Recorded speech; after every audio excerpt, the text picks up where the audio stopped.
Chapter 193, Holy Grail Knights. When Shifeng arrived at the location Stabbing Heart had provided, he couldn't even find a shadow of Martial Union. Where are they? Shifeng surveyed his surroundings. Aside from a dozen or so three-tailed scorpions, not a single player occupied this flat, sandy area. Was there an error in the information Stabbing Heart gave me? Shifeng thought the possibility of such an error was low. After all, the Assassins' Alliance was a top-tier, second-rate guild. There shouldn't be any significant errors in their information gathering. Moreover, Stabbing Heart had been so confident in providing the information, so he must have had a basis for his confidence. Forget it. I didn't have much hope of finding them immediately in any case. Since Shifeng was not in a hurry, he started searching around the surrounding area. If Martial Union had already entered White River City, Stabbing Heart would have notified him at the first notice. However, there was not a huge possibility for Martial Union to enter White River City right now, as even Stabbing Heart's team had yet to enter the city. Time passed, little by little. More and more players reached level 10, each of them entering White River City, one after another. Right now, the majority of the players who entered White River City were the elites and upper echelons of guilds. There was only a small amount of teams consisting of independent players. Most of these independent players had purchased the White River City guidebook, and they all admired its creator.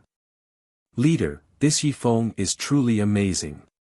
The information he wrote in this guidebook is so detailed. Fortunately, we bought the luxury version. The introductions in the simplified version were overly brief, and it only helps one get a general understanding of White River City. Meanwhile, the luxury version mentioned plenty of locations with good quests meant for specific classes. Thanks to it, I've accepted plenty of valuable quests. I know, right? It is all thanks to Team Leader's wisdom for buying the luxury version. If I didn't know that Shifeng had personally penned this guidebook, I would even think that the game officials had published it. I really wonder what Shifeng's previous profession was to possess such powerful observation skills. That Shifeng indeed has some skills. Originally, I had simply intended to purchase the guidebook as a reference. I never thought that the information was all true. I was shocked after we arrived at White River City. It was worth the 20,000 credits. If it were up to me, I wouldn't willingly sell this information even for 50,000 credits. Not only does the information require time to arrange, but this is also first-hand information. I can't imagine why Shifeng would willingly sell all of this for only 20,000 credits. In front of the teleportation hall of White River City, a non-guild team consisting of 10+ elite players happily chatted while waiting for their other companions. An independent team? At this moment, Gentle Snow emerged from a teleportation gate, spotting this merry team of players. She felt slightly surprised by the sight.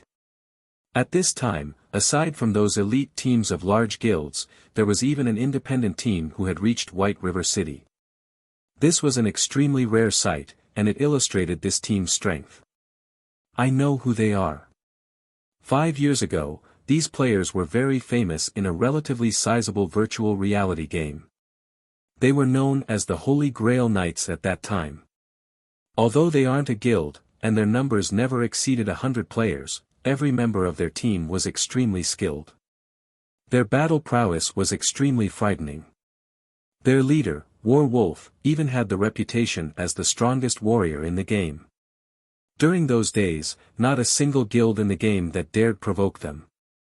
However, for reasons unknown, their team disbanded, and plenty of their members stopped playing the game. The remaining players then went on to become the upper echelons or core members of first-rate and second-rate guilds. The Holy Grail Knights is a legend of sorts in the virtual gaming world now. When the Shield Warrior, Ghost Chop, who was knowledgeable about these independent players, saw the average-looking Shield Warrior standing amidst those players, his expression suddenly turned solemn. This person was indeed War Wolf, the past team leader of the Holy Grail Knights. Back in those days, Ghost Chop had admired and respected this man, thus, he chose to play as a shield warrior as well. He then turned to Gentle Snow, slowly starting his recollection. I see, Gentle Snow could not help but notice Wolf. 5 years ago, she had yet to experience virtual reality games. Hence, she did not know that such a person had existed. Snow, are you thinking of recruiting him into Ouroboros? Zhao Yueru asked with a smile when she noticed Gentle Snow's moved expression. Although this person seemed to lack spirit at first glance, he seemed as deep and profound as an ocean at the same time. Moreover, the equipment he's wearing is all mysterious iron rank, though his weapon slightly lacks as it is not secret silver rank. However, it should be extremely difficult for an independent team to have such a geared shield warrior, so it clearly displays how powerful the members of this team are. Meanwhile, a team leader capable of leading such a team is not a simple character. If we can recruit him, it should be of great help to our future dungeon raids. Gentle Snow did not directly deny Zhao Yueru's question. Her previous intentions of recruiting Shifeng as a subordinate were already dashed. Unfortunately, she could not see through Shifeng, as Shifeng's entire being was shrouded in mystery. The guidebook he had sold her further solidified this fact. She was greatly shocked when she arrived at White River City. Using the luxury version of the guidebook as a comparison, Gentle Snow came to fully understand the value of the exclusive guidebook Shifeng had sold to her. If the other first-rate guilds discovered this guidebook, they might even start an all-out war with Ouroboros to snatch it away. Gentle Snow had estimated the true value of this guidebook to be 5 million credits or more. After all, within the super luxury guidebook, there was information pertaining to the problems one would usually face when developing a guild. The guidebook also touched on the topic of how to develop and strengthen a guild. Moreover, it mentioned the daily quests available that could raise a person's reputation in White River City. Such information could allow them to surpass the other guilds greatly, and that was not something that could be purchased with a measly 5 million credits. Even now, Gentle Snow did not dare reveal this information to any other person. She did not wish to bring a calamity upon herself. Due to this reason, Gentle Snow had become fully aware of just how much of a danger Shifeng was. If she was already in so much danger just by becoming friends with him, what kind of consequences would she have to face if she accepted him as her subordinate? Gentle Snow no longer dared dwell on the consequences. Shifeng's provocation of tens of guilds presented a prime example.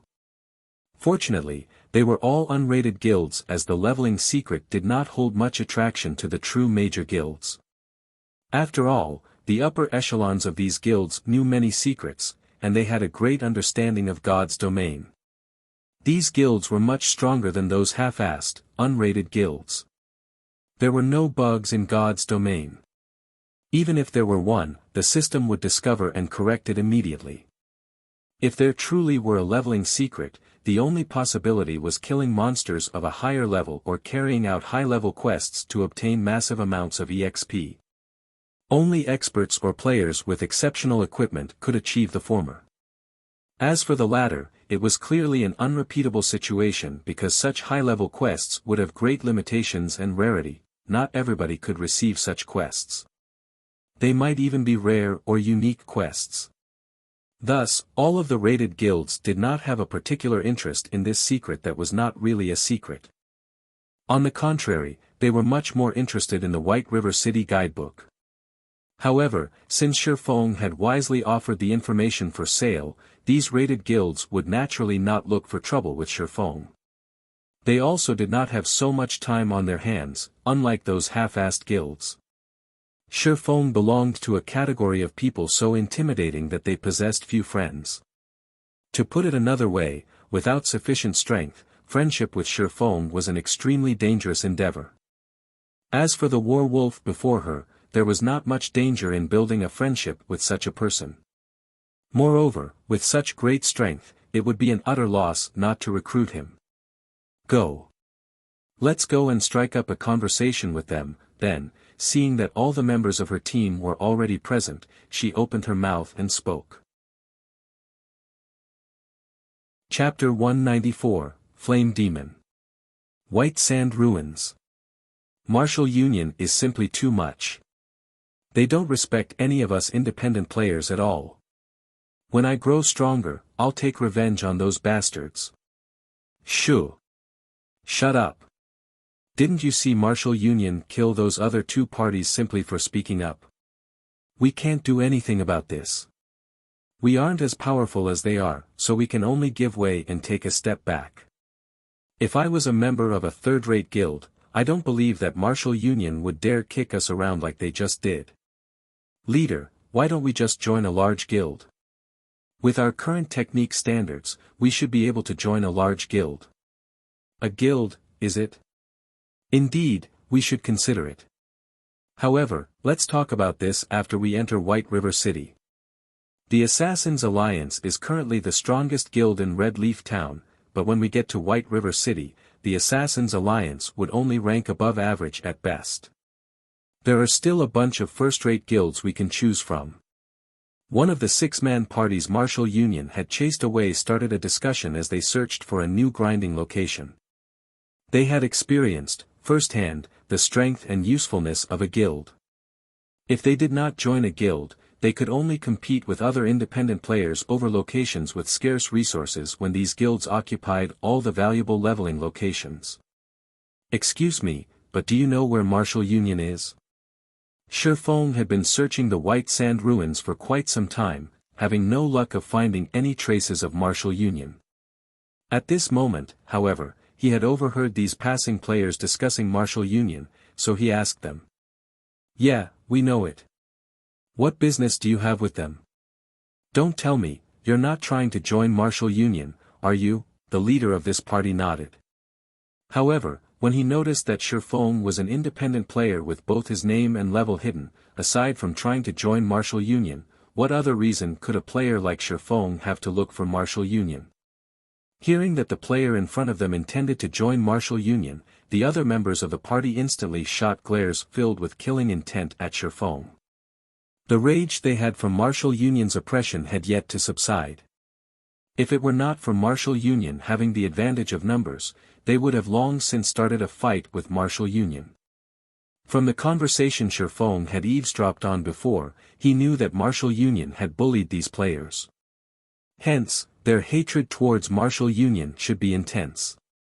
In addition to their party leader's words about Shifeng wanting to join Martial Union, the other party members' moods would naturally sour.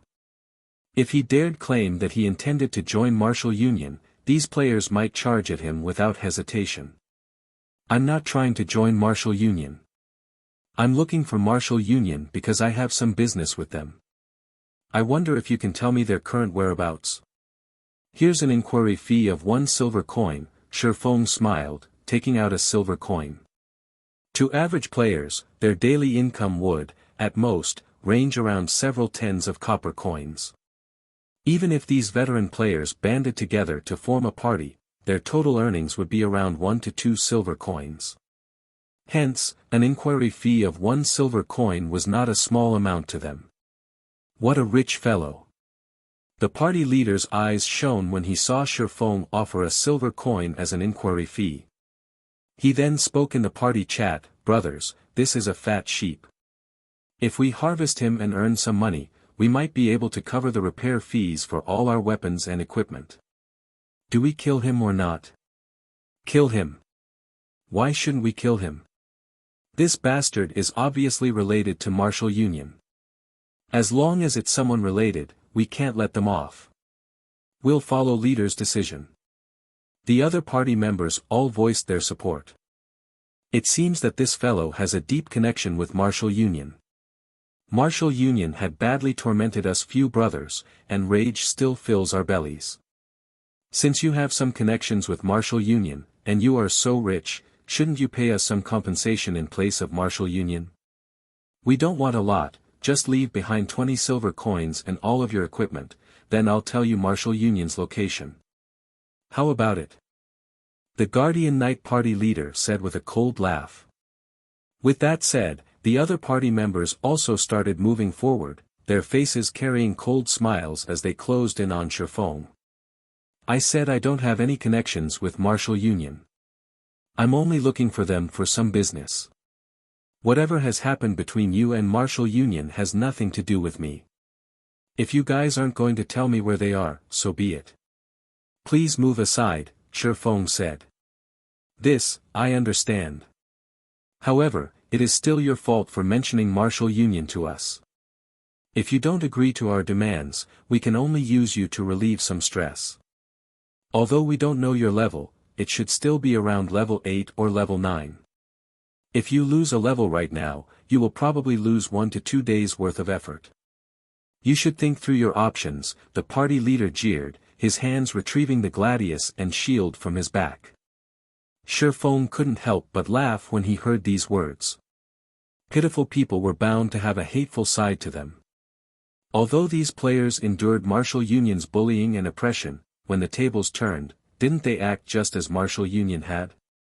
Little fool, what are you laughing at? I'll smash your face into a pulp if you keep laughing, an assassin bellowed. Didn't you guys want money? I'll pay the fare for your trip down to hell. Shifeng unsheathed the abyssal blade as he said so. Immediately, clear blue flames covered the body of the abyssal blade. Shifeng had no room for pity for players like these. Shifeng brandished his 2 swords, and instantly, countless sword images filled the sky, surrounding these players.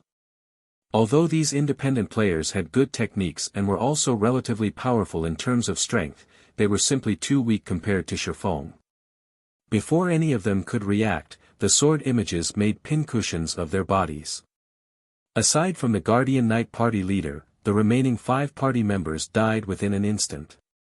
Moreover, the Ice Blue Devil Flame destroyed all of their equipment. Even though these players had relatively high levels, the equipment they wore was of very poor quality. They only had 6 or 7 pieces of bronze equipment each, and none had even a single piece of mysterious iron equipment.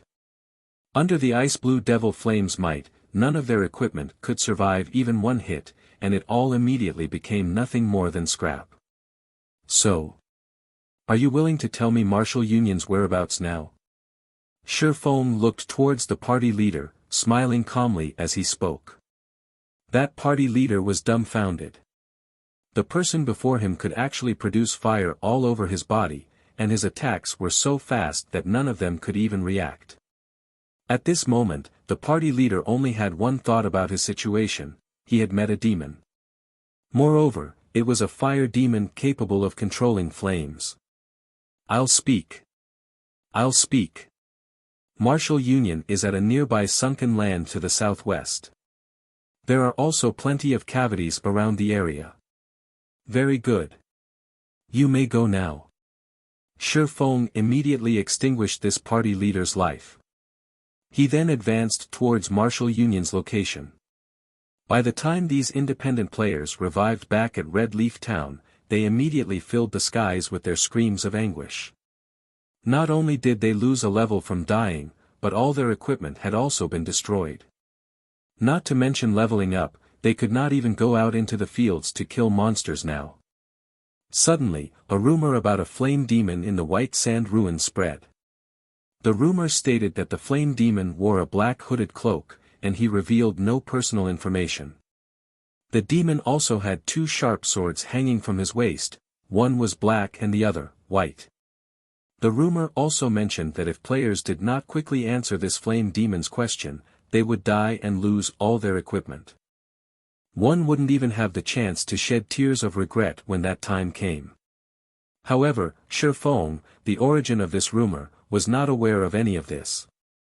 I've finally found you, Unstable Devastation. At this moment, Shifeng stood atop a tall slope, looking down at the 100+ players currently butchering several dozen 3-tailed scorpions. These players were all level 9, and they were not far from reaching level 10. On the other hand, Unstable Devastation, who currently commanded from the rear of the team, had already reached level 10. The reason why he had reached level 10 with such speed was that he was not in a party with these elite players. Meanwhile, Unstable Devastation killed the monsters that had their HP lowered to a critical point. Due to the rules of God's domain, Unstable Devastation would receive 60% of the total EXP from the kill, thus, he reached level 10 ahead of the other elite players. Chapter 195, 1 against 100. You, lure some more monsters over. With such a good leveling spot, I want to charge to number 1 on the ranking list and teach the other guilds in the alliance the strength of martial union, Unstable Devastation spoke in the team chat. Yes, the several assassins replied. Right now, Fire Dance still occupied the first place on the ranking list. However, the second place had already changed. However, it wasn't because Fire Dance and the others' leveling speed was slower than the other players. They were simply busy doing quests. These quests were all rare reputation quests, and they could obtain relatively large amounts of White River City reputation by completing them. In God's domain, if players wished to have an official class when they reached level 20, they could only apply at the class association in the various large cities. However, players required a certain amount of reputation before doing so. Hence, the first task Shurfong wanted Blackie and the others to accomplish after they entered White River City was to do these rare quests and quickly raise their reputation. By the time they reached level 20, they would be able to change into their basic classes immediately. If they discovered this fact only after they reached level 20, they would have to waste a lot of time earning sufficient reputation, which, in turn, would delay their progress. Just as Unstable Devastation excitedly hunted three-tailed scorpions, Shurfong had also arrived at Martial Union's healer's position using the Ring of Nothingness. Nobody would ever think that a single independent player would take the initiative to seek vengeance upon a guild's elite team. After all, this was simply an overestimation of one's own abilities. However, Shurfong dared to do just that because of his sufficient strength. Unstable Devastation was level 10, and the others present were all level 9. There was a 5-level gap between them and Shurfong. Moreover, equipment that could ignore an opponent's levels were extremely rare at this stage of the game. These conditions allowed Shurfong to easily sweep the floor with this group of level 9 players. Just as the healers of Martial Union were about to replenish the HP of the frontline players, Shurfong suddenly appeared before them. Shurfong cast Thundering Flash, the skill instantly devouring the group of panicked healers. Frightening damages of over -500 appeared on every healer's head, and some even received critical hits of over -1000 damage. In the blink of an eye, a majority of the healers died. However, due to the healers standing relatively spread apart, there were 3 who managed to remain unscathed after Shurfeng's attack. Shurfong immediately used Wind Blade and charged over. He used Chop on one of the shocked healers, killing them instantly. Shurfong then continued to brandish his sword at the 2 remaining healers, reaping their lives with a few sword strokes. Yi Feng. Unstable Devastation bellowed, countless veins surfacing on his forehead. Unstable Devastation, haven't you been trying to find me all this time? Shurfong faintly smiled as he looked at Unstable Devastation. Regarding the 100-plus players standing around Unstable Devastation, glaring at him, Shurfong paid no attention to them at all. Now that I've arrived, I wonder if you've prepared to die yet. Kill me. I'm afraid that you're the one who won't leave this place alive. I lost to you the previous time because you had a higher level. This time, however, I am level 10 as well. Do you think that I'm still afraid of you? Everyone, get him. Kill him. Unstable Devastation smiled disdainfully, immediately commanding all of his subordinates to get rid of Shurfong. Unstable Devastation did not believe that Shurfong could leave alive when faced with his team of over 100 elite players, not to mention, managed to kill him. The players from Martial Union revealed sneers as they looked at Shurfong. They all thought that there was a problem with Shurfeng's head. However, they didn't mind teaching Shurfong a lesson. 1 against 100. Did he really think he was Superman? In the past, the players from Martial Union that surrounded Shurfong were mostly normal members. There were only a few elite members of the guild present at the time, hence, Shurfong caused such a massacre. This time, however, they were all Martial Union's elites, and they were all level 9 players. Yi Feng would only meet one end today, death. Suddenly, tens of spells launched at Shifeng. The other remaining tens of shield warriors, guardian knights, berserkers, and swordsmen charged toward Shifeng. Meanwhile, the assassins entered stealth, waiting for their chance to strike. Faced with the attacks of dozens of mages, Shifeng dared not be careless. He immediately activated Windwalk and the Tier 2 life shield before proceeding to charge at the incoming wave of players. As Shifeng's speed was extremely fast, very few of the tens of spells hit Shifeng.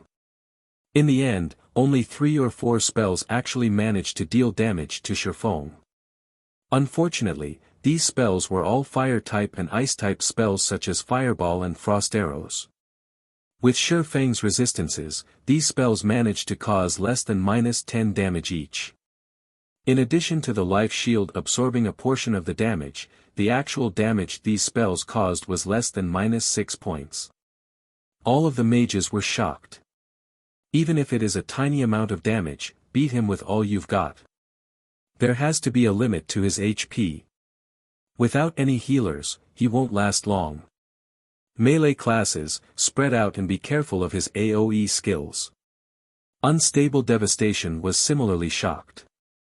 However, after giving it some thought, even if Shifeng had an insanely high defense, he still wasn't a boss. There was bound to be a limit to his HP.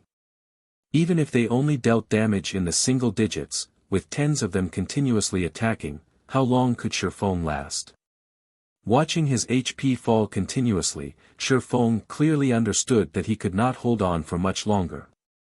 The difference in attributes was simply not enough to overcome the strength of over 100 elite players.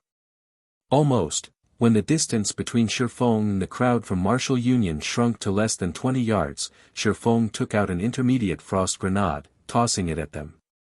Martial Union noticed Shifeng throwing an item. However, since it was not a skill, they did not pay it any heed. Instantly, the intermediate frost grenade exploded, releasing a shroud of cold air, covering a 12-yard radius. The cold air froze the players for 3 seconds and dealt -400 damage to every one of them. The shroud of cold air swallowed more than half of the melee players. MTs, activate your life-saving skills. Mages, increase your firepower and controlling skills. We must not let him get near the frozen players. Unstable Devastation hurriedly shouted. The shield warriors and guardian knights immediately activated their shield walls and protection blessings respectively after receiving the command. However, deep in their hearts, they were extremely clear that these skills were absolutely useless in front of Shifeng. They merely used these skills in the hopes that, with their increased durability, Shifeng would instead choose to go for the other players first. Meanwhile, the mages standing at the rear line started casting controlling spells, one after another. They used spells such as ice walls and ice spheres to prevent Shifeng from closing in on the frozen players.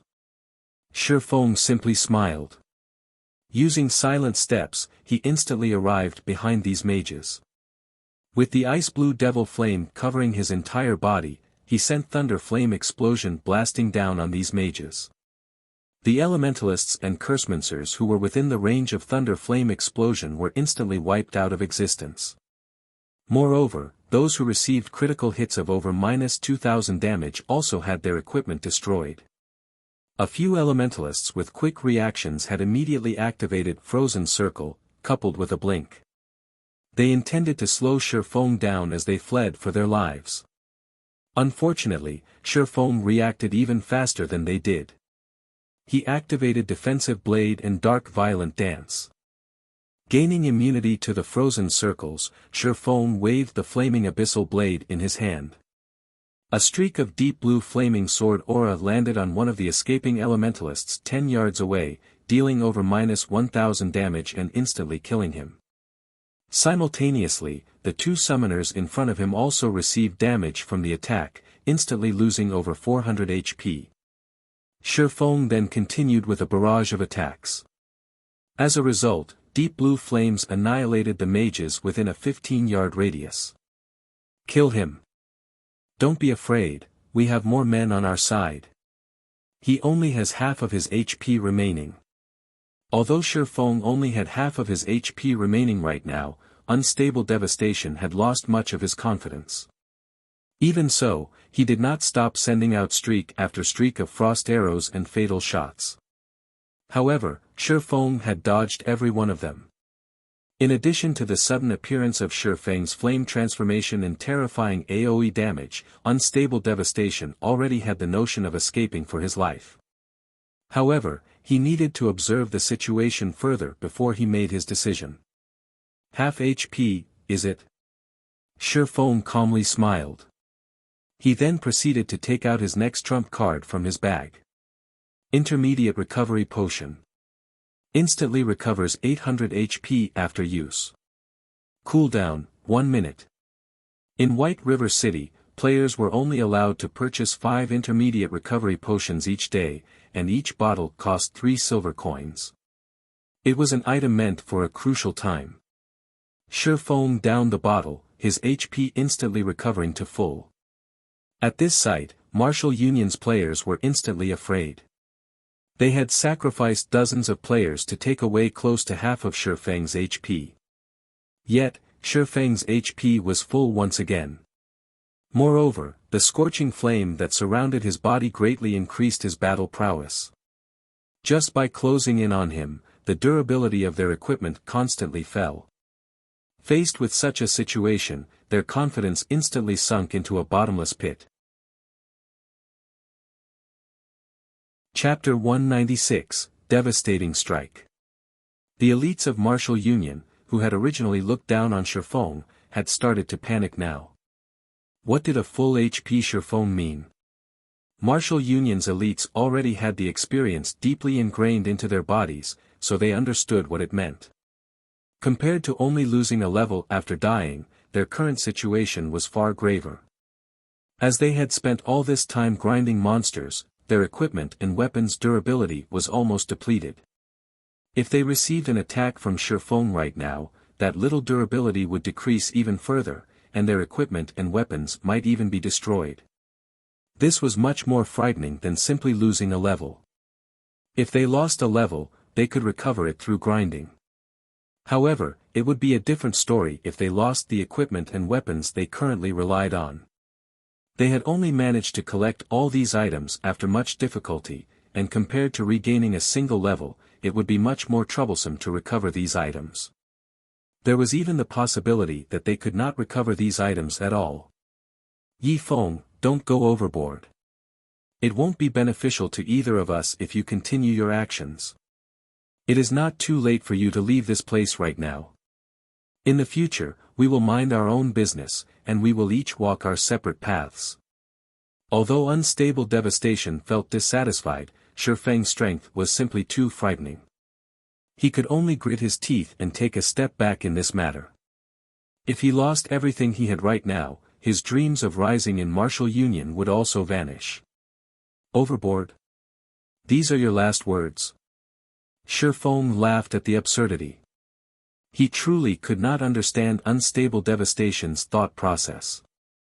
Did he think that, after slapping someone across the face, everything could be settled just with a simple apology?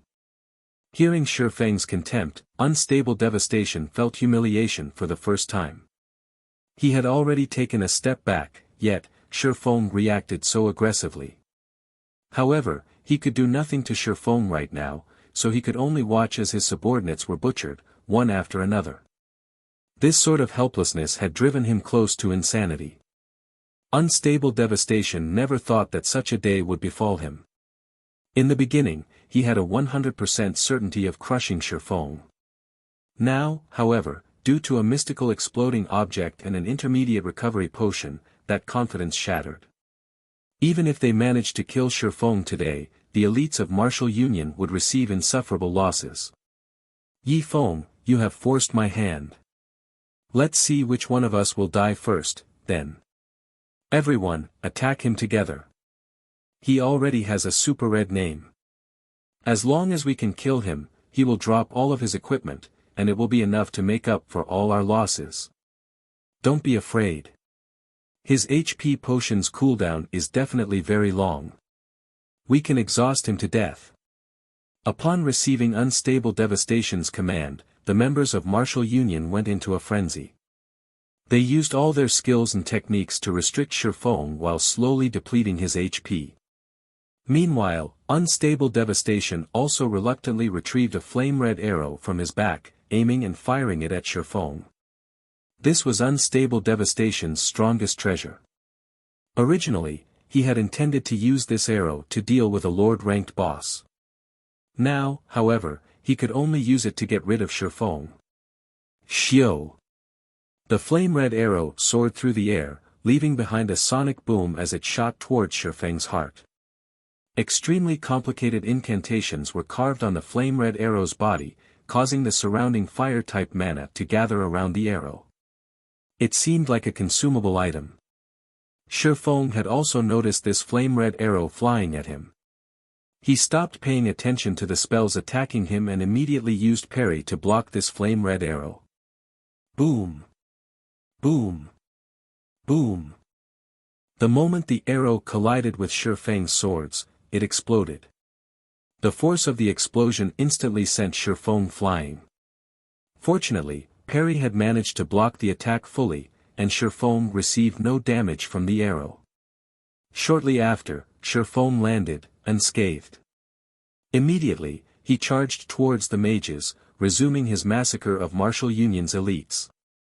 Just like slapping at flies, Shifeng killed one player from Martial Union with each of his attacks. Within a short moment, 4 elites had died. Watching this scene play out, Unstable Devastation's eyes nearly popped out of their sockets. Even after he used his final trump card, Shifeng had taken not a thread of damage from it. On the contrary, his attack aided Shifeng in closing in on the mages and continuing his slaughter. To begin with, Shifeng's movement speed was extremely quick. These mages had no chances of escaping him at all. Furthermore, due to the level suppression and Shifeng's magic resistance, these mages were rendered utterly helpless. They could only watch as they were slaughtered. Noticing that the frozen effect on the melee players was about to dissipate, the mages of Martial Union released a sigh of relief. They finally saw hope. Unfortunately, Shifeng took out another intermediate frost grenade from his bag, tossing it at the melee players again. The frost grenade landed precisely on the same location as before, and in the blink of an eye, these melee players froze solid once more. A damage of -400 also appeared on every one of their heads, and the assassins and swordsmen who had low HP fell into critical conditions. Shifeng then made a slashing motion with his sword, sending a flame blade flying at the assassins and swordsmen, ending their lives. This attack even destroyed the equipment they wore. At this stage of the game, where everyone's levels were still low, there were plenty of skills that players had yet to learn. It was especially true for high-level skills that could remove controlling effects. Thus, the elites had no defenses against Shifeng's frost grenades. They had no ways of dealing with them at all. With the melee players frozen once again, and Shifeng killing so many of their allies, these mages truly felt despair. They no longer cared about Unstable Devastation's command, they all ran, escaping in any direction they could. Nobody would have thought that Shifeng would still have a weapon of mass destruction like that. If they had known about this earlier, they would have long since fled and not remained here for slaughter. Everyone's escaping now. Shifeng immediately felt his head ache. If he hunted them down, one by one, he might let even more players escape. After all, although the frost grenades had frightening might, nobody would be foolish enough to stand still and wait for their deaths.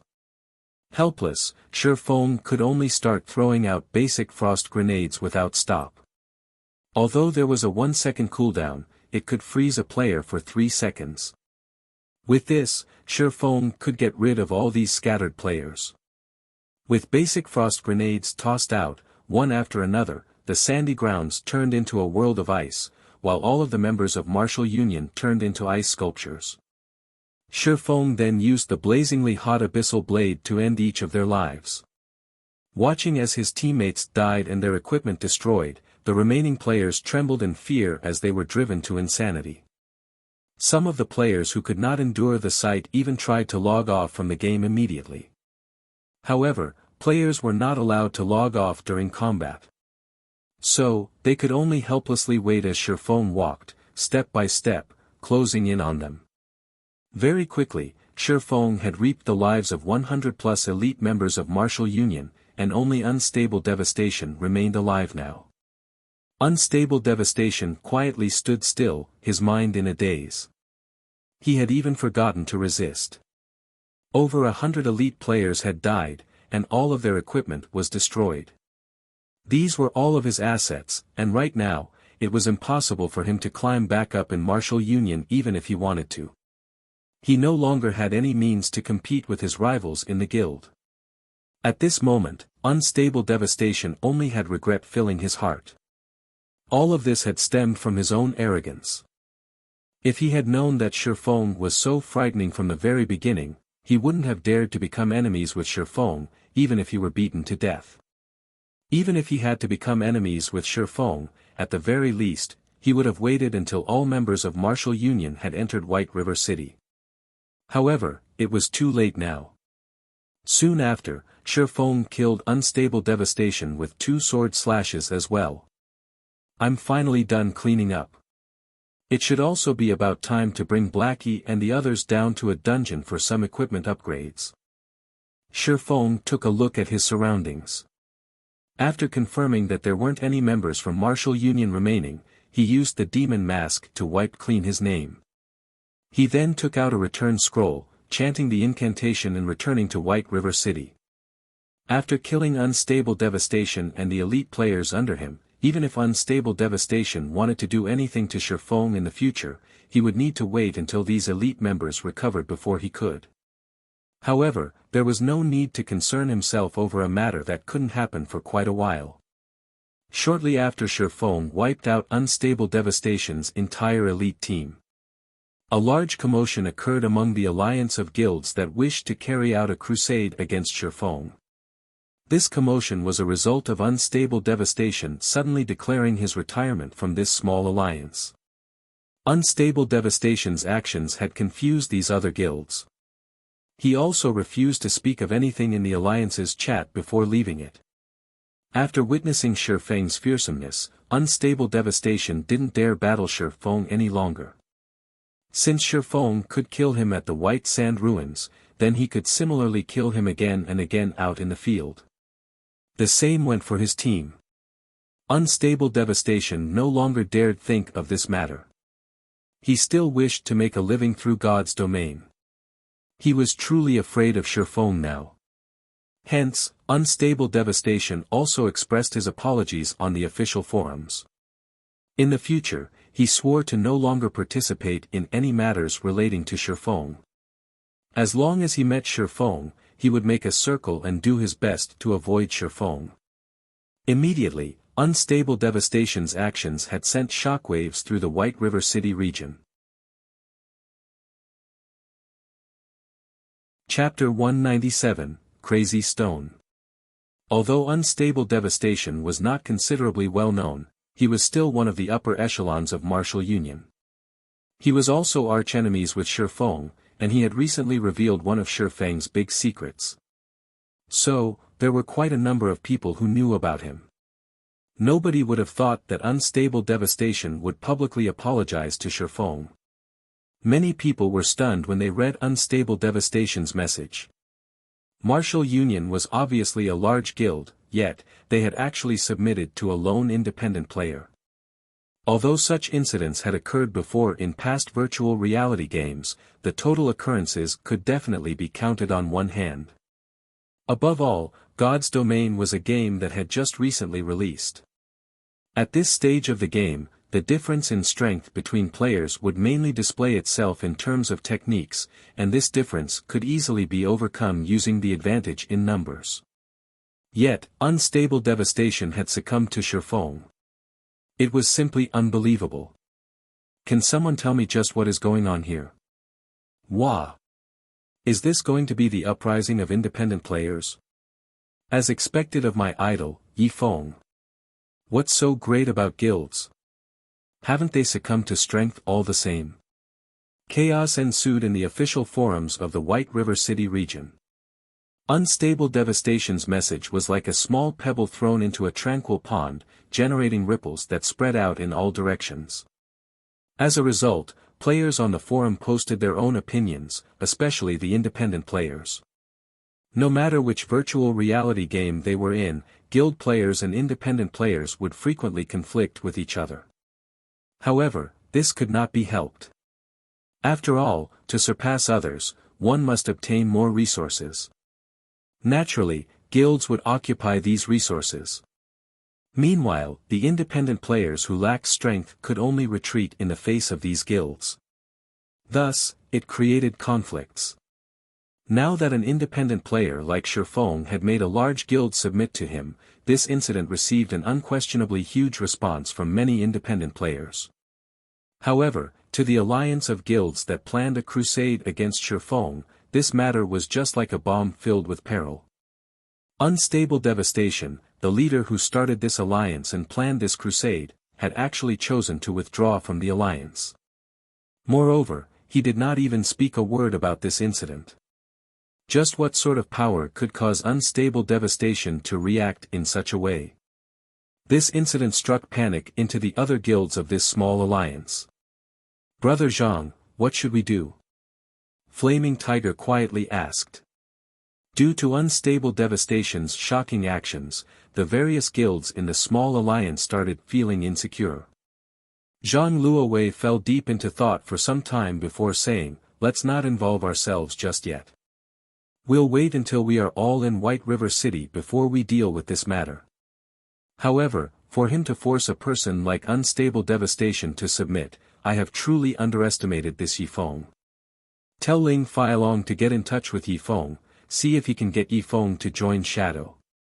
Although Shadow has only recently started its development, our resources are plenty. Tell Ling Feilong this, as long as Yifeng agrees, I can give Yifeng an elder position, an annual salary of 1,000,000 credits, and 10% of the workshop's shares. Flaming Tiger was stunned. He admitted that he was not Shifeng's opponent and that Shifeng's skills were a level higher than his, but wasn't this promise a little too great? Not only could an elder of the guild live leisurely, but the authority they wielded was also great.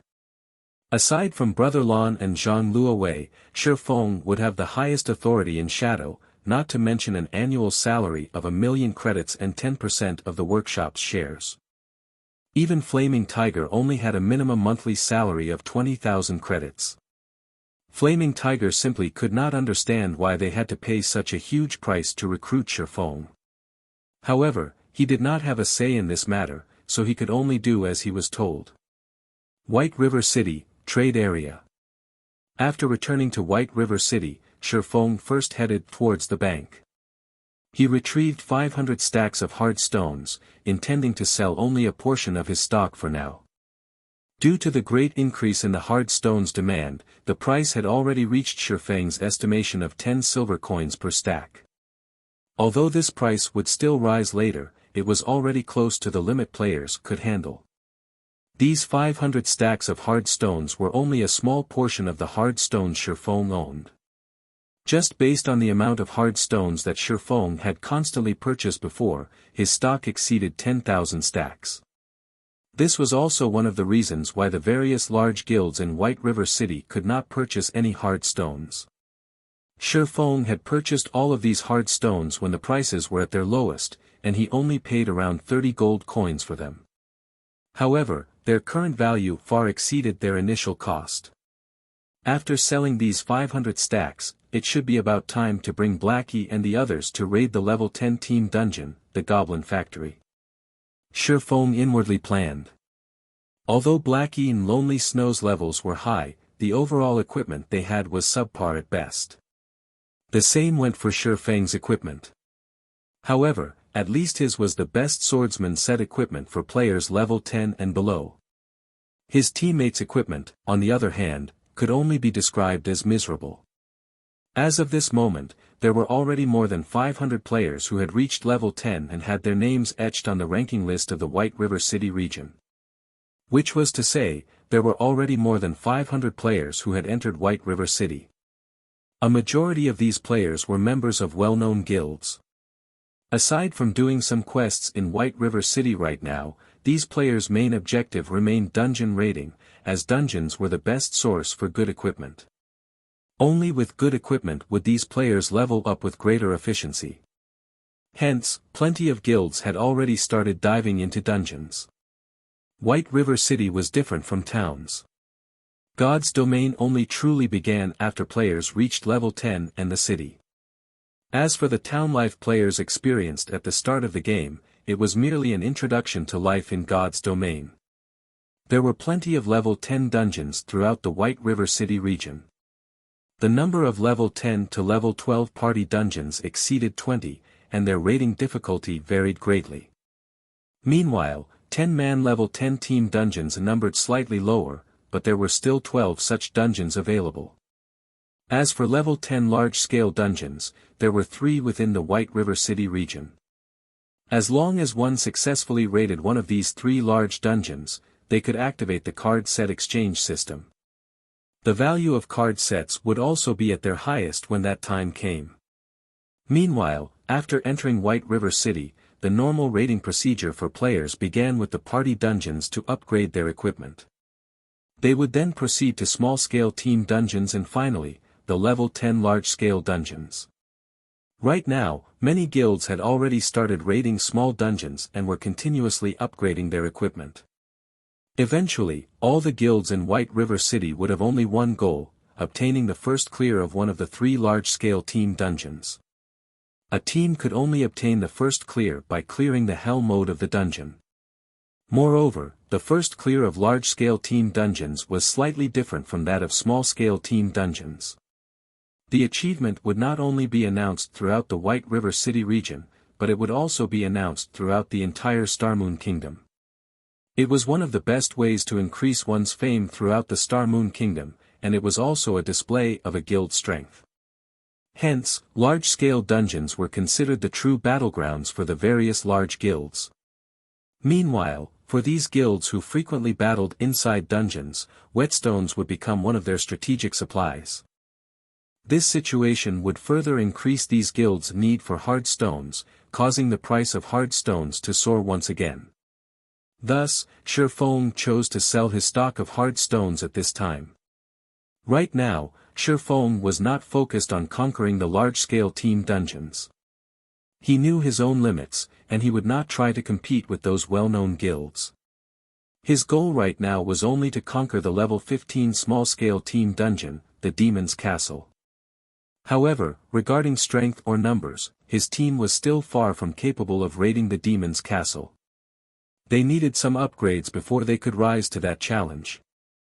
Arriving at the auction house of White River City, Shifeng casually took a seat in the corner and opened the auction house's system interface. He then selected to sell his wares within the White River City region. That way, he would not need to foot such a large fee. Similar to selling at a town's auction house, only players within the White River City region could see the items he placed on auction. As for selling the hard stones to the other cities, Shifeng had never intended to do so. Just the expensive handling fee alone would greatly reduce his profits. Not to mention, the other cities were not as much in need of hard stones as White River City, so the prices the stones would sell for much less. Shifeng first placed 10 stacks of hard stones on auction with a minimum price of 10 silver coins per stack and a buyout price of 12 silver coins. He did so to take a look at the results. If he placed all 500 stacks up for auction at once, it could drastically affect the market, hard stones prices would plummet. Hence, he would slowly sell off his stock, carrying out hunger marketing. As expected, before even a minute had passed, all 10 stacks of hard stones sold. Moreover, they had been purchased at the buyout price of 12 silvers. There wasn't even a competition to speak of. It can't be, right? Shifeng was stunned when he received the notification from the auction house. Such a great demand had far exceeded his expectations. Although he knew that there was a shortage of hard stones right now, he never thought that someone would pay 12 silvers without hesitation. This was simply insane. Did these people not know that 1 silver coin could be exchanged for 107 credits right now? Spending an additional 2 silver coins would be the equivalent of spending 214 credits. To a fresh university graduate, that would be a tenth of their monthly salary. Chapter 198, Trial of God. Shifeng had only sold 10 stacks of hard stones. When compared to the demand of the entire White River City region, it was a drop in the ocean. Seeing such burning demand, Shifeng placed another 10 stacks of hard stones up for auction. This time, he changed the minimum price to 12 silver coins and the buyout price at 15 silver coins. By doing so, he tried to find out the highest price hard stones could currently sell for and the bottom line of these desperate players. As expected, nobody paid the buyout price immediately this time. Instead, they bid over the hard stones. However, the numbers rose very slowly, and there was only a small increase of several coppers with each consecutive bid. 1 minute later, the price of the 10 stacks of hard stones finally displayed a significant increase. The bidding had gone from 12 silver coins to 13 silver coins, and it continued to rise to 13 silver, 30 coppers before finally stopping. Obviously, this was the final price these desperate players were willing to fork out. Their bottom line should be around 13 silver coins, huh? Still, this has surpassed my expectations. In the future, I can simply sit tight and wait for the money to roll in. Shifeng also felt that 13 silver coins was the limit for hard stones. If the prices further increased, then aside from guilds, average players could not endure such an expense. Moreover, Shifeng had only paid around 30 coppers for each stack of hard stones when he purchased them in bulk. Now, he sold them for 13 silver coins per stack. Their value had increased over 30 folds. One could not be too greedy. Shifeng was currently satisfied with the results. Shifeng then continued removing hard stones from his bag, setting them up for auction. He sold 20 stacks per batch, and each batch would be available every 10 minutes or so. Considering the consumption rate and finances of the players in the White River City region, 1,600 to 1,700 stacks should sell each day. If Shifeng sold 1,000 stacks per day, not only could the entire White River City region fully deplete his stock, it also would not cause any adverse effects on the price of hard stones. If Shifeng could sell 1,000 stacks each day, he could earn over 100 gold every day by selling the hard stones at 13 silvers per stack. Moreover, these were genuine gold coins and not credits. Such a daily income was more than 10 times higher than the daily income of first-rate guilds. With such funds in his hands, Shifeng would not have to worry about financial issues when he developed his guild in the future. With the sales system all set and done, Shifeng's finger tapped and slid, calling out the half-transparent communication interface. His finger then moved and tapped on his good friend Blackie's call button. "Blackie, are you guys done with the reputation quests? If you are, then gather in front of the teleportation gate. We'll go dungeon diving together," Shifeng asked. "We're already done with our quests. However, it seems that we've been trapped inside a sealed map. We need to go through a trial if we wish to leave." Blackie grew excited when he heard about dungeon diving, and he wished he could immediately go to display his prowess. Ever since he obtained Mavis Guard, he had started browsing the internet and watching videos of experts displaying their skills. He had also frequently sparred with his team members, and his techniques had greatly improved. He would definitely shock Shifeng with his new techniques. Unfortunate, he couldn't do any of that right now. A sealed map. Shifeng's eyebrows wrinkled, his mind entering a deep thought. He did not know how Blackie and the others managed to enter a sealed map. Logically, the quests he sent them on had no such locations. However, after recalling Blackie's description of the place, he suddenly understood the situation Blackie and the others were in. He could not help but admit that their luck was truly impressive. There were various miraculous opportunities available in God's domain, and players most frequently discovered the trial of God. Players also called it the Trial of Heroes, and it was a test given by gods for mortals to become heroes. As long as it was a level 10 map or above, there was a chance for this trial to appear. Players would occasionally encounter this trial out in the fields, questing or grinding. However, less than 1 out of 10,000 players would have a chance of meeting this trial. Blackie and the others were definitely lucky for encountering this trial. Every Trial of Heroes was a heaven-sent opportunity. As long as players could clear it, they would receive a bountiful reward. In this trial, equipment and EXP were considered the lowest form of reward. If players could perform exceedingly well in the Trial of Heroes, they could receive permanent attribute increases, super rare or improved skills, an abundant amount of weapon mastery, and many more super rare rewards.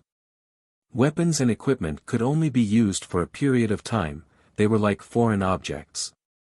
They were not truly part of one's strength. However, it would be a different story if players could receive things like permanent attribute increases and super rare skills. The value of such things far surpassed that of weapons and equipment, and they would be of immense help towards one's future development. How many colors were on the trial door that you guys entered? Shifeng asked. Shifeng's question confused Blackie. However, since Shifeng had asked, Blackie tried to recall the number of different colors on the large double doors they had entered. He then said unconfidently, I think there were 4 colors. 4. Are you guys trying to get yourselves killed? Shifeng immediately wanted to scold Blackie. The Trial of God did not only possess rewards, but it would also mete out punishments. The punishments and rewards given were also equal. In God's domain, with opportunity came danger. There was no such thing as a free lunch in God's domain, and even if there were, it might very well poison you to death. The Trial of Heroes was normally categorized into 7 tiers. If there were only 1 color on the teleportation gate, then the trial would be Tier 1, it was also the easiest trial to clear. Along with the increase in number of colors, the difficulty would increase exponentially. If there were 4 colors on the door of trials, then it would be a Tier 4 trial. Its difficulty would be around 8 times or above that of a Tier 1 trial. If Blackie and the others could clear it, the minimum rewards they could obtain would be fine gold rank or above weapons and equipment. Normally, it would be a dark gold ranked item. If they could finish the trial with a sufficiently high completion rate, there was a possibility they could receive permanent attribute increases or have one of their skills upgraded to a stronger version. However, the punishment for a Tier 4 trial was no joking matter. If Blackie and the others failed to complete the trial, the lightest punishment they might receive was a massive loss in EXP, they could very well lose several levels. Blackie and the others might even lose a portion of their attributes or skill mastery permanently, possibly entering a weakened state for a long period of time. Such severe punishments were also one of the reasons why most players would avoid entering the door of trials after finding one.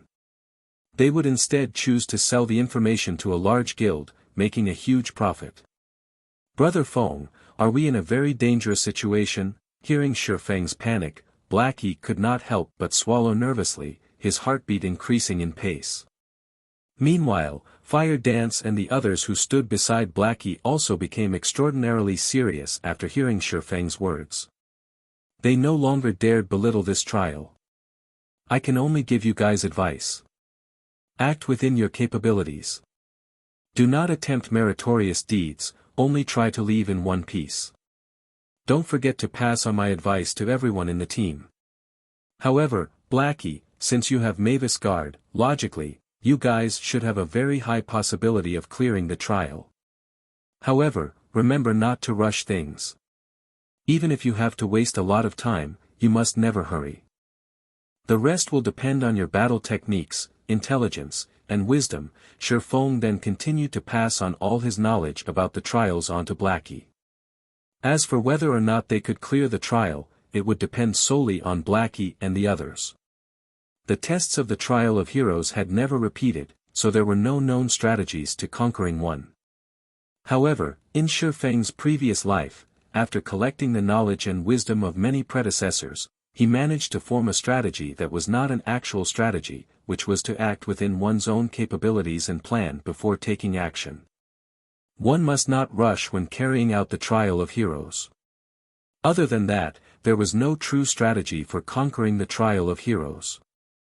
With Fire Dance, Cola, and Blackie's Mavi's Guard, they should be able to clear a 4-color trial. However, they should not be able to leave the trial in a short time. Shifeng felt a headache building. He originally intended to upgrade their equipment by raiding a dungeon. However, that plan had gone down the drain now. He did not even know if Blackie and the others could manage to leave the trial within a week. The trial of heroes was never simple, and it was an extremely time-consuming trial. In Shifeng's previous life, it wasn't unusual if players spent more than a month clearing a trial. In the past, a top-tier expert had once made a fair evaluation of the trials. A 5-colored trial had the difficulty rivaling an epic quest. A 6-colored trial had the difficulty rivaling a legendary quest. As for a 7-colored trial, it had the difficulty rivaling a top-tier legendary quest.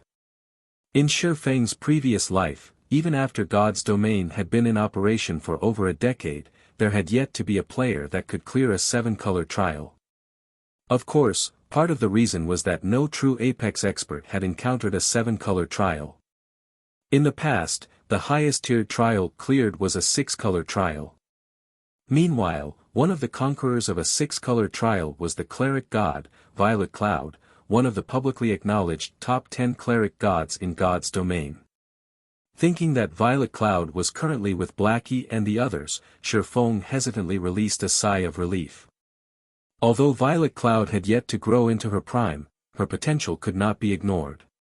For a 4-colored trial, Blackie and the others might, possibly, be able to clear it. Forget it. No point worrying about it too much. It seems that I can only upgrade my own equipment for now, Shifeng sighed. Habitually, he opened up the auction house interface, searching for items under the miscellaneous section. The miscellaneous section of the auction house was just like Taobao. Oftentimes, players would auction some good things without realizing their actual value or things that they felt were not valuable at all. Hence, Shifeng often browsed through this section, hoping to find a lucky catch. Just as Shifeng casually flipped through the pages. Flaming Sun Scripture. Shifeng incidentally discovered a flame-red book displayed on the item interface of the auction house. Shifeng's expression trembled at the sight of this book, and he could not help but wish he could immediately snatch this book into his hands. Someone dared to sell even this item? This is simply ludicrous. Shifeng's sight then shifted towards the price tag displayed on the upper left corner, the ancient book. Chapter 199, Flaming Sun Scripture. Displayed on the half-transparent pale blue screen, the price of the Flaming Sun Scripture was similarly striking. Crap. This seller must have been dropped on his head as a child. Shifeng loudly cursed the moment he saw the price. In actuality, Shifeng wasn't the only person who loudly cursed when they saw the price for this Flaming Sun Scripture. Some players would even couple their curses with a few finger motions. 1,000 gold coins. This person was simply insane. Shifeng then took a look at the seller's name. Sinfully Handsome. Shifeng could only look at this person with respect when seeing this exotic name. Just how much of a narcissist was this person? Looking at this name, Shifeng could also vaguely guess the reason why the price of this Flaming Sun Scripture was so high. However, since he had seen the Flaming Sun Scripture, he could not easily give it up. Hence, he sent out a communication request to this person called Sinfully Handsome. However, Shifeng hid his name when he made the call, preventing this Sinfully Handsome from discovering his identity. After waiting for 10 seconds or so, Sinfully Handsome picked up the call. Who are you? What business do you have with me? You can't be asking me to power level you, right? If you're a pretty girl, this brother can carry you to victory with me. Narcissism filled Sinfully Handsome's voice when he spoke, and he gave others the hint of being a hooligan. Shifeng was instantly dumbfounded when he heard Sinfully Handsome's words. Girl. Carry you to victory. Just who was this person? Even a person like this could obtain the Flaming Sun scripture. Was this world already in such a mess? Hey, speak a few words, why don't you? Are you dead? Don't tell me you're a tranny, right? This brother doesn't have that kind of taste. Sinfully Handsome suddenly started panicking. Hello, I'm interested in buying the Flaming Sun scripture that you've placed on the auction house. I wonder if you can sell it to me at a lower price. Shifeng asked. Oh. So you want to buy that item? Of course, I can. Sinfully Handsome smiled in realization. I'll slightly reduce the price for you then. How does 900 gold sound? This is a very justifiable price. Shifeng faintly smiled at Sinfully Handsome's asking price. He then calmly stated his own price, 20 silver coins. Shifeng did not believe Sinfully Handsome knew the Flaming Sun scripture's true value. Only fire-type humanoids level 10 or higher would drop the Flaming Sun scripture. However, its drop rate was somewhat low, so its selling price was very high. The average person usually couldn't afford it. Even so, it was still not worth an insane 1,000 gold. With that kind of money, players could even purchase an epic ranked item. Why would they bother buying an item like the Flaming Sun scripture if they had that kind of money? Hey, fellow brother, you're not being sincere here. You are the one who took the initiative to contact me, yet, you're offering such a price. Do you know which guild I belong to? Sinfully Handsome beamed a smile, proudly saying, have you heard of Dark Star before? It's an apex third-rate guild in White River City. With this name alone, shouldn't you at least offer 100 gold? Dark Star, it was indeed a powerful guild in White River City. However, what did that have to do with Shifeng? 1 gold coin. If you don't wish to sell, then forget it. Shifeng understood that Sinfully Handsome took him for a fool. However, he was also in quite a need for the Flaming Sun scripture, so he decided to offer such a high price. Unfortunately, Sinfully Handsome misunderstood Shifeng's intentions. You have to think through this clearly.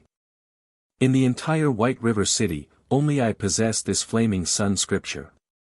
Seeing that you're an honest person, I'll make a large sacrifice and sell it to you for 10 gold with an additional 100,000 credits.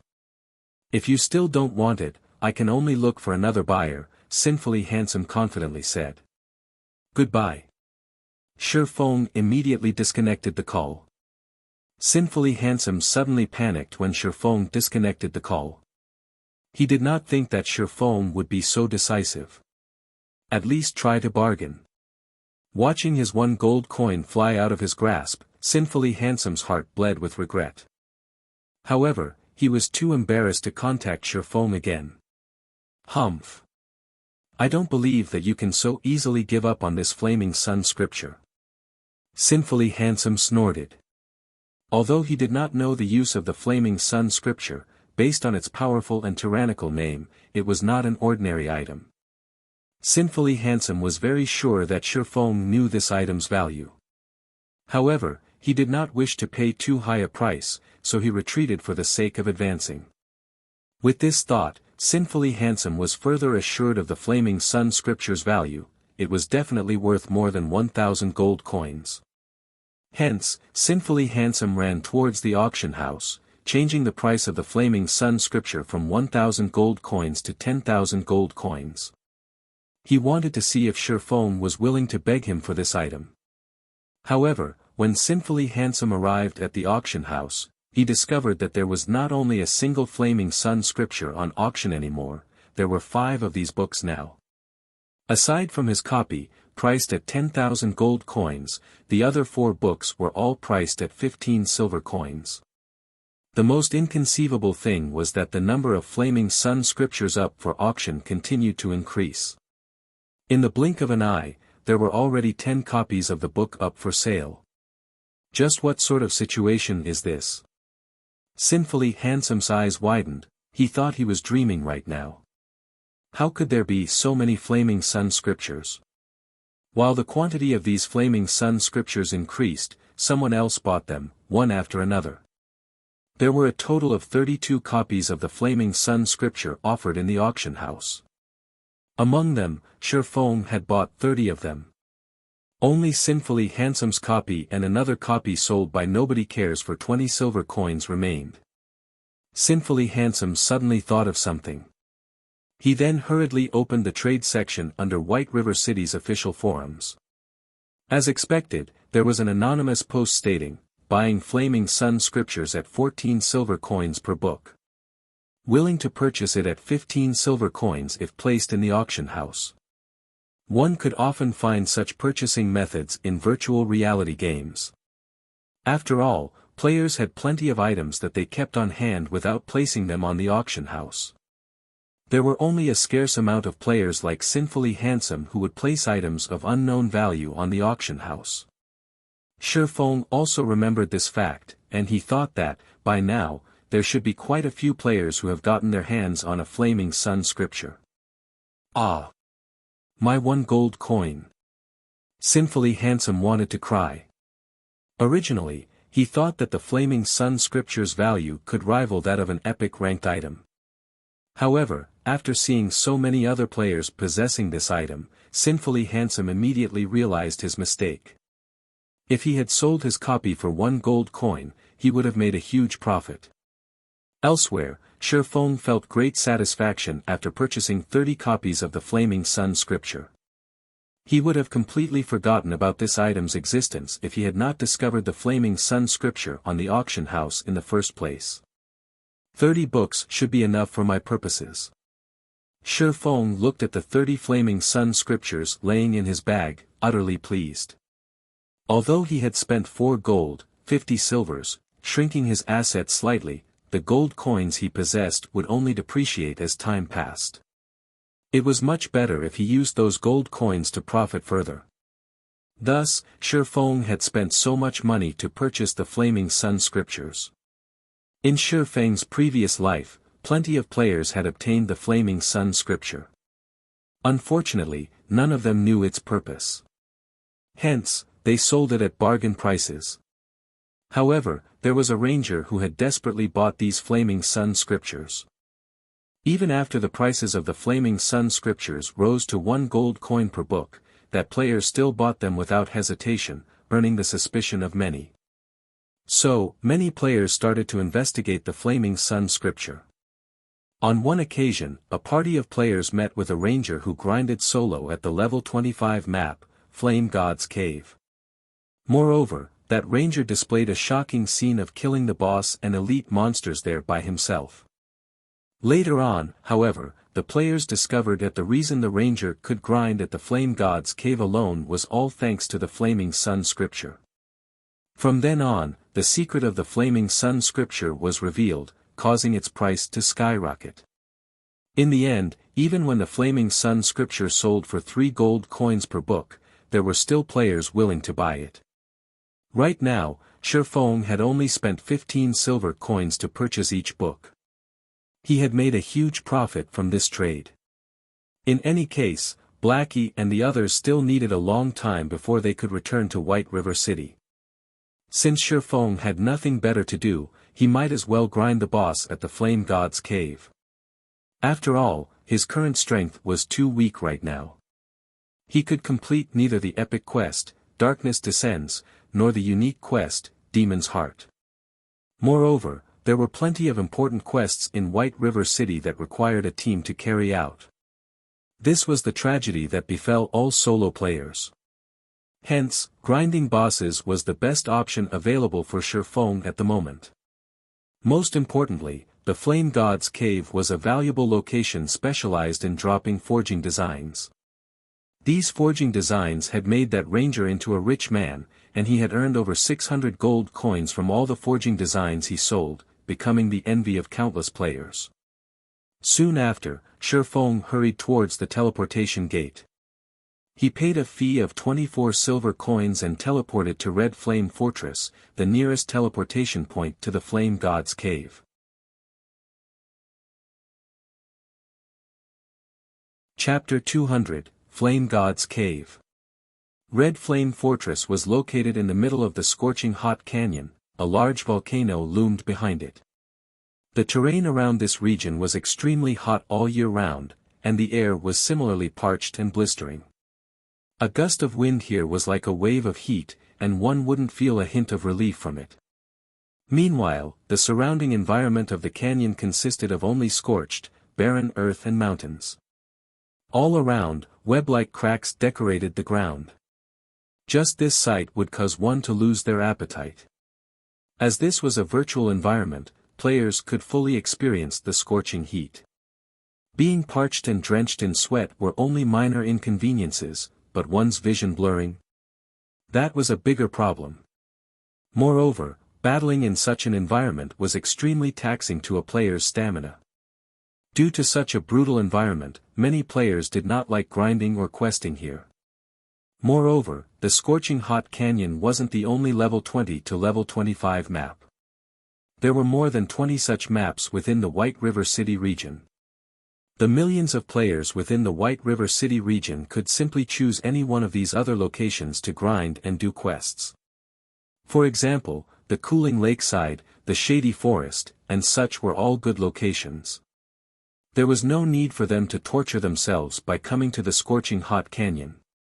For Shifeng, however, such a brutal environment did not affect him much. In addition to having activated the hidden passive skill, Basic Body Strengthening, Shifeng also had 20 points of fire resistance. As a result, the high temperature of the scorching hot canyon did not have any effect on Shifeng. Shifeng would not greatly exhaust his stamina by fighting in this hot environment either. Moreover, the majority of the monsters in the scorching hot canyon dealt fire-type damage, so this place was suitable for players like Shifeng, who had high fire resistance, to level. Shifeng's leveling efficiency would increase by at least 20% compared to leveling up at other maps. In God's domain, nature's power was very strong. If players wanted to level up quickly, they needed to overcome many of such natural environments. As players progressed down their paths in God's domain, the importance of resistances would also increase. This was why Shifeng grew excited when he learned that the Ice Blue Devil Flame increased both his fire resistance and ice resistance. After arriving at the Flame Red Fortress, Shifeng opened the system map. Confirming the location of the Flame God's Cave, Shifeng advanced towards it along a red dirt road. Although there were plenty of level 20 and higher monsters, such as the Fire Raging Bull and Violet Flame Wolf, along the way to the Flame God's Cave, Shifeng walked on the official road. There were normally high-level NPCs patrolling the official roads, and these NPCs were usually 15 levels higher than the map they occupied. Moreover, they patrolled in small parties rather than individually. If there were any foolish monsters that dared come close to the official road, these level 40 NPCs would immediately dispatch the offending beast. The moment they came within a 40-yard distance to the official road, the patrolling NPCs would discover these monsters and turn them into soup. Hence, all the surrounding monsters did not dare come within 40 yards of the official road at all, allowing players to travel safely through it. Around half an hour later, Shifeng finally arrived at the Flame God's Cave. The Flame God's Cave was situated close to a volcano at the outer edges of the scorching hot canyon. Plenty of elite monsters and chieftain-ranked bosses resided within the cave. However, even when players discovered this location, they would normally choose to turn around and leave as the monsters here were simply too strong. If monsters had not chased that party, they would not have run to the Flame God's Cave, incidentally discovering the ranger's secret of grinding bosses and elite monsters. However, only Shifeng knew of this secret right now. The monsters in the Flame God's Cave were all level 25, and generally, only players who had reached level 20 would grind here. However, Shifeng's equipment had the ignore levels attribute, so he could barely grind here as well, though with much lower efficiency. Regardless, he would still be grinding level 25 monsters. Even if his speed were slower than a level 20 player, his gains would still be much greater compared to grinding level 14 monsters. As for why the monsters in the Flame God's Cave were so amazing, it was mainly because of the extraordinarily high damage of their fire-type attacks. Even if it were only a level 25 common monster, it could still kill an MT of the same level with just 2 or 3 moves. Not to mention, the monsters in the Flame God's Cave all lived in groups, and one would usually meet 5 or 6 monsters at the same time. Even an MT with top-tier equipment could not handle so many monsters at once. There was also a large amount of elite and special elite monsters here, they could practically one-shot an MT of the same level. Hence, even when players knew about the Flame God's Cave, there was still nobody daring enough to grind at this place. However, it was a different story when one had the Flaming Sun Scripture. The Flaming Sun Scripture could grant players a Flaming Sun's blessing effect. The effect was closely related to the surrounding environment. The denser the fire-type mana present in a location, the greater were its effects. The effect lasted for 2 hours. However, the introduction of the Flaming Sun Scripture did not reveal such an effect, so players in the past couldn't discover its exact purpose. The Flame God's Cave could be considered as one of the locations within Scorching Hot Canyon that had the densest fire-type mana. As a result, the fire-type damage of the monsters inside was extraordinarily high. However, precisely because of this same reason, the Flame God's Cave was also a perfect place for one to use the Flaming Sun Scripture. However, even with the Flaming Sun Scripture, Shifeng needed to be extremely careful while he was here. After all, the Flame God's Cave was a nest for level 25 monsters. With the level gap of 11 levels, these monsters could easily extinguish Shifeng's life with just 2 moves, and Shifeng would not even have the chance to resist before dying. Moreover, Shifeng's level was just too low, these monsters could detect him easily. Hence, he needed to act with extreme caution. The moment Shifeng carefully set foot in the cave, a wave of hot air swept past him from within the cave. Just when Shifeng's 5 senses heightened to their maximum limit, his system communication suddenly rang out. Crap!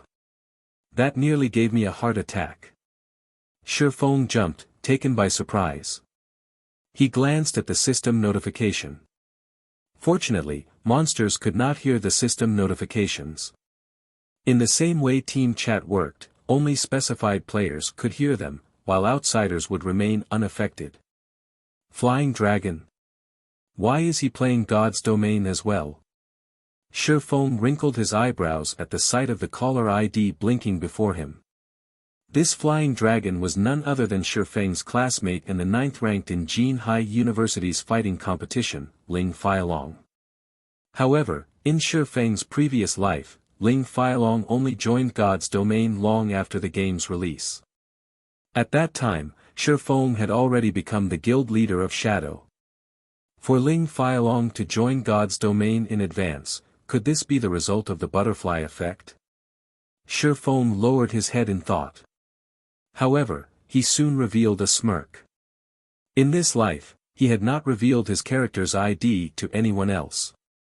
As for Blackie, Shifeng had long since told him not to reveal anything. Hence, no one in Jinhai University knew Shifeng was Yifeng. Similarly, nobody else knew that Blackie was Black Cloud in God's Domain. Blackie's friends only knew that he was getting by fairly well in the game. Who are you? What business do you have with me? Shifeng answered the call with a cold and imposing tone as if he were a god looking down on an ant. Ling Feilong immediately felt chills all down his body when he heard Shifeng's voice, followed by immense pressure. He felt like he had just walked out of a cold pool of water. His heartbeat instantly soared to 180 beats per minute. This is Yifeng, the god-ranked expert that caused even Martial Union to submit. His voice alone is already so imposing and threatening. The pressure he gives off is even stronger than Brother Zhang's. It's as expected of a god-ranked expert. No wonder Brother Zhang wanted me to recruit him. Ling Feilong was inwardly shocked, and he grew even more respectful toward Shifeng. Originally, Zhou Yuhu should have been the one to contact the god-ranked expert. However, Zhou Yuhu previously had a falling out with the god-ranked expert, so the responsibility had been pushed onto him, Ling Failong, instead. Ling Failong felt that his chance to shine had arrived. As long as he could deal with this matter appropriately and gain the favor of such a god-ranked expert, his position in Shadow would rise quickly in the future. He would surely surpass Zhou Yuhu. After all, Zhou Yuhu had once found conflict with this god-ranked expert. In the future, Zhou Yuhu would certainly have difficulty getting by in Shadow. Before Ling Failong had personally felt Yi Feng's imposing aura, he always thought that nobody could be as strong as Brother Zhang. However, Ling Failong was now completely certain that, if this god-ranked expert joined Shadow, even Zhang Luowei would have to submit to his strength. Meanwhile, Shadow would similarly fall under the control of this expert. How are you, expert? I am Shadow's representative, Flying Dragon. We sincerely want to recruit a god-ranked expert like yourself into Shadow. As for the treatment you will receive, please rest assured. We at Shadow will certainly not mistreat you. Ling Failong's tone was both soft and respectful when he spoke. After all, the god-ranked expert before his eyes right now someone he needed to fawn over desperately in the future. He was truly afraid that this god-ranked expert would immediately disconnect his call.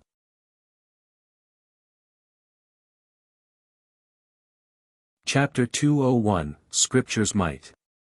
Hearing Ling Failong attempt to fawn over him and his respectful attitude while doing so, Shifeng couldn't help but sigh. The shoe was on the other foot now. Fate truly knew how to toy with people. Judging from Ling Failong's tone, Shifeng could discern that Ling Failong intended to ride on his coattails. If you wish to recruit me, tell me what sort of benefits you plan to offer first, Shifeng calmly asked. Brother expert, I guarantee that you'll be satisfied. As long as you join Shadow, you'll immediately become an elder of the guild.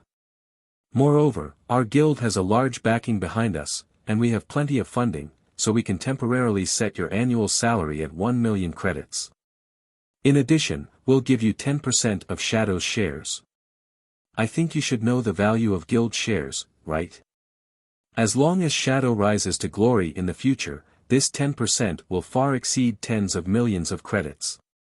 No other guild can offer you this kind of treatment, Ling Failong explained, very satisfied with himself.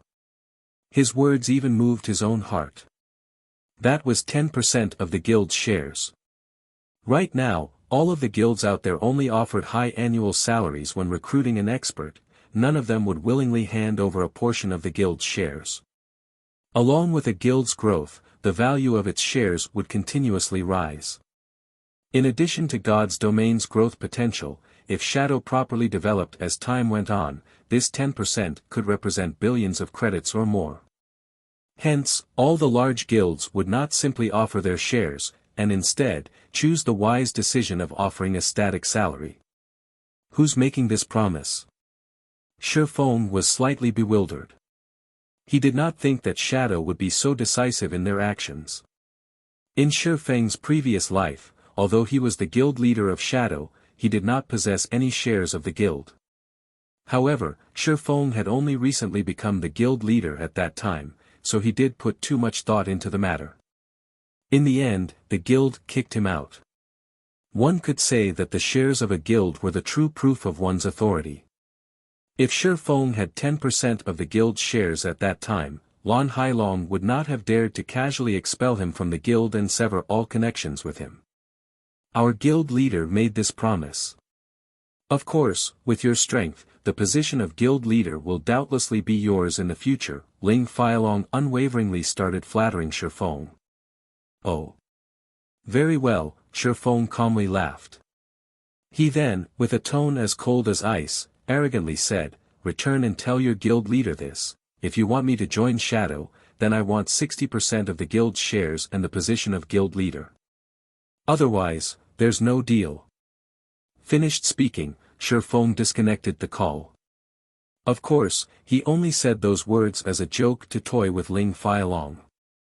Even if Shadow were willing to hand over 100% of its shares, Shifeng would still reject the offer without hesitation. He swore that would never again wear the hateful name of Shadow. He simply said those words because he knew that Ling Failong, Zhang Luowei, and Lan Hailong could never truly agree to such a request. After all, with 60% of the guild's shares, Shifeng would become the head honcho of Shadow, his word would be final. Whether it was Zhang Luowei or Lan Hailong, neither could endure being a subordinate of someone else. Such a domineering tone. No wonder he could force Martial Union, who is even stronger than Shadow, to take a huge loss. Unfortunately, he isn't a broad-minded person. If he had accepted the offer, based on the strength he possessed, he could have easily become the Shadow's true boss in the future if he wanted to. Although Ling Failong admired Shifeng, he sneered disdainfully as he determined Shifeng to be a boorish fellow. Yet, without a backer to rely on, it was impossible for Ling Failong to climb further up the ranks of Shadow.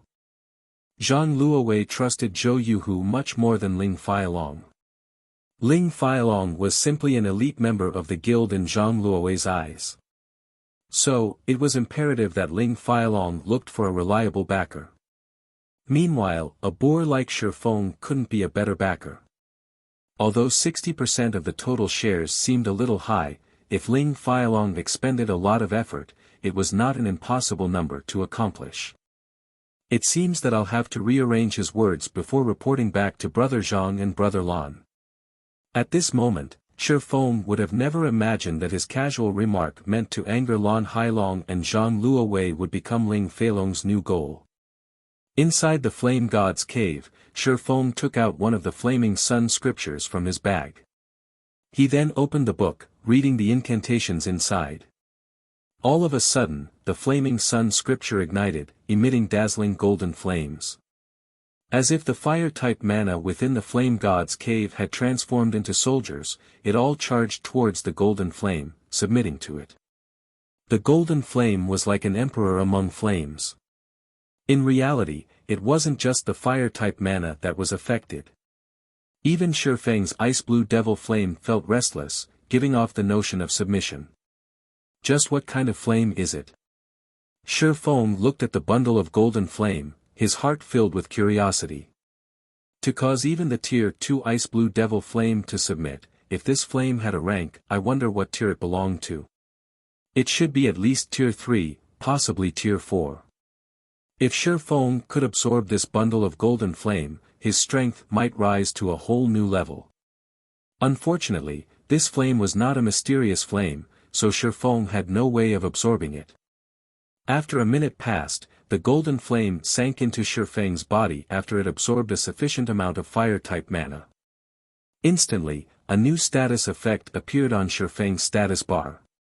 Flaming Sun's Blessing. Increases fire resistance by 100 points and reduces damage from fire-type attacks by 90%.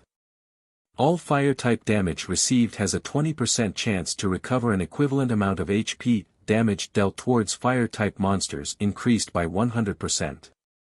Duration of 2 hours. Effective only within the Flame God's cave. In reality, the Flaming Sun scripture's original purpose was simply for the convenience of players when grinding in a hot environment. However, when used inside the Flame God's cave, where the density of fire-type mana was extremely high, its effects increased by manyfold. Hence why the ranger in Shifeng's previous life was able to solo the elite monsters and chieftain-ranked bosses here. To begin with, Shifeng already had 20 points of fire resistance. Now that he gained an additional 100 points, normal fire attacks would only be an itch to him. Not to mention, there was also the 90% damage reduction to fire-type attacks. This increase was just too awesome. With the Flaming Sun's blessing, Shifeng boldly advanced deeper into the Flame God's cave. There were multiple pathways in the Flame God's cave, and it was extremely spacious. Players could easily get lost in the cave. This, however, was not a problem for Shifeng. The Flame God's cave was like his own backyard, and very quickly, he located a lone level 25 lava hound lying on solidified, blackened lava. Lava Hound, common monster. Level 25. HP 5, 400/5, 400. The lava hound was several sizes larger compared to a normal lion. Its entire body emitted red flames, its skin was a dark yellow, and it had a pair of large, crimson eyes. Detecting Shifeng's presence, the lava hound abruptly stood, its blood-red eyes glared at Shifeng as it let out a low, angry growl. The lava hound's sharp claws easily shattered a chunk of charred rock. Just as Shifeng unsheathed the abyssal blade in Silver Lake, the lava hound spat a mouthful of flames at Shifeng. Without holding anything back, Shifeng activated the ice-blue devil flame, covering his entire body with a deep blue flame. He then charged at the ball of flames head-on. The lava hound's attack could originally devour close to half of the HP of an MT of the same level. However, when struck Shifeng, the attack merely caused around -10 points of damage. The damage the lava hound's attack dealt was even less than the attacks of a level 10 common monster. As expected, with 120 points of fire resistance, my resistance has reached extraordinary levels. Finished experimenting with his durability, Shifeng arrived in front of the lava hound and sent a chop slashing at its nape, drawing a pool of piping hot blood. A damage of -345 points appeared above the lava hound's head. The damage was barely within Shifeng's acceptable range. Moreover, due to the lava hound being 11 levels higher than himself, Shifeng's skill proficiency also soared with lightning speed. Every usage netted him 3 proficiency points. Although the lava hound was powerful, Shifeng only needed to take note of its AoE skills like the flame breath and flame explosion. Without the threat of these powerful skills, Shifeng only needed to deal with the lava hound's sharp claws. With Shifeng's extraordinary evasive techniques, in addition to his very high agility, he could easily dodge the attacks from the lava hound's sharp claws. Before even a minute had passed, Shifeng had killed the level 25 lava hound, the monster leaving behind a flame crystal and several copper coins after it died. System, level 25 lava hound killed. Level difference of 11. EXP obtained increased by 1100%. Obtained 16,500 EXP.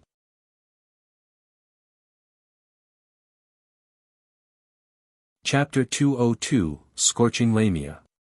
Within the brightly lit Flame God's cave, Shifeng advanced further into the cave relentlessly. The lava hound he previously killed had raised his skill proficiencies by quite a bit. However, that was it.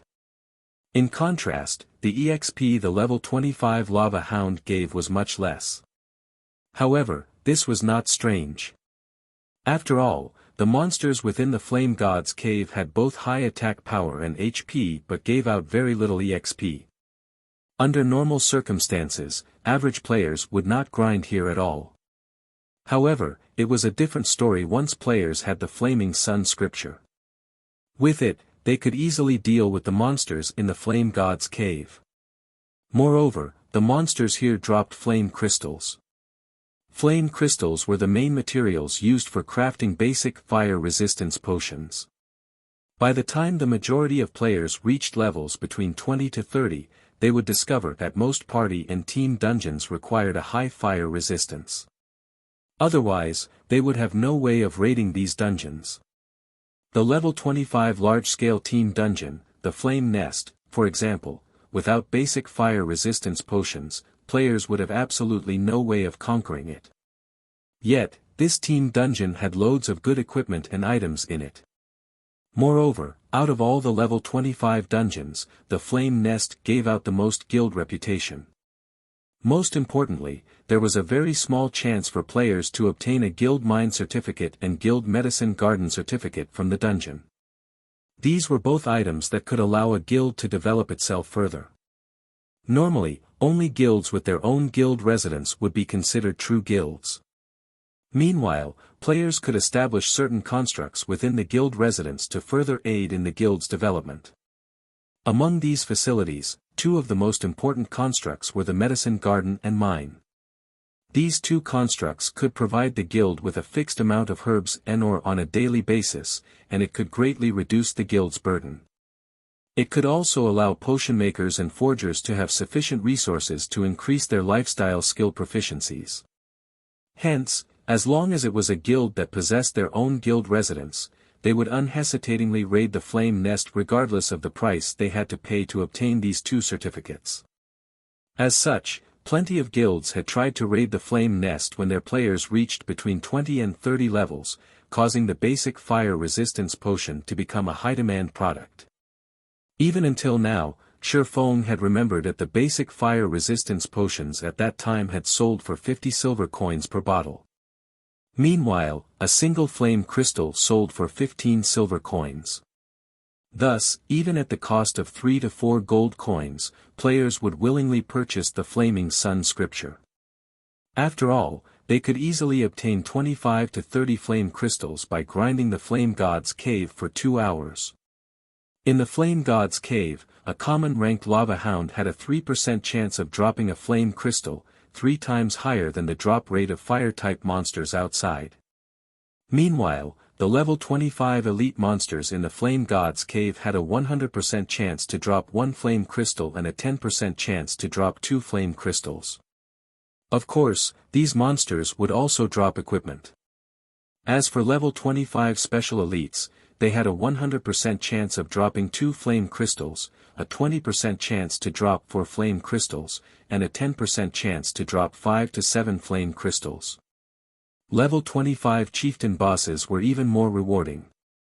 They had a 100% chance to drop 10 flame crystals, a 30% chance to drop 13 pieces of flame crystals, and 20% chance to drop 20 to 25 flame crystals. Players could easily earn up to 2 gold coins by killing a single chieftain boss. Not to mention, these bosses also dropped equipment and tools. Shifeng continuously killed lone level 25 lava hounds as he advanced further into the depths of the Flame God's Cave. Even when he met 2 lava hounds at the same time, he still easily dealt with them. Only, more time was necessary. The flame breath of the lava hounds could be easily dodged. Players only needed to take note of the lava hound's throat. When its throat glowed and gave off the color of fire, it was about to spit out flames. However, the damage of this move was only a small matter to Shifeng, it dealt about only -100 damage in total to Shifeng.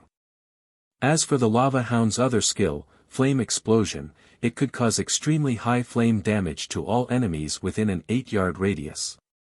Without 120 points in fire resistance and 90% damage reduction to fire-type attacks, MTs of the same level would instantly lose 3/4 of their HP to this single attack. However, the lava hound's actions were obvious before it would cast this skill. It would raise its claws high, then slam them on the ground, creating an explosion of flames. However, the skill's effective range was wide, making it extremely hard to avoid. It was practically a sure-hit skill. Fortunately, Shifeng's fire resistance was extremely high, and he would, at most, receive around -100 damage from the lava hound's flame explosion. Shifeng had over 1,800 HP, so this damage was not significant. Another hour or so passed by, and Shifeng finally arrived at the core area of the Flame God's Cave. On his way here, Shifeng had killed many lava hounds, and due to the luck +3 provided by the Shadow's blessing he wore, he obtained a bountiful number of flame crystals. He could get 1 flame crystal for every half a dozen or so lava hounds he killed. Throughout his journey, Shifeng had killed over 40 lava hounds, and obtained a total of 8 flame crystals. His experience had also risen to 37% of level 14, his leveling speed could already be described as flying. His skills, Chop, Thundering Flash, and Thunder Flame Explosion, also rose to level 7, level 5, and level 3 respectively. If including the upgrade provided by the Abyssal Blade, these skills would be level 10, level 8, and level 6 respectively. These improvements had pushed Shifeng's damage output to a whole new level once more. Unfortunately, the lava hound Shifeng killed did not drop any equipment, the same went for the forging designs that Shifeng most desired. The core area Shifeng had reached was a large, empty lava field, molten lava flowed throughout the surroundings. At the highest point of the empty field sat plenty of bright crystals reflecting the glow of the lava into the surroundings, illuminating the spacious and empty field. The cooled accumulation of lava formed the land here. This place was more like a swamp than a durable stone road, and players would find it very hard to traverse across this lava field. A single misstep would instantly lead to players fall into a pit of molten lava. If players did not possess a definite control over their own bodies, they would find themselves at a serious disadvantage when battling here. Meanwhile, on the empty land a short distance away, Shifeng discovered plenty of level 25 elite flame Naga silently guarding. Occasionally, he could also spot a few level 25 special elite flame Naga warriors. Compared to the lava hound, these monsters possessed much more intelligence. Aside from attacking with flames, they could also deal a substantial amount of physical damage. These monsters also had exceptionally fast reactions, especially the flame Naga warriors. These warriors wore armor and wielded a shield in one of their hands. They were practically shield warriors, and players would find them extremely difficult to deal with. Flame Naga, Elite Rank. Level 25. HP 20,000/20,000. Flame Naga Warrior, Special Elite. Level 25. HP 50,000/50,000. Soon after, Shifeng lifted his head and shifted his gaze towards the distant central region of this lava field. Due to the long distance, Shifeng had to squint and focus his eyes for quite some time.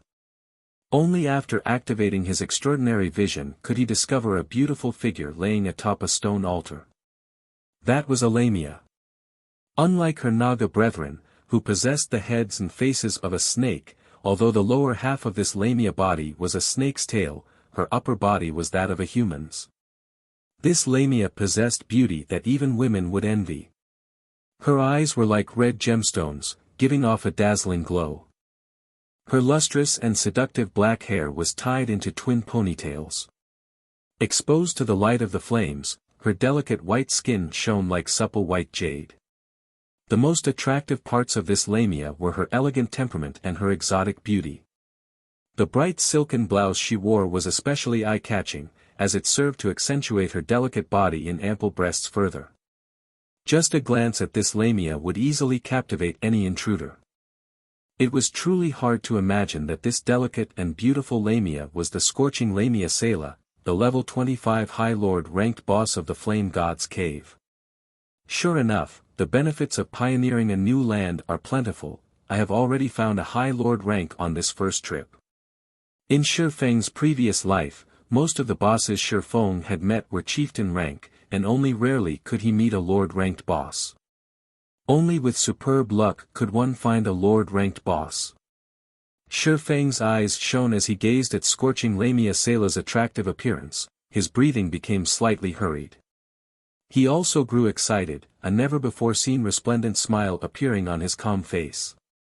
Of course, Shifeng wasn't captivated by Salou's beauty, but the bountiful wealth that a High Lord-ranked boss represented. Not to mention, Salou was the High Lord of the Flame God's Cave.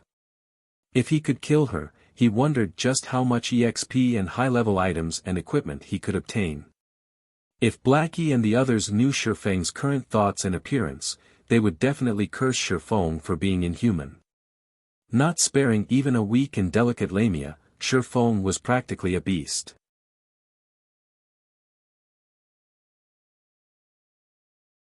Chapter 203, Scorching Heart. Molten lava slowly flowed across the vast, empty field. Meanwhile, the Scorching Lamia Salou paid no particular attention to the intruder, Shifeng.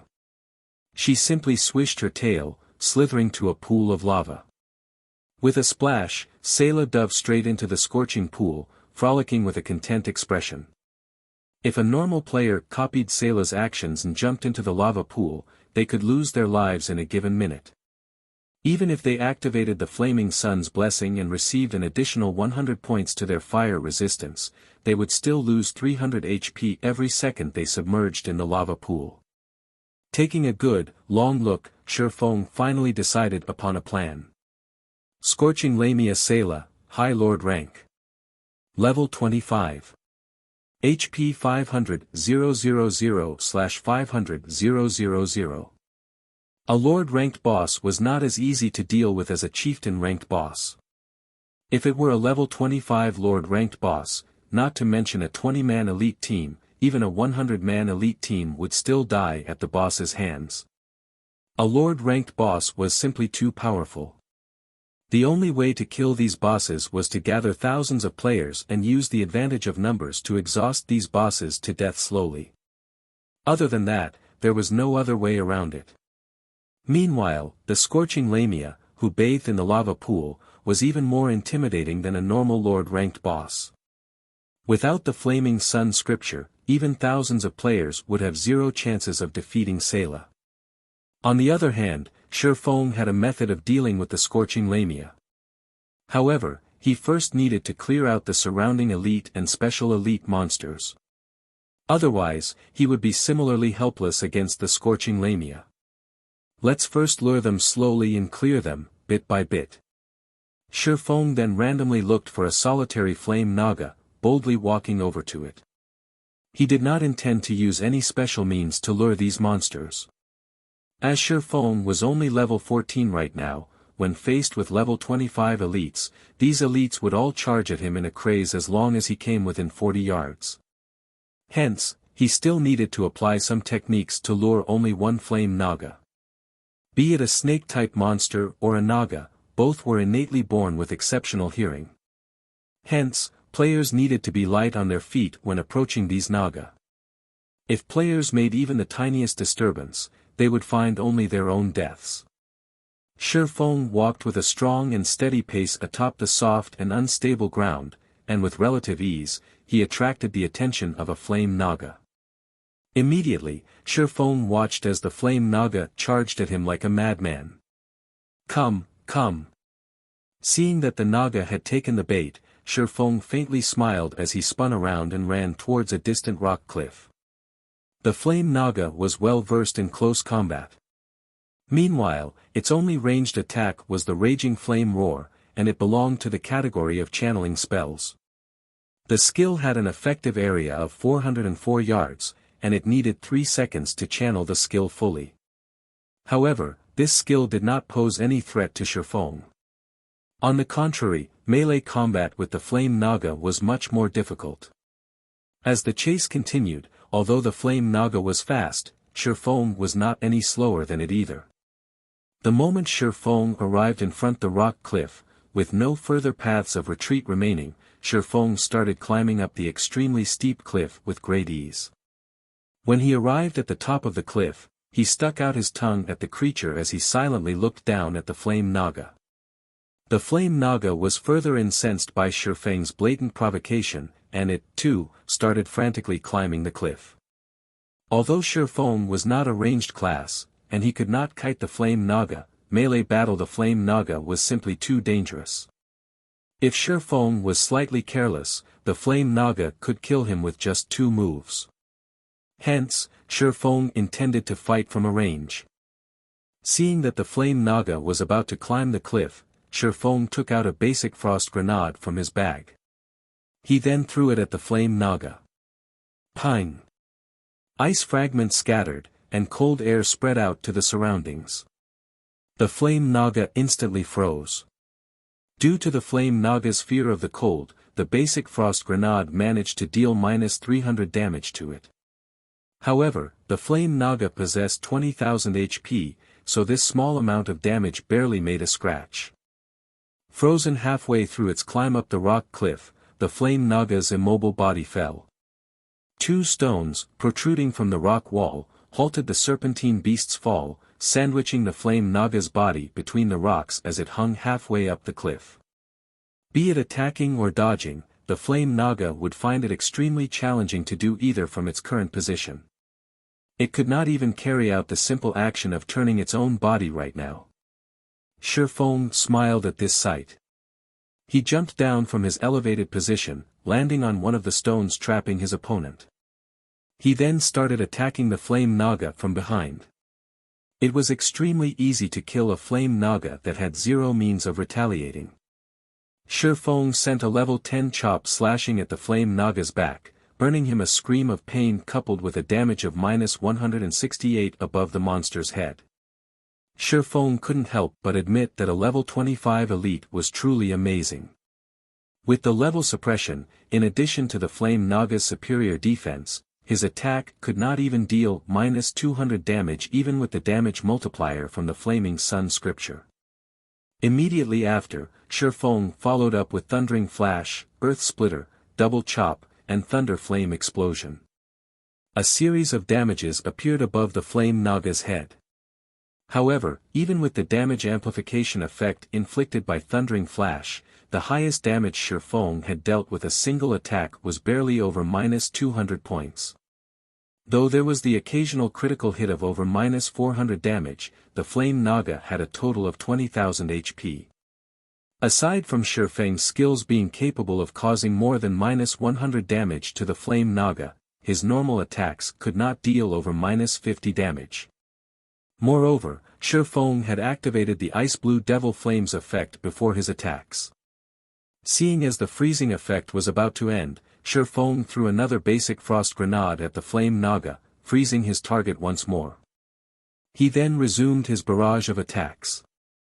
Although the Flame Naga had relatively fast regeneration, neither was the damage Shi Feng was causing to it a small amount. 2 minutes later, the Flame Naga's HP finally fell to 20%. Simultaneously, the Flame Naga released a fierce roar. Flames covered its entire body, and shortly after, its body started trembling. Shi Feng had long since been prepared for it. Immediately, he hid behind the corner of a rock. Boom! Countless flying flame blades shot out from the Flame Naga's body. These flame blades were the beast's scales, and their appearance signaled its ultimate move, flame bullets. The damage these flame bullets dealt was a combination of physical and fire-type damage. With Shi Feng's current HP that was slightly over 1,800 points, these bullets could instantly send him into a critical condition. However, with the iron-like rock blocking these blades for him, Shi Feng received no damage at all. After the waves of flame bullets ended, Shi Feng threw out another frost grenade before resuming his attack. In the end, Shi Feng killed the level 25 Flame Naga with relative ease. The instant the Flame Naga died, Shi Feng's experience bar increased by a small portion. Shi Feng was already level 14, and he needed an extremely large amount of EXP to reach level 15. His experience bar rising by a noticeable chunk showed just how bountiful the EXP the Flame Naga provided was. The Flame Naga also dropped 2 flame crystals, 1 bronze ornament, and tens of copper coins. Ornaments were the rarest of all equipment. Compared to jewelry such as rings and necklaces, ornaments were far more valuable. In God's domain, every player could equip 3 ornaments at most. As of this moment, however, Shi Feng's ornament window was still a big, empty space. He truly did not imagine that he would inadvertently obtain a bronze ornament. His luck was simply too good. Scorching Heart ornament, bronze rank. Equipment requirement, strength 80. Strength plus 10, agility plus 10, endurance plus 10. Fire resistance plus 3. Can be activated to cast a tier 2 flame shield that can absorb a maximum of 1000 flame damage. Although this ornament did not offer a large increase to his attributes, ornaments that could increase one's resistances were extremely rare. Every such ornament was valued at 6 gold coins or more. This is too great. I'm now level 14, and I have 114 points in strength and 131 points in agility.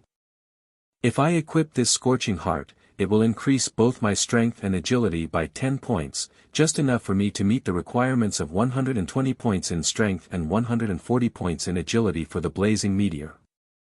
Shi Feng was ecstatic as he held the flame-red-colored Scorching Heart. Shi Feng did not think that he could equip the pseudo-extraordinary weapon within such a short period after obtaining it. If he could equip the Blazing Meteor right now, his strength would definitely receive an explosive increase. He might even reach the standards of an official Tier 1 swordsman.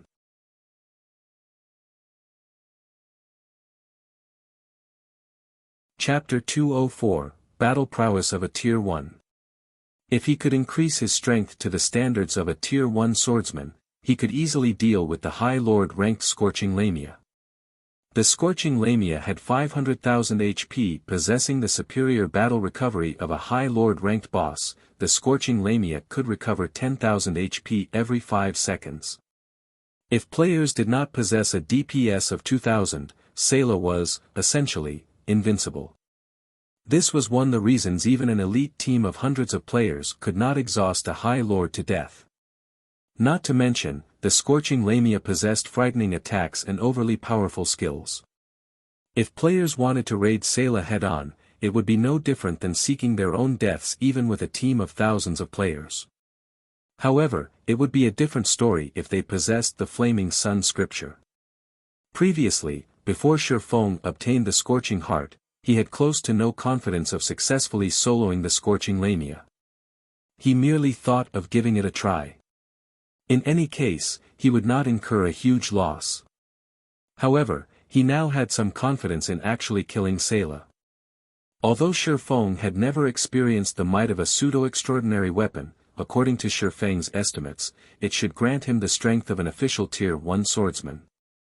Immediately, Shifeng retrieved the pseudo-extraordinary weapon, the Blazing Meteor, from his bag, equipping it on himself. Blazing Meteor, throwing weapon, dark gold rank.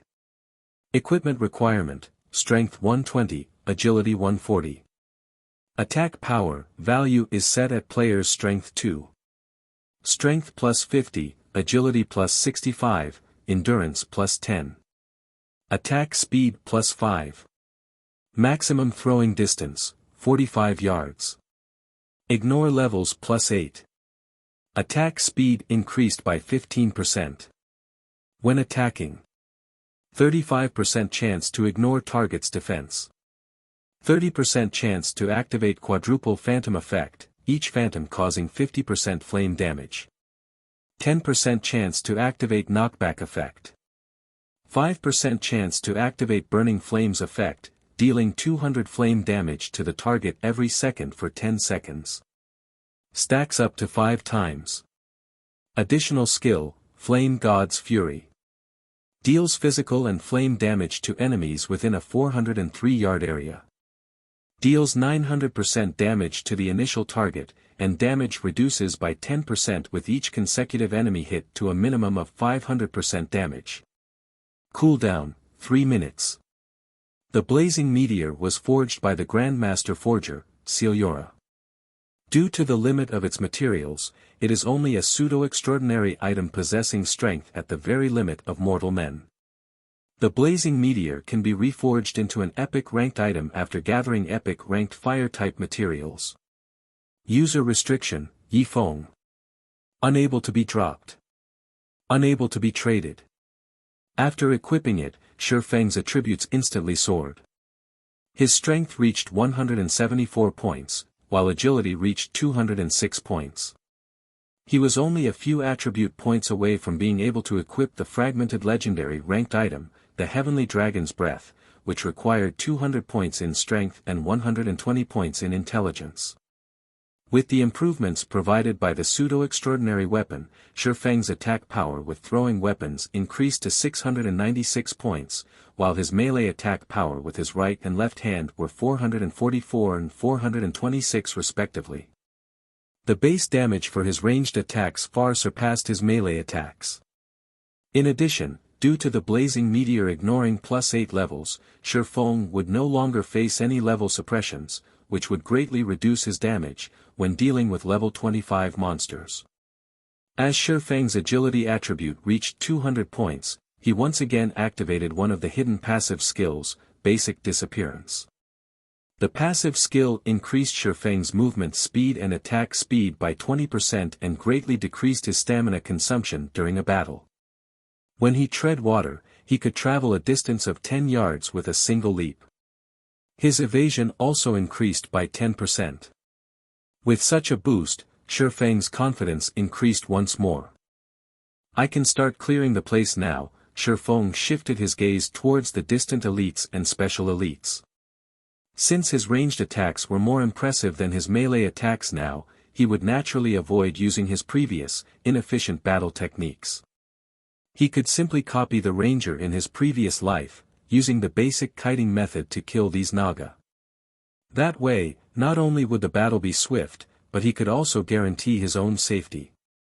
At a spot 43 yards away, 2 level 25 elite flame Naga and 1 special elite flame Naga warrior currently conversed with each other in soft tones. None of them had noticed Shifeng's presence. In contrast, Shifeng, currently covered in deep blue flames, retrieved the flame-red, thin, needle-like blazing meteor from his waist. He aimed the blazing meteor at the flame Naga warrior standing between the other 2 flame Naga, initiating his attack. Shio! The blazing meteor shot through the air, transforming into a meteor and instantly piercing the flame Naga warrior's forehead. Simultaneously, the ignore target's defense effect and quadruple phantom effect both triggered upon impact. Before that flame Naga warrior could even manage a scream, -1526, -758, -758, -758, -758 appeared above its head. Even Shifeng dared not believe his own eyes right now. Although he had the support of the Flaming Sun scripture, the might of this single attack was still too powerful. A single, normal attack had destroyed over 4,500 HP from the Flame Naga warrior, which was close to 1/10 of the special elite monster's total HP. Shifeng only needed to repeat this attack 11 more times to kill a level 25 special elite. In the entire God's domain, aside from Shifeng, there might not be a second person capable of carrying out such a feat. Replying to Shifeng's brutal attack, the 3 Naga released angry roars. They revealed sinister expressions as they charged towards Shifeng, gradually splitting from the main force of the Naga. When the distance between the 3 Naga and Shifeng had shortened 20 yards, Shifeng threw a basic frost grenade at them. The 3 Naga immediately froze in place, damages of -300 appearing above their heads.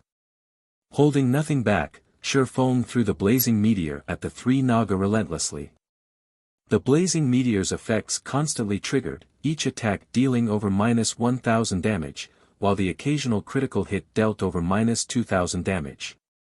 The 3 Naga were helpless. They could only attack Shifeng using fire-type spells. However, Shifeng always managed to predict the location of their attacks, so he could dodge the attacks beforehand, never letting any of the spells land on him. Before even 2 minutes had passed, the 2 elite and 1 special elite monster died. They contributed a large amount of EXP and multiple flame crystals to Shifeng. Possibly due to the Shadow's Blessings effect, the special elite Naga even dropped a level 22 mysterious iron-ranked plate armor. Afterwards, Shifeng repeated this process of luring and killing the elite and special elite Naga. Although the process was mind-bogglingly boring, the fatigue on his spirit lessened greatly when Shifeng thought about the flame crystals and the various level 20 to level 25 equipment he could obtain. Unknowingly, more than 4 hours had passed. Shifeng had cleared out practically all of the Naga present in this lava field. Shifeng had also risen to level 15, and he was only a tad bit away from level 16. While Shifeng rested, he opened the ranking list for White River City. Right now, the first place on the ranking list was occupied by a level 13 player. Shifeng could not help his shock at this sight. How could there be someone leveling so quickly? Not much time had passed since players outside of Shifeng's team had entered White River City. Logically, it would already be amazing for players to reach level 11. Yet, there was actually someone that had reached level 13. Was this person hunting monsters of a higher level as well? Shifeng's mouth twitched when he saw the name of this first-ranked player, Lone Tyrant. Who was this person? How come I've never heard this name before? Meanwhile, the Snow Goddess, Gentle Snow, occupied the second place on the ranking list. She was level 12 right now. Following closely, another level 12 player possessed the third rank. And level 12 players occupied the remaining top 10 ranks. This situation confounded Shifeng. This leveling speed far surpassed his expectations. Could this be due to the butterfly effect? Shifeng wondered. Although players' leveling speed would indeed increase after entering White River City, it shouldn't increase to such a degree. Meanwhile, the 11th to 50th ranked players on the ranking list were all level 11. Reaching this level was still reasonable. If these players were all level 12 or 13, Shifeng would truly be speechless. Although the first-ranked player had already reached level 13, that player could not even reach Shifeng's shadow. If other players discovered this fact, they would definitely be shocked. After Shifeng reached level 15, he had placed all his free attribute points into intelligence. He had done so to meet the requirements of the Heavenly Dragon's Breath as soon as possible. However, the points he added were only a drop in the bucket. It should be about time to deal with you now. After recovering to perfect condition, Shifeng abruptly stood. He looked at the scorching Lamia still lounging in the pool of lava, a faint smile appearing on his face.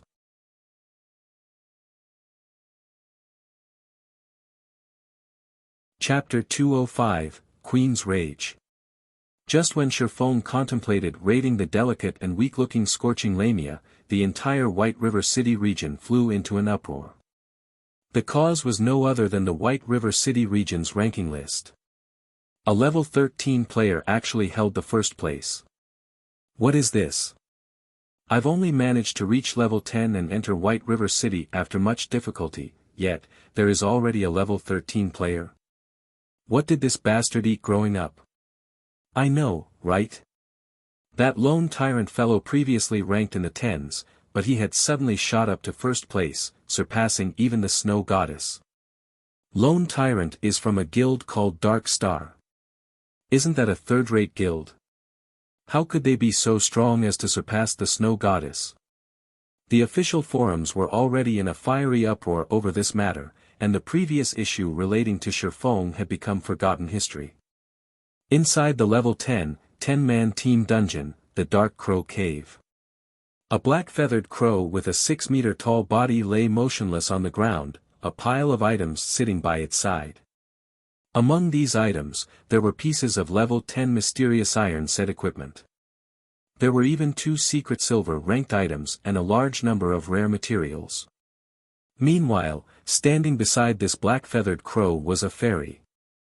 This fairy possessed skin as white as snow and an appearance that could charm any mortal man.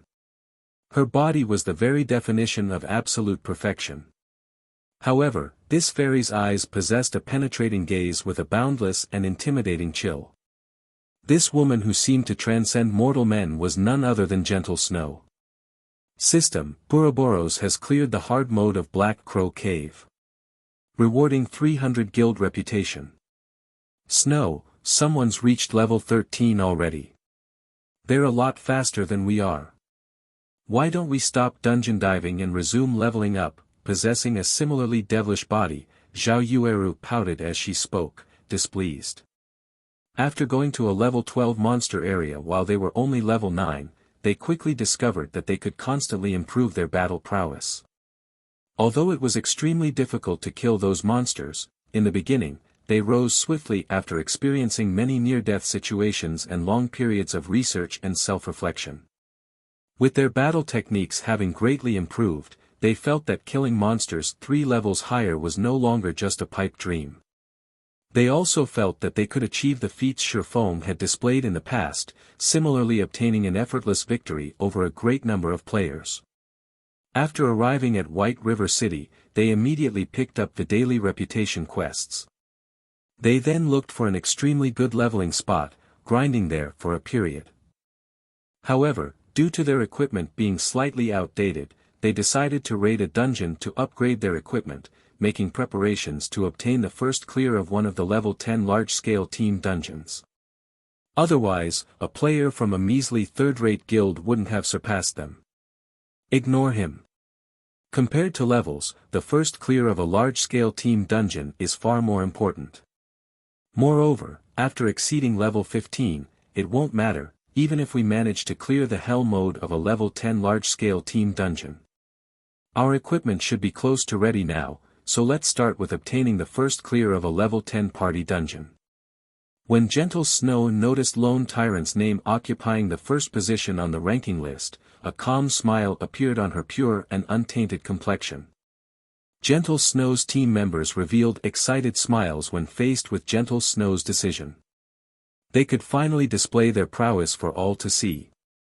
After all, they had all been experts in the past virtual reality games. Throughout this period, they had constantly strived and battled against high-level monsters.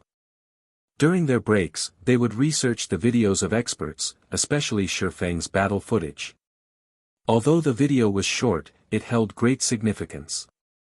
The more they studied Shifeng's battle, the more shocked they became. Unknowingly, their own battle techniques also began to improve madly. To put it another way, they had started to familiarize themselves with the realistic battle methods of God's domain. Simultaneously, they had also grasped a hold of their body's true strength. The hard mode of a team dungeon could not fully sate their thirst for growth. It was especially true after they familiarized themselves with their extraordinary condition. Right now, only hell mode could truly excite them. Just like when they were in the hell mode of Dark Moon Graveyard, they wished to experience the feeling of having every single cell within their bodies tremble. In the past, they believed that their trembling represented fear. In reality, however, that trembling resulted from the excitement that grew in their hearts. Meanwhile, the other large guilds were similarly shocked by the sudden appearance of Lone Tyrant but quickly dismissed this matter from their minds. The average players, however, were astonished.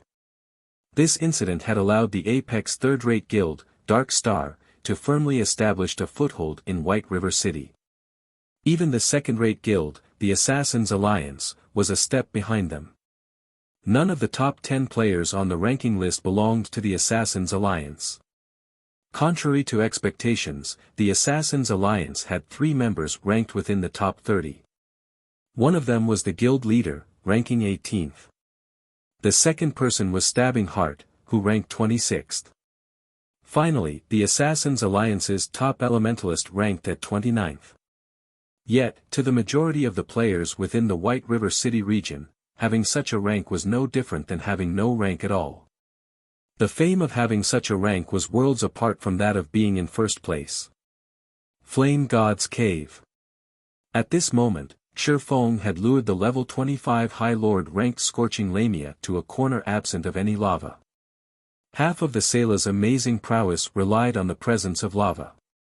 Hence, by luring her away from the lava, the raid difficulty of the Scorching Lamia instantly reduced by half. However, even with such a reduction, Salah was still a High Lord ranked boss. She was not something average players could afford to provoke. Kneel before me and receive your punishment of flames. The Scorching Lamia's finger trembled, and suddenly, a whip of flames appeared from her finger. She then abruptly cracked her whip towards Shifeng's skull. The flame whip transformed into a streak of flowing light as it swung towards Shifeng's cranium. Queen's Whip. This was the melee skill that the Scorching Lamia often used. If an MT of the same level did not possess the Flaming Sun's blessing, this single whip could instantly kill him. In addition, this skill was a wide-range AoE skill, and it had a maximum attack range of 25 yards. If players wished to use the advantage of numbers to deal with the Scorching Lamia, they would quickly find themselves cremated by her whip. After all, even an MT could not block this attack, let alone the other fragile classes. Faced with the incoming flame whip, Shifeng sprung himself into the air and threw himself to the ground.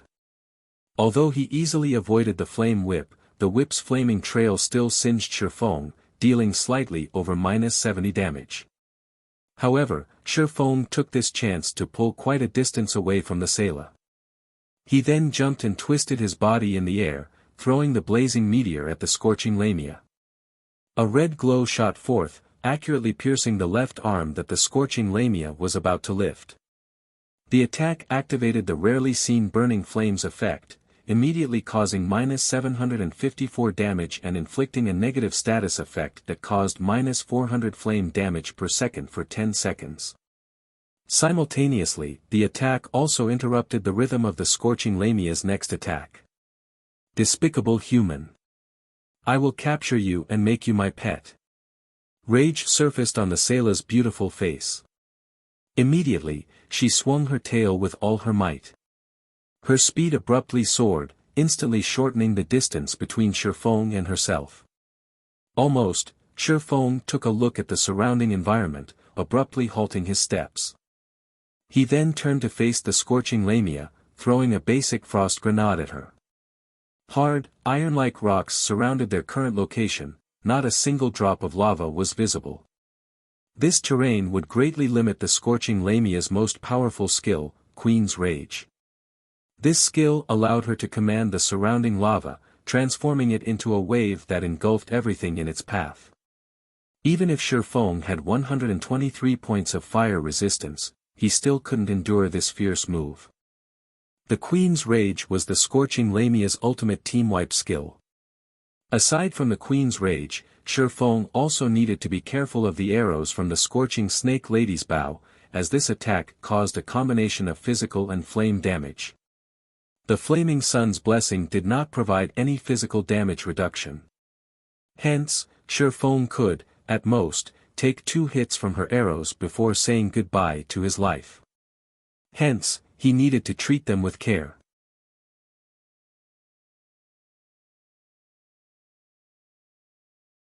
Chapter 206, High Lord Ranked Battle. Due to the frost grenade's effects, a layer of snow covered the black, charred land.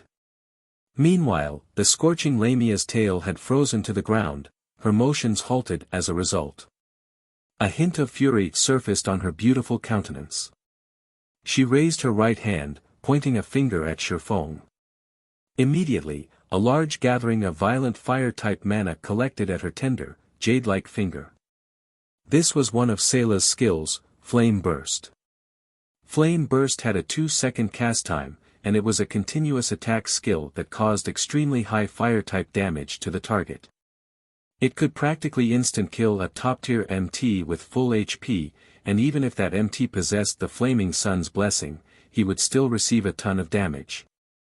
Watching the flames gathering at the Scorching Lamia's fingertip grow more violent, Shifeng immediately activated Defensive Blade. His eyes focused on the ferocious flames, and the instant she launched her attack, Shifeng simultaneously attacked with the blazing meteor.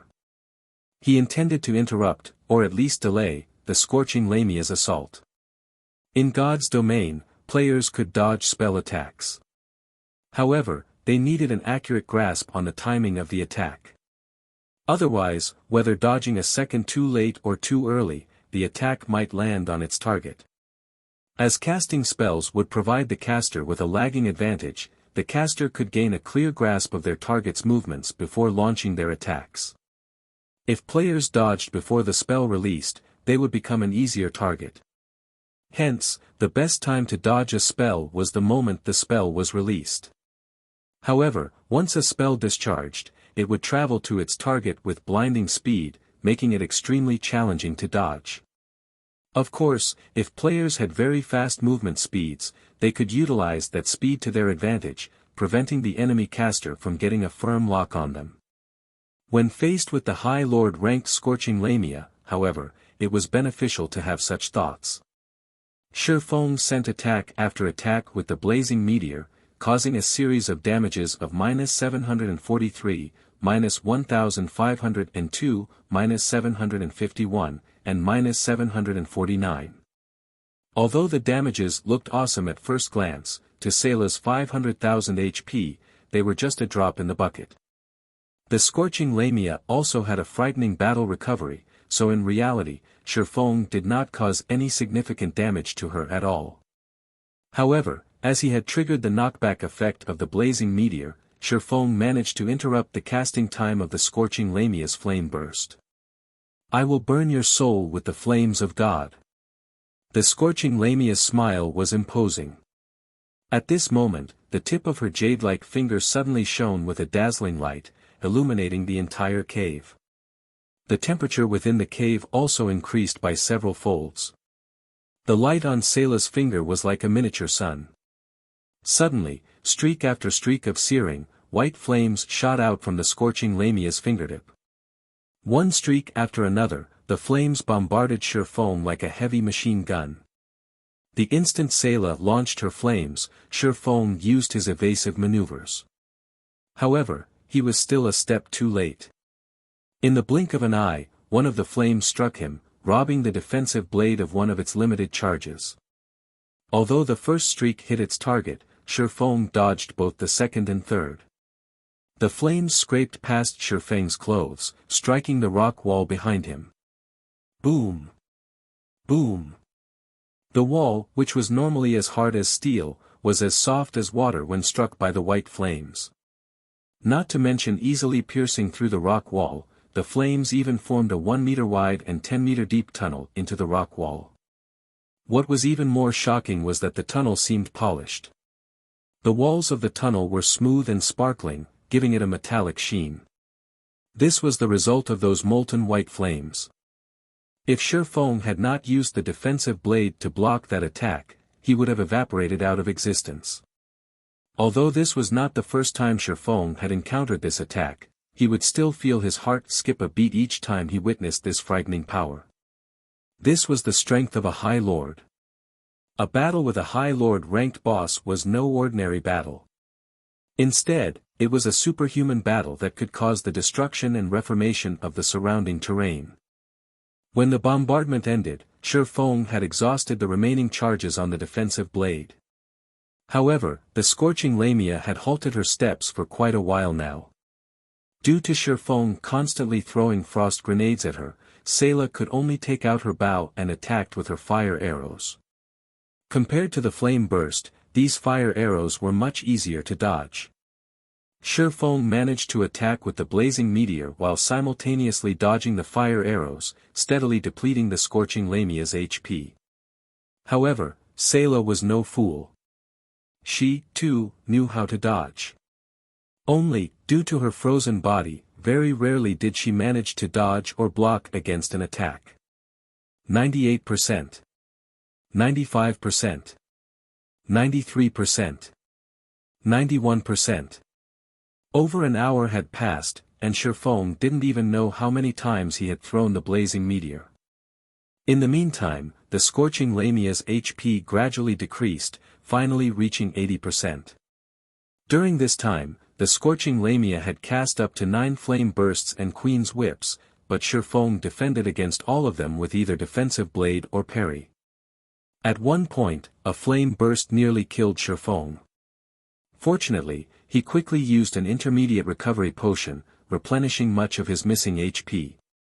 Although constantly attacking and dodging made the battle seem tedious, it would still be extremely worthwhile if such a tedious task allowed Shifeng to kill a High Lord ranked boss. A High Lord ranked boss's drops were normally bountiful, and at the very minimum, it would drop a fine gold ranked item. There was even the possibility of dropping several dark gold ranked items. Fine gold rank or dark gold rank, players at this stage of the game could only dream of possessing either. Not to mention, before Shifeng had even reached level 25, he already had a reliable source for level 25 equipment. After landing attack after attack on the Scorching Lamia, the Burning Flames effect had stacked up to 5 times, causing Salou to lose 2000 HP per second. The damage was just right to combat the Scorching Lamia's battle recovery. Suddenly, the Scorching Lamia's HP started rapidly decreasing. After another 2 hours, the Scorching Lamia's HP fell to 23%. If Shifeng continued with this pace, the battle would conclude in, at most, 1 hour. At that thought, Shifeng's hands moved faster as he further increased his attack rate. At this moment, Shifeng's system communication suddenly rang. The caller was stabbing heart of the Assassin's Alliance. By now, Shifeng had already gotten used to dodging Salou's attacks after repeating the process so many times. Since he had nothing better to do, he accepted the call. "Brother Yifeng, I wonder if I can request your help on a matter." Stabbing Heart spoke without adding any unnecessary flattery, getting right to the point. However, he immediately felt surprised by his own actions in suddenly seeking Shifeng's help. After all, an expert's time was extremely valuable. Not to mention, the competition in White River City right now was far more intense than the competition in Red Leaf City in the past. After all, when all was said and done, Red Leaf Town only had a player base 20,000 to 30,000 in the past. Meanwhile, White River City had over 1 million players right now. Adding to the fact that plenty of experts had gathered at White River City, the intensity of the competition there had increased by several times. Help. I wonder what Brother Stabbing Heart needs me to do. Shifeng asked. It's like this. I wish to invite you to raid a team dungeon with us. If we have the help of an expert like Brother Yifeng, we will have a very high possibility of clearing the dungeon. Stabbing Heart was clearly embarrassed for asking. Which team dungeon is it? Don't tell me that you're looking at one of the 3 level 10 large-scale dungeons. Shifeng was slightly astonished. He did not think that Stabbing Heart would look to him for help with a dungeon. Regarding the 3 large-scale dungeons, Shifeng had no intentions of involving himself with them. After all, it would have a huge impact on the course of history. His first clear of Dark Moon Graveyard had already affected the progression of history. If he helped the Assassin's Alliance obtain the first clear of a large-scale team dungeon, God knew if something out of his control would happen in the future. Large-scale team dungeons were worlds apart from normal team dungeons. Their difficulty was directly increased by 2 to 3 levels. Even if Shifeng gave his help, with the current state of the Assassin's Alliance, they could not even clear the normal mode of the dungeon.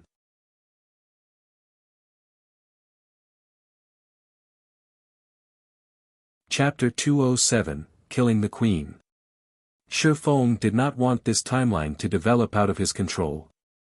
If Stabbing Heart really wanted to raid one of the 3 great dungeons, he could only sternly refuse. Stabbing Heart shook his head, faintly exclaiming, "It isn't one of the 3 great dungeons. It is just one of the 20-man team dungeons, the Beastman Munition Factory. That is a level 10 to level 13 team dungeon, and the equipment dropped there would be of great help to us when we raid the 3 large-scale dungeons.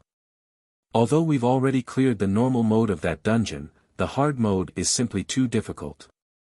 We have been stuck at the first boss all this time, so we wish to seek your aid." Shifeng's heart was slightly moved when he heard of the words, Beastman Munition Factory. That dungeon did indeed possess a lot of valuable items, especially the basic fire resistance potion recipe and the level 10 swordsman set equipment, wind extinguisher. It would not be a bad idea to make a trip there for these items. "Fine, but I have a demand," Shifeng said. "Brother Yifeng, there is no need to hold back." Stabbing Heart released a sigh of relief after hearing Shifeng's agreement. He was deeply afraid that Shifeng would refuse. "I want all the recipes and forging designs we obtain from the dungeon. In addition, I want priority over all swordsman equipment. If you can agree to these conditions, I will have no problem offering my assistance." Shifeng listed his demands. Stabbing Heart carefully considered Shifeng's words. If he were the one leading the team this time, he wouldn't hesitate to agree to Shifeng's demands. However, the leader of the team this time was the guild leader of the Assassin's Alliance, Cruel Sword. So, Stabbing Heart had no authority to make this decision. "Brother Yifeng, I have to consult with the guild leader about this matter. Can I give you a reply sometime later?" Stabbing Heart said with less confidence. "Sure." In any case, Shifeng was not in a hurry. There was still some time before he could kill the Scorching Lamia. After Stabbing Heart disconnected the call, he immediately went up to the guild leader, Cruel Sword. Cruel Sword was currently a short distance away, clearing the monsters in the dungeon. Based on appearance alone, Cruel Sword looked very young, and his tall and robust body seemed full of energy. In actuality, he was already 39 years old. Normally, he wore a stern expression, and he would always look at others with an intimidating, penetrating gaze. His ferocious appearance was just like that of a warrior about to enter a battlefield. In fact, Cruel Sword was a mercenary in reality. However, he had long since retired from his squad. After his retirement, he joined the then weak Assassins Alliance, and after enduring over 10 years of hardships, he finally managed to turn the Assassins Alliance into an apex second-rate guild, gaining plenty of support and sponsors from large corporations. How did your negotiations with him go? Cruel Sword turned his head and glanced at Stabbing Heart, asking sternly. Previously, the Assassins Alliance had been stuck at the first boss of the hard-mode Beastman munition factory. Hence, Stabbing Heart suggested recruiting a god-ranked expert to help them. However, Cruel Sword felt that it was beneath him to do such a thing. What god-ranked expert? Everyone's just blindly overestimating him. If it weren't for the fact that Stabbing Heart had performed extremely well in recent days and been promoted to an elder of the guild, Cruel Sword would not have let Stabbing Heart contact Shurfeng at all. He agrees to come, but he has a demand. He wants all of the swordsman equipment and the forging designs and recipes that drop. Stabbing Heart carefully said, however, I feel that Yi Feng is worth this price. After all, even the snow goddess greatly valued his performance. After listening to these words, Cruel Sword's coarse eyebrows furrowed. He clearly felt dissatisfied about Shurfeng's demands. Boss Cruel Sword, Yi Feng is truly powerful. Without Shurfeng, the snow goddess, Gentle Snow, might not have even obtained the first clear of the Dark Moon Graveyard, Stabbing Heart hurriedly said. Gentle Snow, is it? Cruel Sword's resolve slightly wavered after hearing this name. Just half an hour ago, Gentle Snow had shocked all players throughout the entire White River City region, Cruel Blade included. Gentle Snow had taken down the first clear of 4 level 10 party dungeons and 2 level 10 small-scale team dungeons. Moreover, it wasn't the first clear of hard mode, but the first clear of hell mode. Simultaneously, her achievements signified the gap between her and the other guilds growing even larger. Moreover, Cruel Sword received information that Gentle Snow had already begun raiding the hell mode of a 20-man team dungeon. If Gentle Snow really succeeded, she would no longer occupy the same playing field as the other guilds within the White River City region. It seems that Yi Feng indeed has some capabilities. Since that is the case, agree to his demands. Cruel Sword was very curious about Shurfeng now. He wondered if Shurfeng was truly as strong as Stabbing Heart described him. In truth, Cruel Sword did not want any outsiders participating in the guild's expedition. However, the Assassins Alliance's position in White River City was becoming more insignificant as time passed. Ignoring the first-rate guild, Ouroboros, even the third-rate guild, Dark Star, would soon surpass them. The severity of this matter further increased due to the sudden appearance of that lone tyrant, who occupied the first position on the ranking list. Dark Star then continued to successfully raid the hard mode of 2 small-scale team dungeons, greatly increasing their fame and surpassing the other guilds. On the other hand, aside from obtaining the first clear of several normal mode dungeons, the Assassins Alliance had yet to even obtain the first clear of a single hard mode dungeon. Hence, Cruel Sword had personally organized an elite team to raid the Beastman munition factory. He intended to take this chance to obtain the first clear of a hard mode dungeon, increasing the guild's influence in White River City and ending the gossip of Assassins Alliance's inferiority to Dark Star. Hearing Cruel Sword's command, Stabbing Heart immediately contacted Shurfeng, excited. Brother Yi Feng, our guild leader has agreed to your demands. I wonder if you can come here immediately. Stabbing Heart asked. At this moment, Shurfeng still battled the Scorching Lamia, so how could he possibly leave now? Making a rough estimate, he said, I still have some matters to attend to right now. I'll need around 2 hours before I can hurry over. Alright, then let's meet up at the entrance of the Beastman munition factory in 2 hours. Although Stabbing Heart wanted Shurfeng to arrive as soon as possible, Stabbing Heart did not dare insist on the matter since Shurfeng had his own matters to attend. After all, it was already stunning that Shifeng would willingly help them out. Alright. I'll be there in 2 hours. Shifeng disconnected the call, resuming his barrage of attacks on Salou. Just after the Scorching Lamia's HP fell below 20%, a change suddenly overcame her previously beautiful appearance. Crimson-red sacred runes suddenly appeared on her jade-white skin, releasing a frightening magic power. Moreover, her red gemstone-like eyes released a brilliant white light. Immediately, the flame god's cave trembled. Cracks appeared on the ground, and very quickly, these cracks widened into large fissures that spewed molten magma. The lava formed a river as it moved and spread throughout the ground. This was the Scorching Lamia's strongest skill. Queen's Rage. Fortunately, Shifeng had long since lured Salou to this location. Otherwise, the lava that spewed from the ground would not be limited to a single river, it would form a great ocean that could instantly turn tens of thousands of players into ashes, becoming fertilizer for this great piece of land. Immediately, Shifeng activated gravity liberation. He jumped up into the air, and like a cannonball, he shot forth towards a rock wall some 10 meters away, successfully avoiding the incoming surge of lava. Approximately half a minute passed before the lava fully receded. However, the land was still dyed a crimson red, releasing piping hot steam into the air and the surrounding environment. If an average player set foot on this land, they would lose at least 500 HP every second in the best-case scenario. However, Shifeng was different. He had 123 points in fire resistance, so he could completely ignore the ground's high temperature.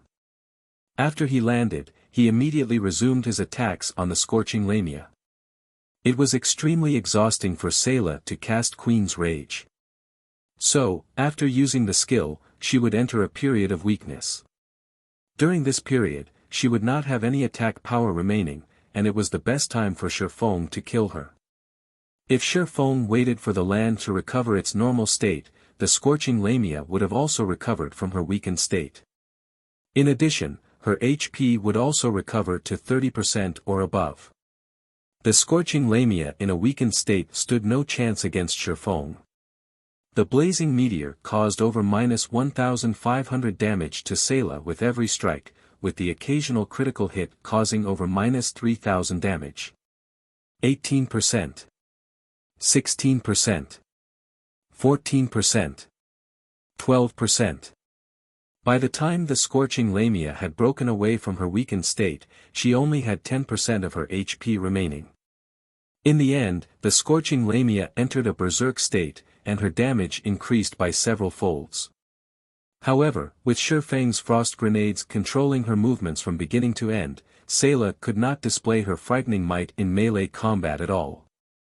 After another 10 minutes or so, the Scorching Lamia released a blood-curdling scream as her body fell to the ground. Instantly, Shifeng's level increased by 1, reaching 17% of level 16.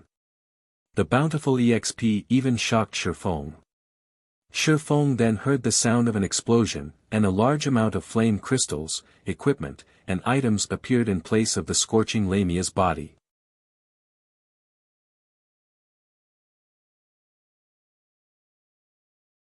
Chapter 208, Beastman Munition Factory.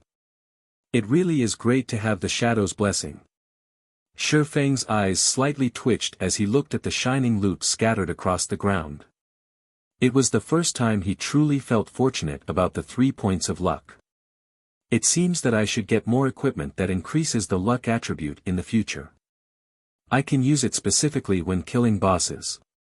If he obtained jackpots similar to the Scorching Lamia's as well, accumulating wealth would be a very simple task.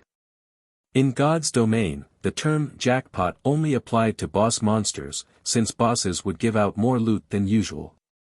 Normally, the number of items dropped was double or triple the usual amount, and players looked forward to such situations the most. Unfortunately, aside from obtaining the first clear of a dungeon, the chances of a boss dropping a jackpot were abysmally low. Depending on a player's luck attribute, the chances of obtaining a jackpot would also increase. However, Shi Feng did not know the exact value each point of luck provided. He only knew that the higher the luck, the greater were the chances of obtaining a jackpot. If Shi Feng's luck increased to 10 points, he might obtain another jackpot if he killed a High Lord ranked boss in the future. To players, nothing was more exciting than obtaining even more high-level equipment and items. As this was the Flame God's Cave, the Scorching Lamia's jackpot was extremely valuable. It was much more beneficial than killing 2 to 3 High Lord ranked bosses. This is ridiculous. Just a single Scorching Lamia dropped close to half of my previous harvest of flame crystals. Shi Feng was immediately shocked after he collected and arranged all the loot. Previously, he had only obtained a total of 223 flame crystals from killing many level 25 common, elite, and special elite monsters. Yet, the Scorching Lamia gave him 102 crystals. If converted to gold coins, that amount would be worth 15 gold, 30 silvers. Moreover, this was only the price of the flame crystals. Compared to the flame crystals, the equipment and forging designs dropped were much more valuable. Aren't these the flame boots? Shi Feng noticed a flame red-colored, delicate pair of boots.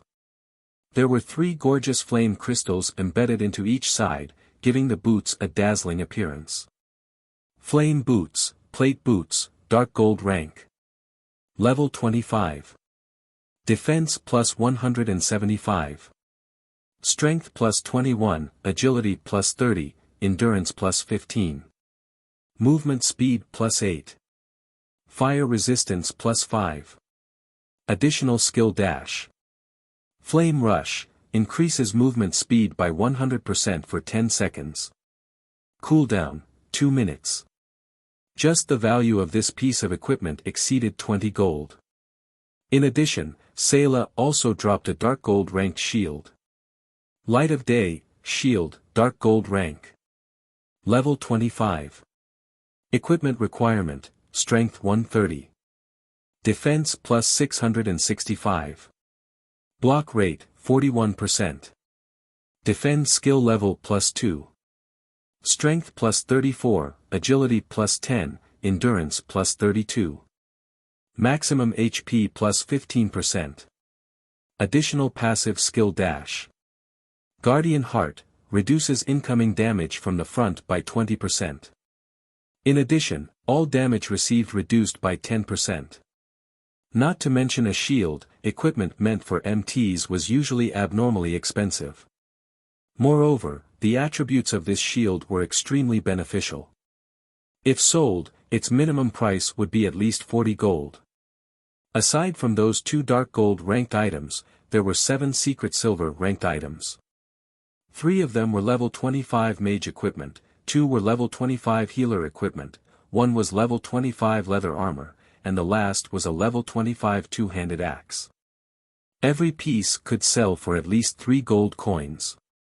Meanwhile, the most precious of them all was the Raging Flames armor forging design.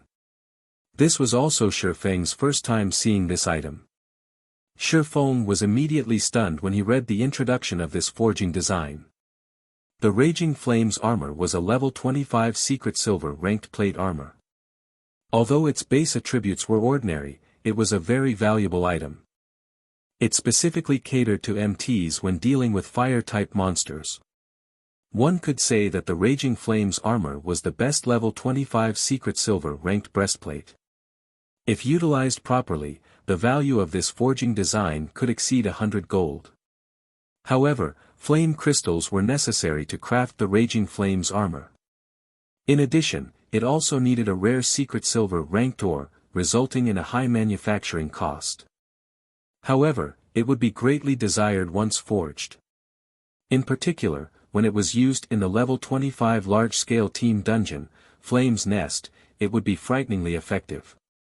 The Raging Flames breastplate gave 8 points of fire resistance and reduced the user's flame damage received by 20%. No other secret silver equipment could compare to this effect. Aside from the equipment, there was also a flame red-colored skill book. The words, Flame Burst, decorated the cover. This was the same skill the Scorching Lamia had used on Shifeng. Shifeng had personally witnessed this attack and knew full well the frightening might of that skill. Yet, such a skill was unexpectedly a universal skill that any class could learn. Without hesitation, Shifeng chose to learn the skill. He then called out the skill interface. Flame Burst. Level 1, requires 100,000 EXP to upgrade to level 2. Channeling time, 2 seconds. Gathers the power of flames to a single point and causes 300% damage to the target. Attack count, 4 times. Cooldown, 5 minutes. Compared to other skills that required skill proficiency to level up, Flame Burst belonged to the special skills category. Instead of skill proficiency, it required EXP to level up. Shifeng greatly admired Salau's Flame Burst. If he could possess a similar might to the Scorching Lamia when he used the Flame Burst, he needed only a single move to instant kill a player of the same level. Just the thought of achieving such a feat invigorated him. However, the skill level was too low right now. It could not achieve such an effect in all. Since his level was relatively high right now and his leveling speed was also very fast, Shifeng did not feel much heartache towards such a small amount of EXP. Hence, he immediately supplied 100,000 EXP to the skill, upgrading it up to level 2. The Flame Burst's damage increased to 350%, while the attack count remained unchanged. There was also no change to its cooldown. This time, 300,000 EXP was needed to upgrade the skill to level 3. However, Shifeng chose to upgrade it without hesitation. He needed several million EXP just to level up now, so 300,000 was not a significant amount. Instantly, Shifeng fell back down to level 15. The damage of the level 3 Flame Burst increased to 380%, while its attack count increased to 5 times, and cooldown decreased to 4 minutes 30 seconds. This was a more noticeable improvement.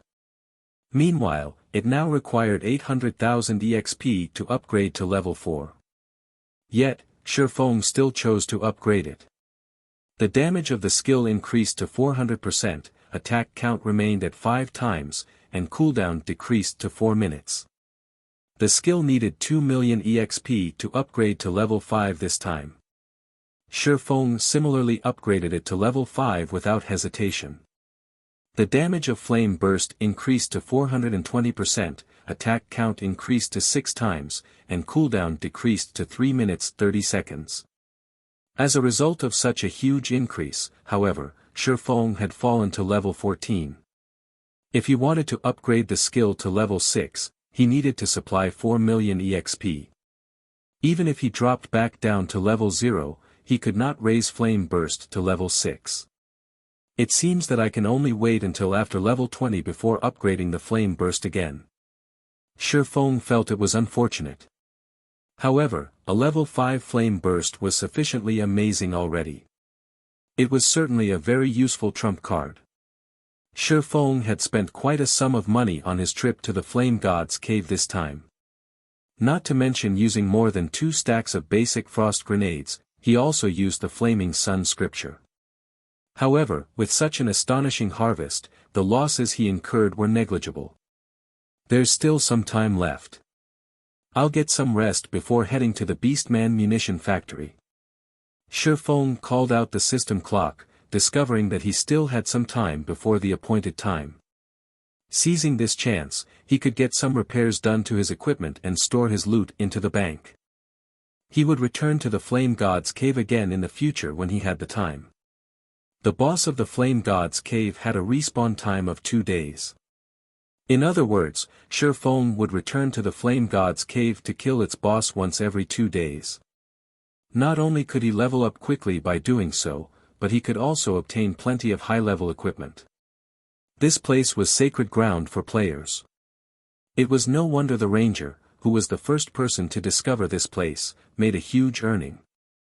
Outside of the Beastman munition factory, Cruel Blade and the others had already gathered at the dungeon's entrance.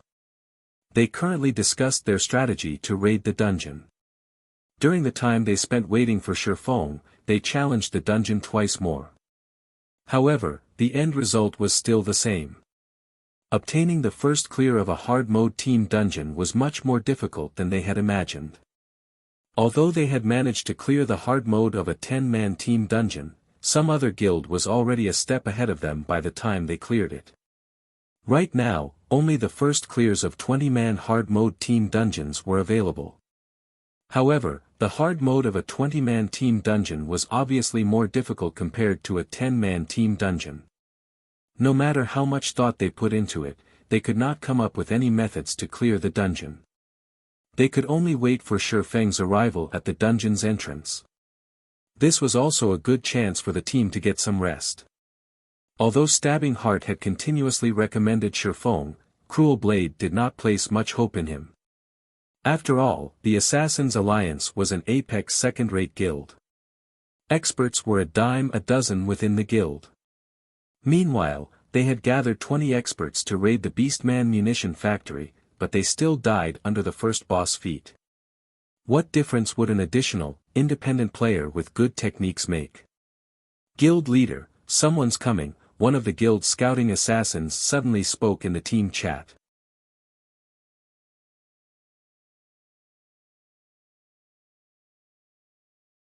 Chapter 209, Lone Tyrant. Hearing that someone approached, Stabbing Heart thought that it was Shifeng. Hence, he turned his gaze towards the entrance. However, the person walking over was not Shifeng at all. Moreover, it was not just a single player, but a group of players. This was a 20-man team. The members of this team all wore impressive equipment, practically all of them wore a mix of bronze and mysterious iron equipment, with the majority being mysterious iron equipment. There were also a few players among them wearing level 10 class-specific set equipment that only dropped from level 10 team dungeons. Although they were only individual pieces, at this stage of the game, they were definitely considered top-tier equipment to guilds. The leader of this team was a Guardian Knight. Judging by appearances, the man looked to be around 25 years of age. There was a nasty smile on the man's face. The man wore a mix of red and white-colored heavy armor and carried a blood-red cross shield and longsword. It can't be, right? That shield warrior has the complete Bloody Brilliance set equipment. That's a level 10 mysterious iron set equipment. The glow from his shield and longsword show that they are both of secret silver rank. How come I have never seen such equipment before? The members of Assassin's Alliance started a quiet discussion when they saw the leading Guardian Knight. The Bloody Brilliance set equipment could only be obtained from level 10 hard mode team dungeons. The fact that this group of newcomers had gathered a full set displayed just how powerful their team was. They seemed to be players from Dark Star. Making a careful observation, Stabbing Heart suddenly discovered that the guild emblem these players don belonged to that of the guild, Dark Star. He then observed the leading Guardian Knight, suddenly exclaiming in shock, "He's Dark Star's Lone Tyrant." Cruel Sword's complexion immediately turned grim at these words. Lone Tyrant of Dark Star was currently number 1 on the ranking list. In addition, Dark Star had also managed to obtain the first clear of 2 hard mode dungeons. Due to the contribution of these 2 factors, Dark Star was already like the sun at high noon, and they were currently in their heyday. Cruel Sword did not think that Dark Star would make their move so soon. They were already attempting to raid a 20-man team dungeon. If they really obtained the first clear of a 20-man team dungeon, the Assassin's Alliance would truly be in an embarrassing position in White River City. After all, due to obtaining the luxury guidebook of White River City in advance, the Assassin's Alliance had made ample preparations before entering the city itself. As a result, they enjoyed a flourishing period after they entered White River City. Many players even thought that the Assassin's Alliance had the possibility to surpass the first-rate guilds. Hence, now that Dark Star was on the rise, players would naturally compare the Assassin's Alliance and Dark Star, resulting in the Assassin's Alliance's status in White River City becoming very awkward. Oh! Isn't this the guild leader of the Assassin's Alliance? What a coincidence! Lone Tyrant laughed as he spoke to Cruel Sword. Unfortunately, you guys have simply wasted your time by coming here, as the first clear of the hard-mode Beastman munition factory already belongs to Dark Star. The other members of Dark Star similarly revealed disdainful smiles as they looked at the members of the Assassins' Alliance. Currently, throughout the White River City region, Dark Star's influence surpassed that of the Assassins' Alliance. Moreover, Dark Star had a much shorter history than the Assassins' Alliance. The Assassins' Alliance's current success lay in the fact that they had a long-established history, so the benefits they provided to their guild members were slightly better. However, Dark Star would definitely surpass the Assassins' Alliance in the future. We'll see about that. Cruel Sword ignored Lone Tyrant's provocation, only coldly replying with a single sentence. Only by personally experiencing it would one understand the difficulty of a 20-man hard-mode dungeon. It would be meaningless to argue with a little bastard over who would obtain the first clear of a hard-mode dungeon. When Lone Tyrant saw that his provocation had failed, he quickly lost interest and turned to leave. At this moment, a deep and low voice resounded by everyone's ears. "Sorry, I'm late." The person speaking was precisely Shifeng. As he had to repair his equipment, store his items in the bank, and register more hard stones on the auction house, he had wasted quite a lot of time before coming here. "Brother Yifeng, you're finally here." Stabbing Heart, who was originally enraged due to Lone Tyrant's provocation, immediately cheered up when he noticed Shifeng's arrival. He hurriedly went up and welcomed Shifeng. Meanwhile, this was the first time Cruel Sword had personally met Shifeng. He discovered that Shifeng still used a complete bronze set equipment. Shifeng's level and the quality of his other equipment were also indiscernible. Moreover, looking at Shifeng's age and appearance, he was obviously just an immature youth. He did not possess the sharp temperament of a top-tier expert at all. However, he had obtained the first clear of the Hell-mode Dark Moon Graveyard with gentle snow. Coupling that with the widespread battle footage from before and the fact that Shifeng was the first player to enter White River City, Shifeng should possess some real skills. However, they were not here to fight other players in the dungeon. Although Shifeng had impressive combat capabilities, one could not clear a dungeon by depending on combat capabilities alone. Hence, Cruel Sword did not look favorably upon Shifeng. Ha ha ha. What a joke. So even the famous Assassins' Alliance has to invite someone to raid a team dungeon. Moreover, you've even invited an independent player.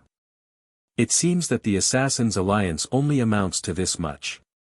To think that I've always thought of the Assassins' Alliance as an actual opponent, I was truly blind. Lone Tyrant looked at Shifeng, then turned to look at Cruel Sword again before involuntarily laughing. "You." Stabbing Heart wanted to flare up in rage, however, he had no counter to Lone Tyrant's words. After all, what he said was true. The other Assassins' Alliance members had also lowered their heads in shame. At this moment, their hearts harbored dissatisfaction toward Stabbing Heart. They were already disappointed with Stabbing Heart's previous decision of inviting Shifeng, so the humiliating situation now only made it worse. Yet, although they wished they could immediately chase Shifeng away, they dared not voice their opinions.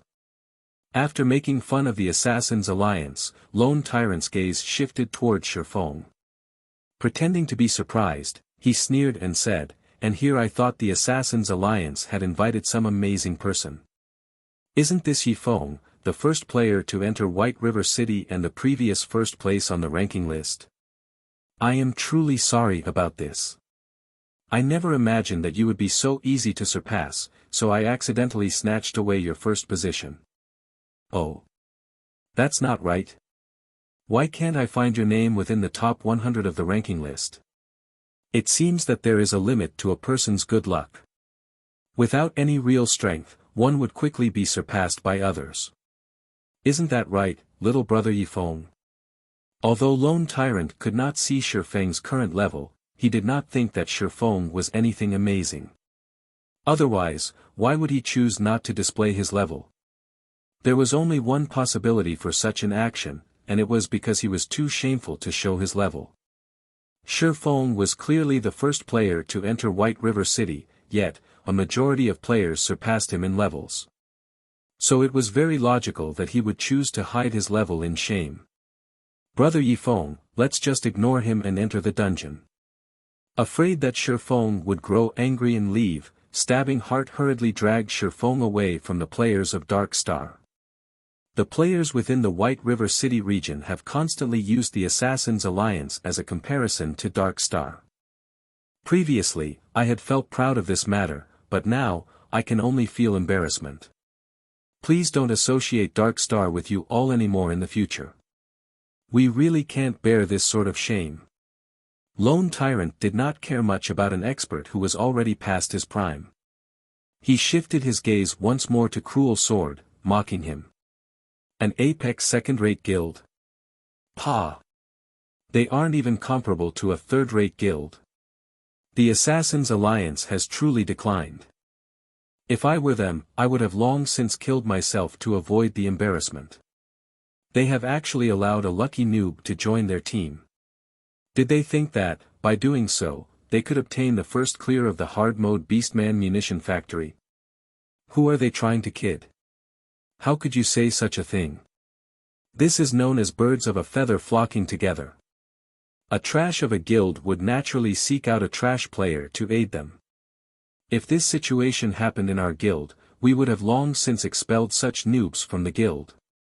Allowing such trash to join our team would definitely lower our intelligence and strength.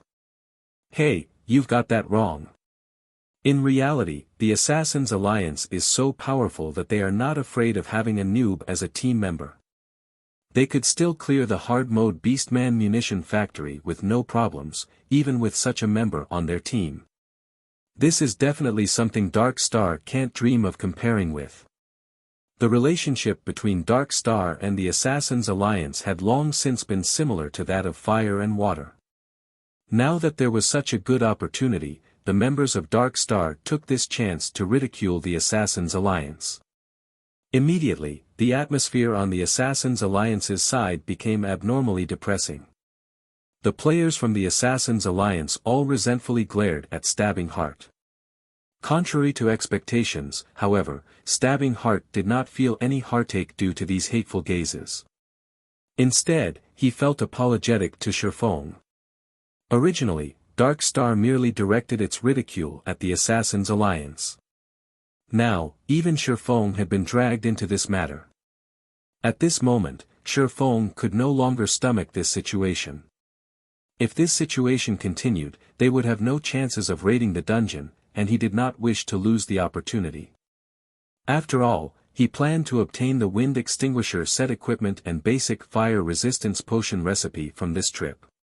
He did not wish to see Dark Star spoil this opportunity.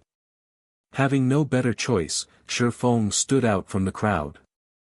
With pupils as deep as black holes, he gazed at Lone Tyrant. He then calmly said with a smile, "I'm very curious about something. If the nobodies that you've looked down on suddenly obtain the first clear of the hard-mode beast munition factory a step ahead of you, then what would you all amount to?"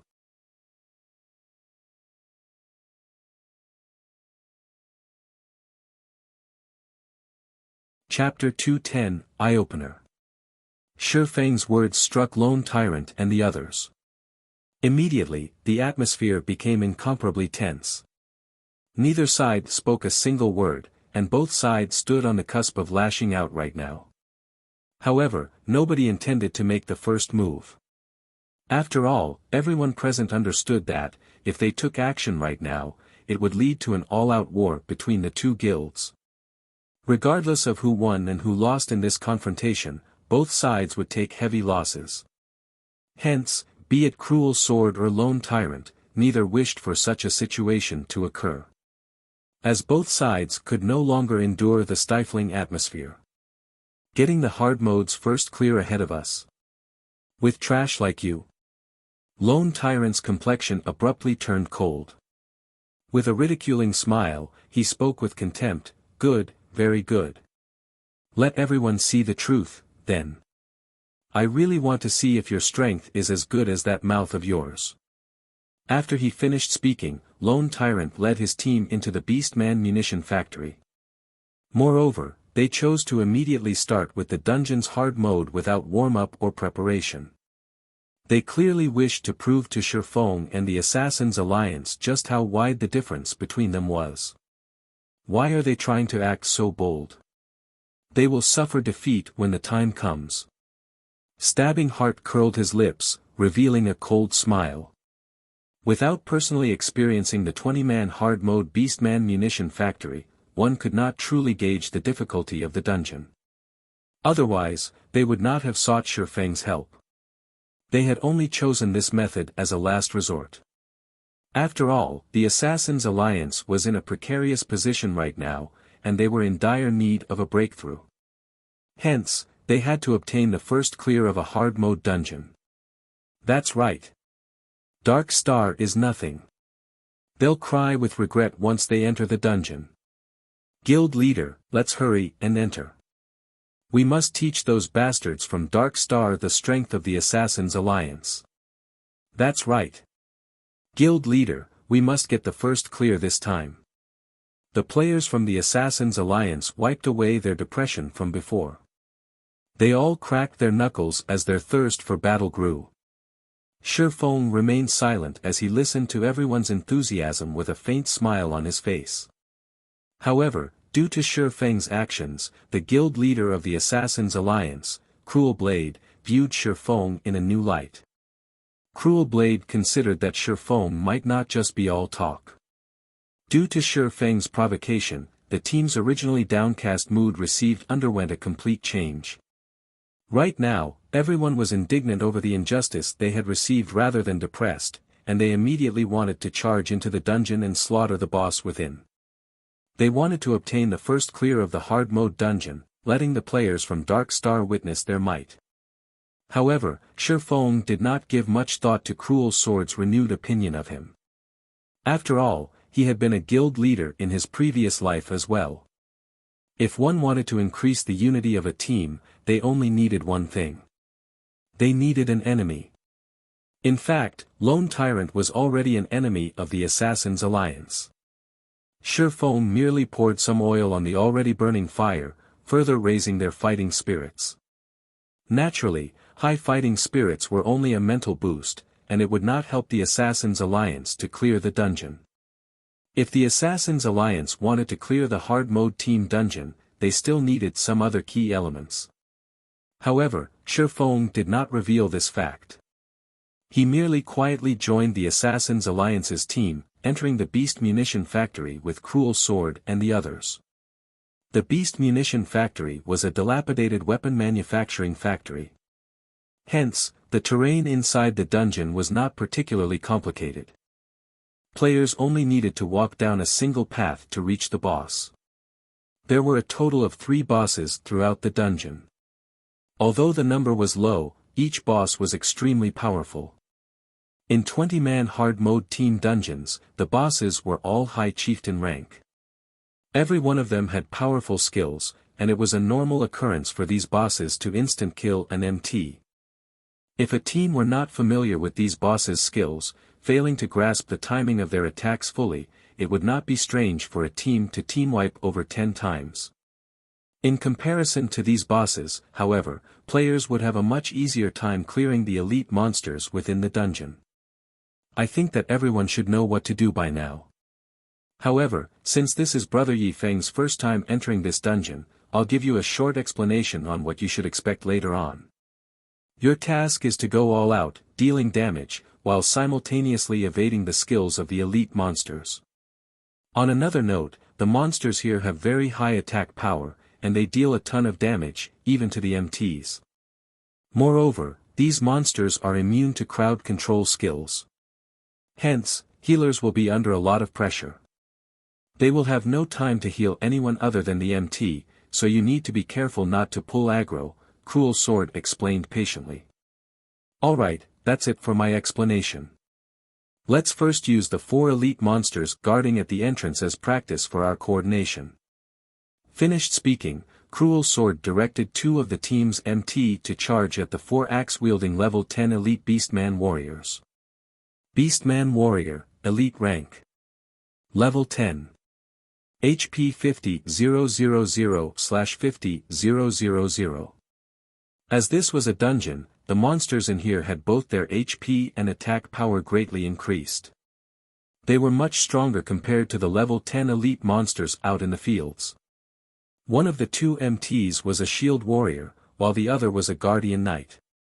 Each of them held the two monsters aggro. However, when Shifeng saw the damage these two MTs dealt to the monsters, he was immediately stunned. A normal attack from the shield warrior only dealt -32 damage to the Beastman warriors. When the shield warrior used heroic strike, he only dealt -66 damage.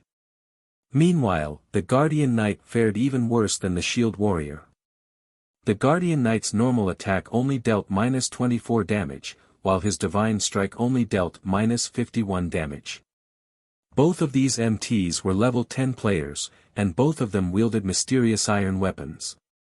Even if it were a one-handed weapon, when faced with an elite monster of the same level, it should not deal such little damage. Thus, Shifeng was shocked by this sight he witnessed.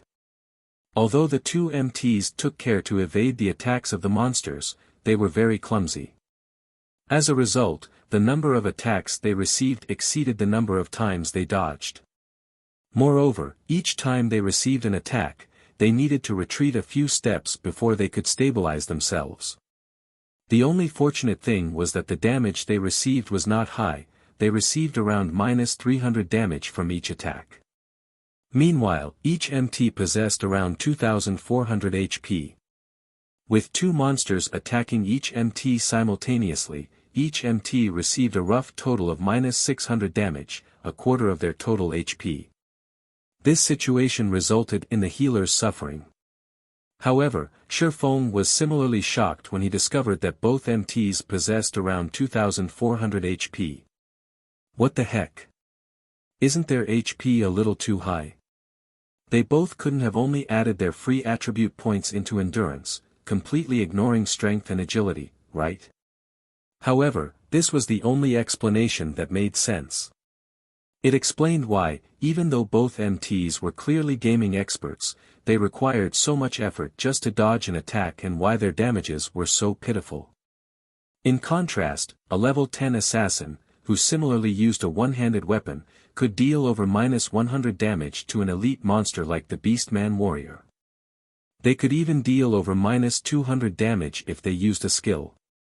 The MT's strength was just abysmal. Their agility was similarly too low, preventing them from dodging attacks that they could have clearly evaded. It was obvious that the players of the Assassin's Alliance have yet to adapt to the battle methods of God's domain. They clearly possessed plenty of expert players, yet, they were unable to exhibit their full potential.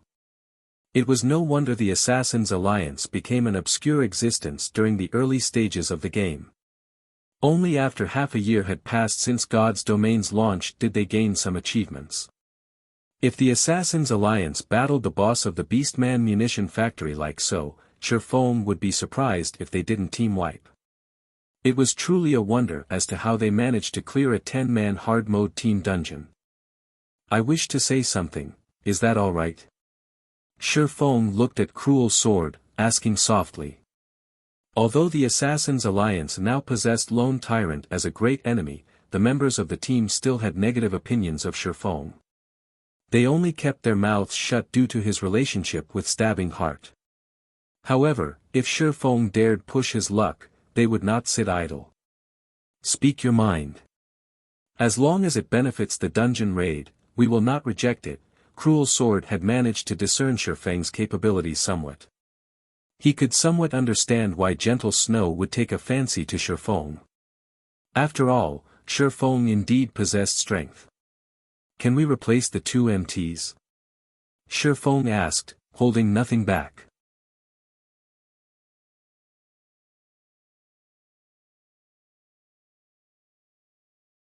Chapter 211, Brilliant Effect. Although Shifeng's tone was soft, power filled his voice. It caused the female healers nearby to tremble, nearly failing to cast their heals on the two MTs. The two MTs tanking the four elite monsters were similarly shocked stiff, receiving a direct hit from the giant steel axes of the Beastman warriors.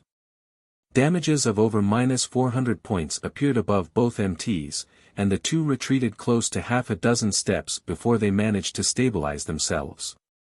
The other damage-dealing team members also froze. They all stared at Shurfong with dumbfounded gazes, thinking that their ears had played a trick on them. Replace the MTs? What kind of joke was this? The two players tanking the elite monsters belonged to the top 3 MTs of the guild. Yet, Shurfong wanted to replace them with someone else. Wasn't he just looking for trouble?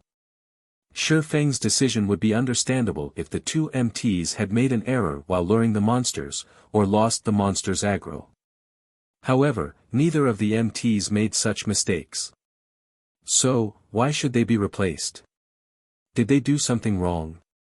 Cruel Sword asked. MTs were the core of a team. A powerful MT could greatly reduce the raiding difficulty of a dungeon. A team should never rashly replace their MTs. Nothing. Shurfong shook his head.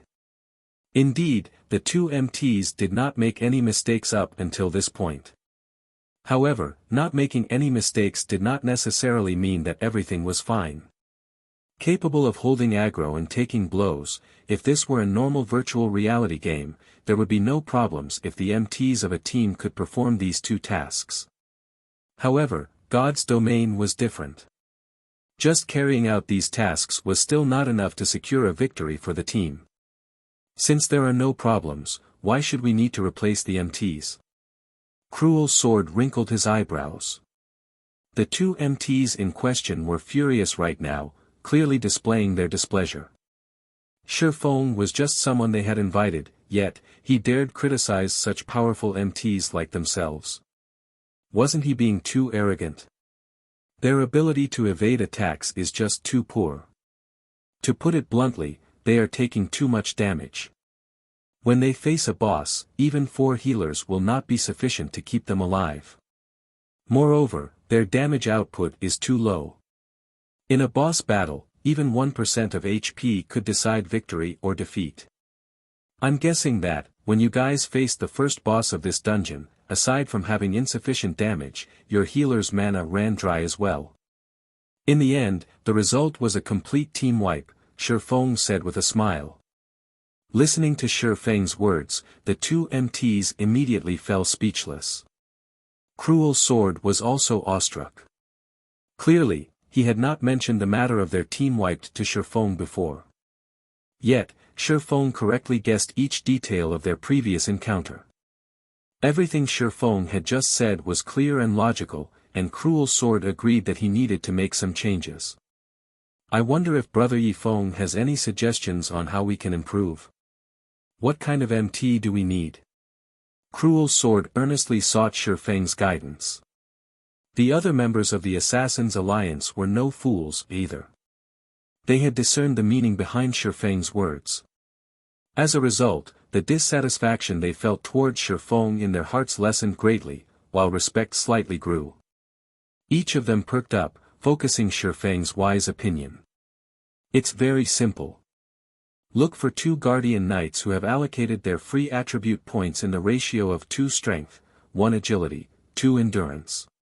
It would be best if they have learned both Guardian Aura and Power Aura, Shurfong unhurriedly spoke. Unknowingly, Shurfong had suddenly become the heart of the team. Within moments, Cruel Sword had found 2 Guardian Knights from his guild that fit Shurfeng's requirements. However, these Guardian Knights' techniques were not anything impressive, and their equipment was subpar at best. One of them was White Feather, and he only possessed slightly over 1,700 HP.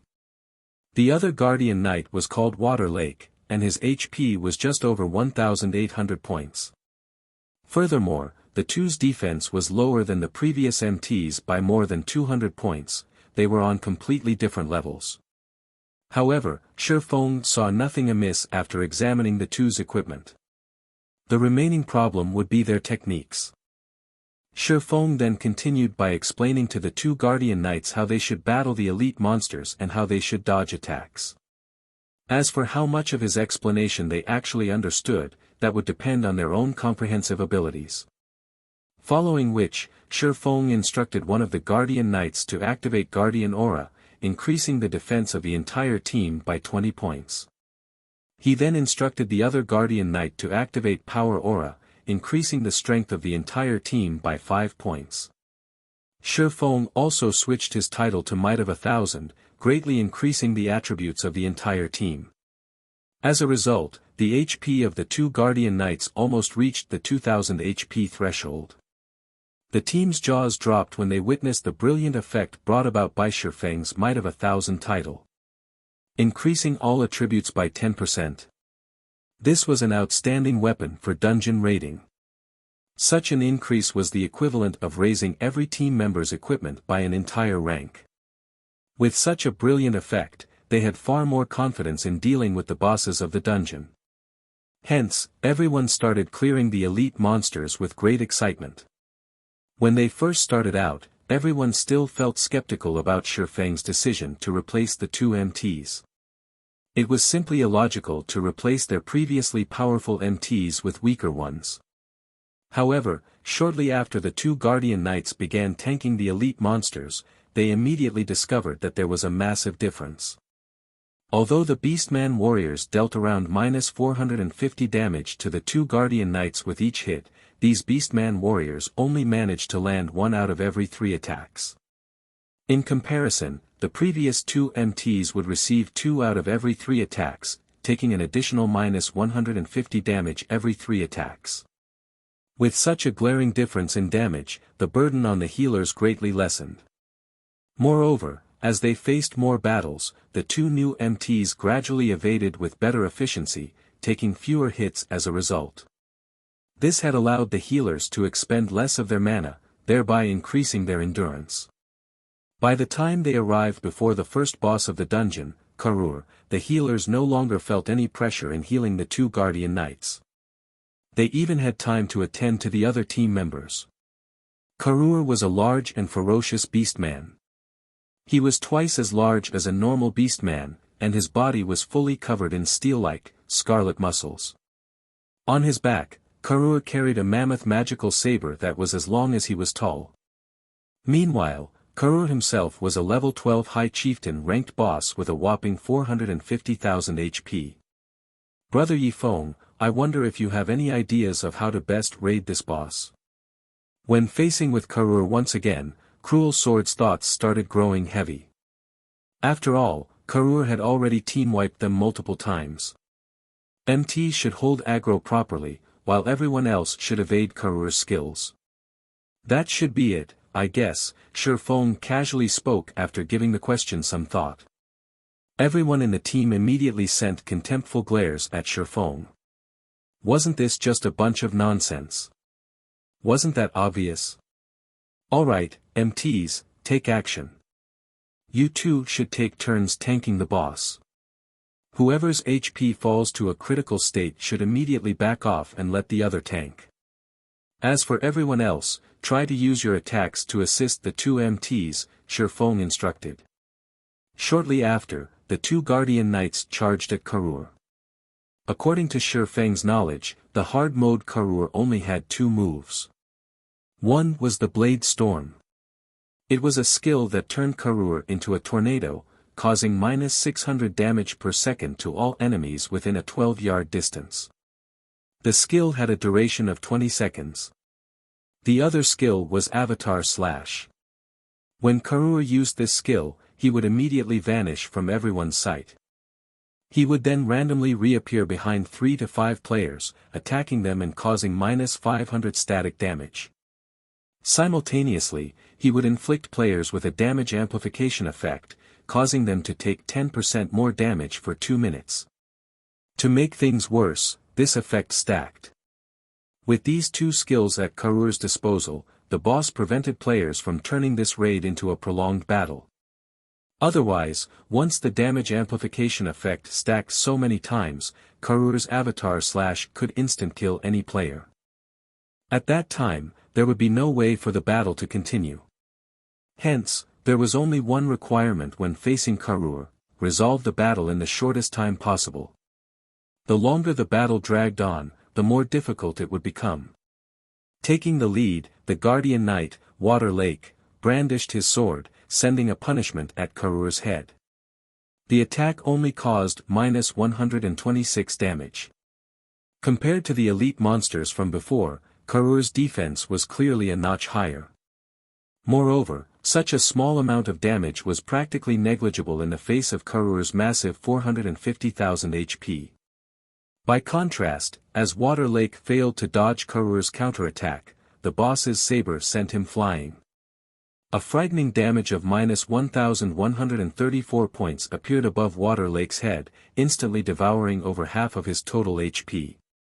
Following which, White Feather promptly dashed forward and activated Righteous Fury. He then used Shield of Vengeance to attract Karur's aggro. The 4 healers on the team did not dare make any mistakes. They immediately cast their heals on Water Lake. Plus 234, plus 215, plus 221, plus 225. A cleric then released an instant cast skill, Recover, on Water Lake.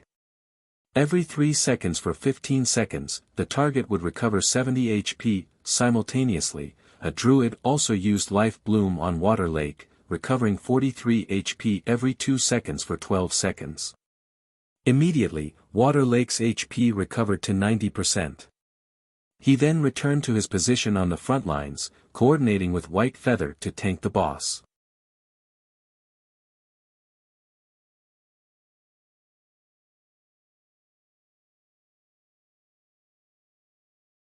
Chapter 212, Raiding Karur.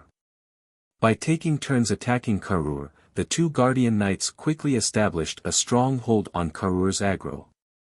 However, compared to when they battled elite monsters, the pressure on the healers had visibly increased.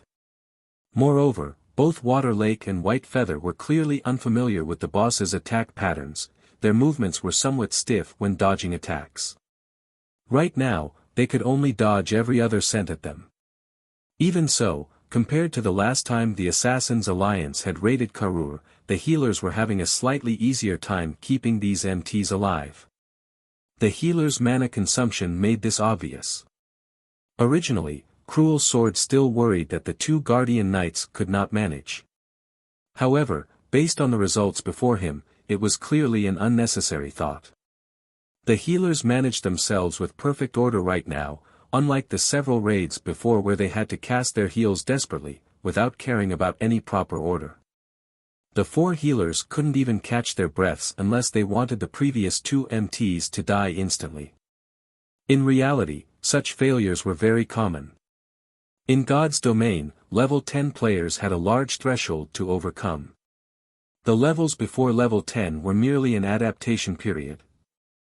Once players reached level 10, they would no longer receive any preferential treatment. Hence, entering a level 10, 20-man hard mode team dungeon at level 10 was the equivalent of entering a level 5, 20-man hell mode team dungeon at level 5. How could it possibly be easy? In addition, bosses would have much higher intelligence. It would take a certain degree of skill to hold the aggro of a boss and prevent it from attacking the ranged classes and healers. MTs especially needed to know how to pin down and restrain the boss monsters, as just having aggro did not mean that the boss would only hit the MT. After all, even with aggro, boss monsters would still find an opportune moment to massacre the healers, the weakest players on the team. When this occurred, MTs had the task of restraining the boss, preventing it from attacking the healers. Hence, the requirements for an MT's techniques were very high. If the previous MTs were currently tanking the boss, they would fare much better than Water Lake and White Feather regarding techniques. They had simply made a mistake during the allocation of their free attribute points. However, there was no way to reset one's attribute points in God's domain, so these 2 players could only be replaced. Moreover, for a long time, these 2 players would have to allocate all the free attribute points they obtained from leveling up into both strength and agility. Otherwise, they would cripple their characters. Everyone, start attacking now. Berserkers and swordsmen, assist the MTs in blocking some attacks. Focus your attacks on the boss's weapons or arms, and aim your attacks where they can interrupt the boss's attack. As for ranged classes, focus on dealing as much damage as you can, Shifeng commanded. Immediately, a group of players charged forward to give Karur a beating, while the ranged players launched their bombardment at Karur. -124, -137, -108, -189, -175. One damage after another appeared above Karur's head. However, the damage was not particularly high. Among these, the highest damage dealt belonged to the Berserker, Cruel Sword. His normal attacks could deal around -266 damage with each hit, while a Violent Strike could deal up to -448 damage. Right behind Cruel Sword was Stabbing Heart. As Stabbing Heart was an assassin, his normal attacks could only deal around -120 damage with each hit. However, his attack rate was much faster than Cruel Sword's. Meanwhile, a 5-star Eviscerate decimated 587 HP from Karur. Ranking in third was the team's cute and lovable little sister, the Elementalist, Mu-Ching. She was the captain of the Assassins Alliance's Elementalist team, and her techniques were first-rate. She was also one of the famous female Elementalists in Star Moon Kingdom. She could rank within the top 100 Elementalists within Star Moon Kingdom. Every one of her attacks could deal around -300 to -400 damage, but due to her spells requiring a long time to cast, her overall damage was slightly less than the two aforementioned players. Originally, Cruel Sword had intended to say to Shifeng, "Look. Isn't our team's damage output powerful? Why don't you join our guild? The position of first vice leader will be yours if you do." However, when Cruel Sword saw Shifeng charging at Karur, subsequently slashing his sword at Karur, Cruel Sword was immediately dumbfounded. His words shrunk back into a secluded location in his mind. Shifeng's two casual slashes dealt damages of -395 and -376 to Karur. Immediately after, Shifeng followed up with a level 10 chop. The skill achieved a critical hit, instantly causing -2137 damage to Karur. He then continued by using Thundering Flash, dealing damages of -643, -832, and -1102 to Karur, as well as inflicting a damage amplification effect. Shifeng then abruptly jumped up into the air. As he descended, he smashed the abyssal blade covered in the power of thunder and fired down onto Karur's head. Suddenly, Karur let out a soul-piercing scream of pain. Thunder Flame Explosion instantly caused -3,312 damage, and everyone on the team, aside from Shifeng, became slack-jawed when they witnessed this scene. If Water Lake had not reacted quickly by using Mach, followed by Righteous Punishment, Shifeng might have snagged most, if not all, of Karur's aggro. Stabbing Heart, just where did you find a swordsman expert as amazing as him? Mu-Ching's exquisite lips parted as she gaped and involuntarily questioned Stabbing Heart. As Mu-Ching had not started out in Red Leaf Town, she was not particularly knowledgeable about Shifeng. Since the launch of God's Domain, she had always focused on leveling up and raiding dungeons. Even after she entered White River City, she had not met many players who could surpass her. Hence, Mu-Ching naturally considered herself as a top-tier expert.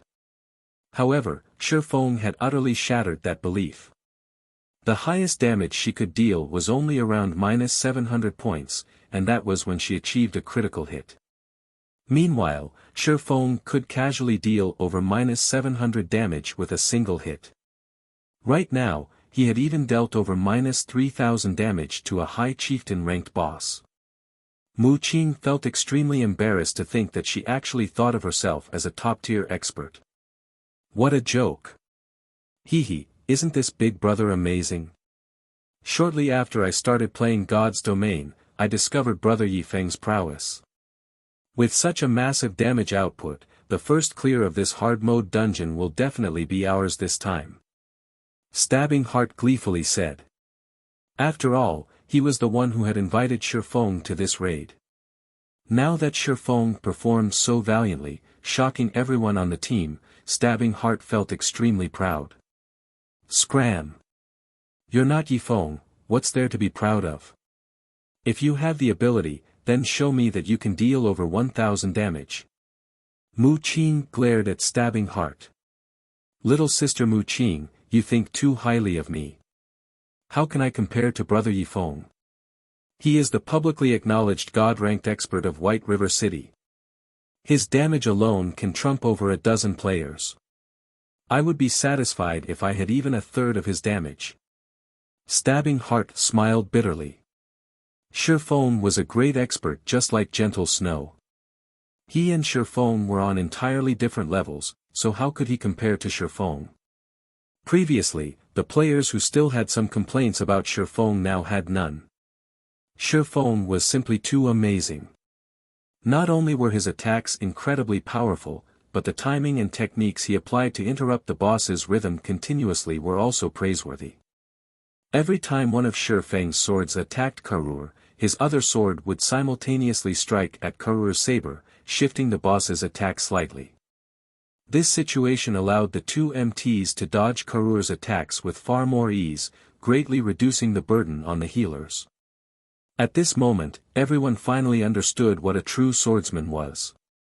Aside from having fierce attacks, Shifeng could also nimbly assist the MT. With such a swordsman on the team, raiding the dungeon became much easier than before. By making a rough estimate, their chances of victory had risen by at least twofold. At this moment, Cruel Sword suddenly sent a private message to Mu Qing, "Mu Qing, you're one of the great beauties in our guild. You can see how amazing Yifeng is, it would be a shame not to recruit him into our guild. It wouldn't be too good for a brute like me to invite him directly. Can you use your charms to persuade him to join us? If you manage to pull Yifeng into our guild, I can guarantee that your current treatment will increase by threefold, and you will also be promoted to an elder of the guild." Cruel Sword also tried to think of a few other methods to recruit Shifeng into the Assassin's Alliance. However, he immediately discovered that the Assassin's Alliance did not have any great benefits to Shifeng. With Shifeng's techniques, even first-rate guilds would willingly wage a bloody battle with each other to recruit him. As for the price tag the Assassin's Alliance could offer, any first-rate guilds could easily double or triple the amount. Hence, the only option Cruel Sword had remaining was to play the relationship card. Looking at Shifeng's age, he should only be in his early 20s. He was at the age where he should be both vigorous and passionate. Meanwhile, a great beauty like Mu Qing was perfect for this situation. Although Cruel Sword hated resorting to such methods, the competition in God's domain was just too intense. There were plenty of guilds using similar tactics. If he continued being conservative, he might regret it in the future. "Guild leader, are you for real?" Mu Qing excitedly asked. "Of course," Cruel Sword earnestly replied. "Guild leader, leave it to me. With this young lady's charm, I will definitely recruit Yifeng into our guild." Mu Qing laughed coquettishly, her large eyes shifting towards Shifeng. Cruel Sword had similarly notified Stabbing Heart of his plan. However, Stabbing Heart simply shook his head and smiled bitterly after he heard it. Stabbing Heart really wished to say, if even a saint like Gentle Snow and a demoness like Zhao Yueru failed to capture Yifeng's heart, I'm afraid Mu Qing will not have any chances at all. Although Mu Qing was indeed a beauty as pretty as a flower, when Stabbing Heart gazed at Mu Qing's flat chest and recalled Gentle Snow's and Zhao Yueru's outstanding lethal weapons, they were on entirely different levels. However, Stabbing Heart did not try to ruin Mu Qing's beautiful fantasy. At this moment, Karur's HP had decreased to 50%. Suddenly, Karur let out an angry bellow. "Everyone, get away from the boss." Shifeng knew that Karur was about to use Blade Storm. With Shifeng's reminder, the elites of the Assassin's Alliance quickly distanced themselves more than 20 yards from Karur. Shortly after, Karur started spinning, transforming into a tornado that engulfed everything around it. Even after Karur's blade storm ended, nobody from the team had died. At worst, there were some players who had their HP damaged to a critical point. However, they were healed back to full HP by the healers very quickly. Following which, the team proceeded to decrease Karur's HP to 40%. Karur then started using his avatar slash. Although Karur only used avatar slash once every 20 seconds, there were bound to be some players who were extremely unlucky, chosen as targets for 7 or 8 consecutive times. For these unlucky players, surviving would be difficult regardless of how they held on. As one team member after another fell, Karur's HP also decreased to 10%. Karur went berserk. His speed and attack power soared by 30%, and he now had a critical hit effect. White Feather, unfortunately, received a critical hit. Even with Protection Blessing activated, he instantly lost over 1,400 HP. Moreover, when White Feather received this hit, he only had around 60% of his total HP remaining. Hence, he instantly died. White Feather's death greatly increased the pressure on Water Lake. To make things worse, there were only 12 players left alive in the team, while Karur still had 4% of his HP remaining, almost 20,000 HP. Helpless, Shifeng could only choose to use one of his trump cards, the Flame Burst. During the short 2-second cast time, Karur had used avatar slash once more, instant killing 3 more players. One of the 3 players killed was even a healer. This was truly a desperate situation. Meanwhile, Karur still had 3% of his HP, which meant that he had around 13,000 HP remaining. At this moment, the abyssal blade in Shifeng's hand started glowing a dazzling white.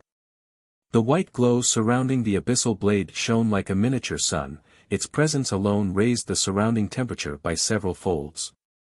Shifeng activated Wind Blade and arrived behind Karur. Lightly jumping up, Shifeng brandished the abyssal blade at Karur's back, instantly forming 6 sword images. The 6 sword images resembling the sun instantly devoured Karur, causing frightening damages of -2,153, -2,203, -2,178, -4,356, -2,206, -4,422 to appear above Karur's head. Under this tremendous might, Karur's 4-meter-tall body shot like a cannonball towards a steel wall. Boom.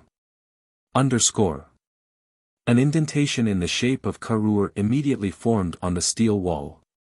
Meanwhile, Karur was thoroughly charred black, as void of life as a stone.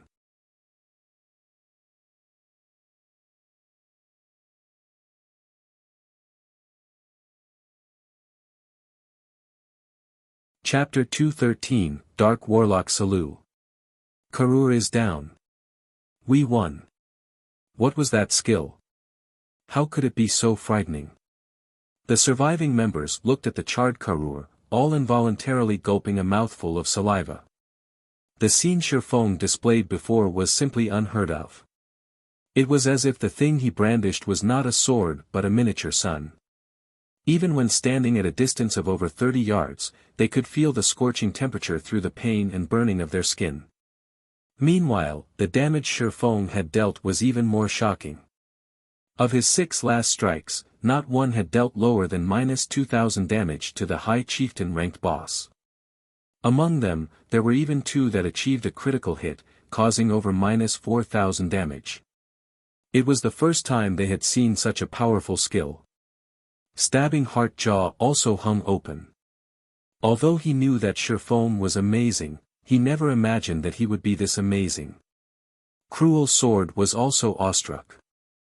Originally, he had prepared for another failure. He never thought that Shifeng would have a move like this hidden. Shifeng had sent a level 12 High Chieftain boss flying and instantly caused more than -10,000 damage. This was definitely the highest damage Cruel Sword had seen so far. At this moment, Cruel Sword's gaze grew even more fervent when he looked at Shifeng. He couldn't help but wish that he could drag Shifeng into the Assassin's Alliance right this instant. Mu Qing reacted quickly. This moment was her best chance to get closer to Shifeng. Hence, Mu Qing immediately walked up to Shifeng's side, acting excited as she pulled on Shifeng's arm. "Big brother Yifeng, this move of yours is just too amazing. Just what sort of skill is it? This is my first time seeing such a skill."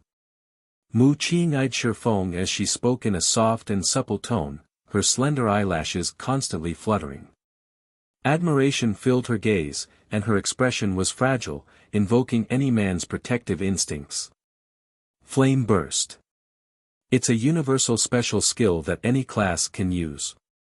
Shifeng could clearly feel a sense of warmth and softness on the arm she clung to. However, he did not put much thought into it. He deemed that Mu Qing had only done such a thing due to her excitement. Hence, he casually gave her the answer. "A special skill, is it? How unfortunate. Originally, I thought of inviting brother Yifeng to help me grind for one." Mu Qing's excitement withered when she heard Shifeng's words. One could only come across something like a special skill serendipitously, it was not something that one could obtain through effort. Indeed, how could such a powerful skill be so easily obtained? "Let's take a look at the drops, then," Shifeng said with a laugh, looking at Mu Qing's disappointed expression. Reminded by Shifeng, everyone finally recalled the fact that Karur, who had just died, was a high chieftain-ranked boss. The loot he dropped would doubtlessly be bountiful. They had forgotten this fact due to their shock at Shifeng's strength. Following which, the surviving healers started reviving their fallen allies. Only when everyone was revived did Cruel Sword begin to collect the loot. Karur had dropped a total of 5 pieces of equipment, and all of them were mysterious iron rank. Compared to the boss of a 10-man dungeon, Karur had dropped an extra 2 to 3 pieces of equipment. Among the 5 pieces of equipment, there was a level 10 great shield, a level 10 longbow for rangers, a level 10 breastplate for berserkers, a level 10 staff for healers, and the last piece was a level 10 breastplate for swordsmen. The breastplates for berserkers and swordsmen in particular were pieces of said equipment. As for money, everyone in the team received 32 coppers. In general, it was a great harvest. As Shifeng previously had an agreement with the Assassin's Alliance, the Wind Extinguisher breastplate was given to him directly. Wind Extinguisher breastplate, chest piece, plate armor, mysterious iron rank. Level 10. Defense plus 83. Strength plus 7, agility plus 10, endurance plus 6. Restricted to swordsmen. Part of Wind Extinguisher set equipment, 1/6. 2-piece effect, increase damage by 10%. 4-piece effect, increase attack speed and movement speed by 15%. 6-piece effect, ignore levels plus 3. When attacking, 15% chance to increase attack power by 50 points for 20 seconds. Regarding attributes or set effects, the Wind Extinguisher set equipment definitely possessed a qualitative increase compared to the Silvermoon set equipment. Shifeng's best available option was to gather this whole set now and upgrade his equipment. However, it would not be an easy task. After receiving the Wind Extinguisher breastplate, Shifeng was in no hurry to swap it out with his current breastplate. After all, once he made the change, he would lose one of the set effects of the Silvermoon set equipment. He only intended to make the change after he collected 4 pieces of the Wind Extinguisher set equipment. After distributing the equipment, everyone advanced towards the next boss. Now that Water Lake possessed a level 10 mysterious iron ranked shield, his defense and HP had both increased significantly. As a result, they easily dealt with the monsters they met on their journey. Within 10 minutes, they arrived at a fighting arena. In the middle of the arena, Warlock, a Beastman assassin, stood there. He was also the second boss of the Beastman Munition factory. Warlock, High Chieftain rank. Level 12. HP 400,000/400,000. Although Morlock's HP was lower than Karur's, Morlock was, in reality, much harder to deal with than Karur. Unlike Karur, Morlock was an assassin. During battle, Morlock would unpredictably disappear and reappear at another location. He would also frequently attack players while ignoring aggro, choosing to attack players on the Ren line rather than those on the front line. More importantly, Morlock had 3 skills that rendered players speechless. The first skill he possessed was Armor Break. Every one of Morlock's attacks would inflict a stackable armor break effect. To any plate armor classes, this could be a fatal skill, as once the armor break effect reached 10 stacks, their defense would essentially reduce to 0.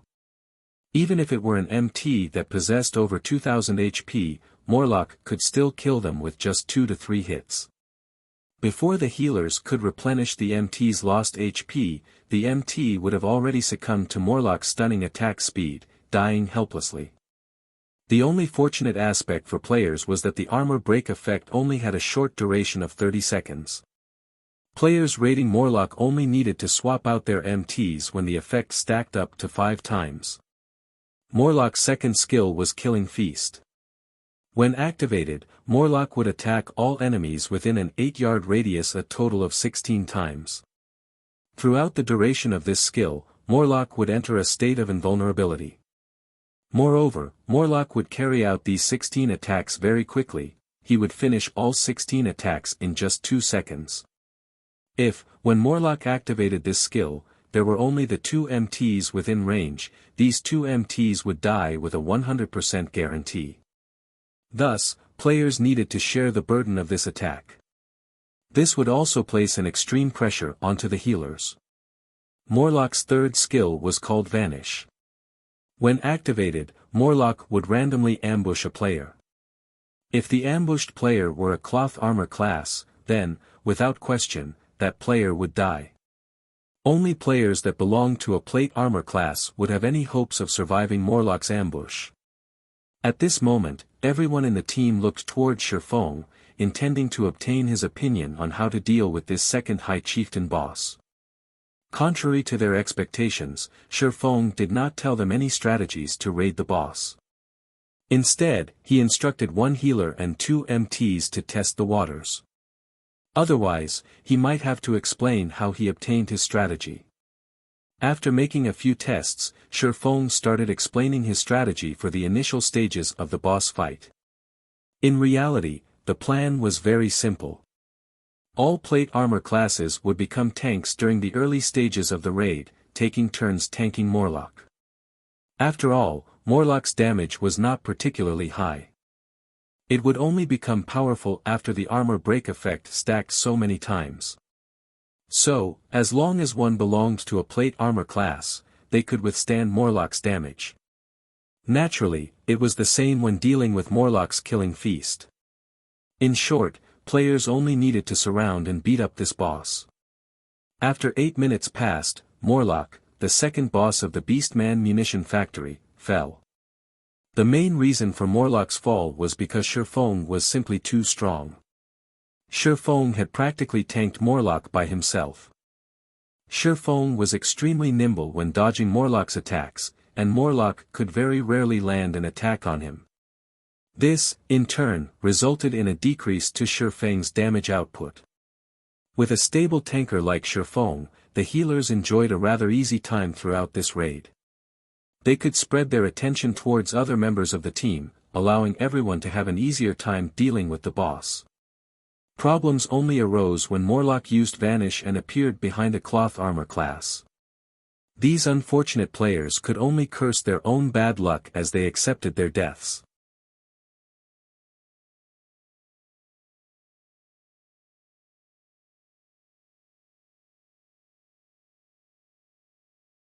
Chapter 214, Dungeon Cleared.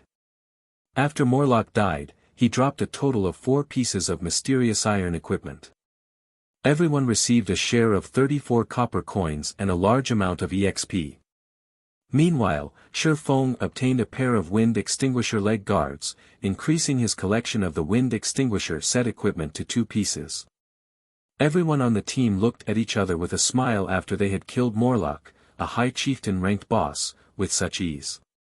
They all felt blissful from the fact that Shifeng had joined their team. Right now, no one on the team felt the same panic they had when they first entered the dungeon. They could joke around with each other and had even become pals with Shifeng.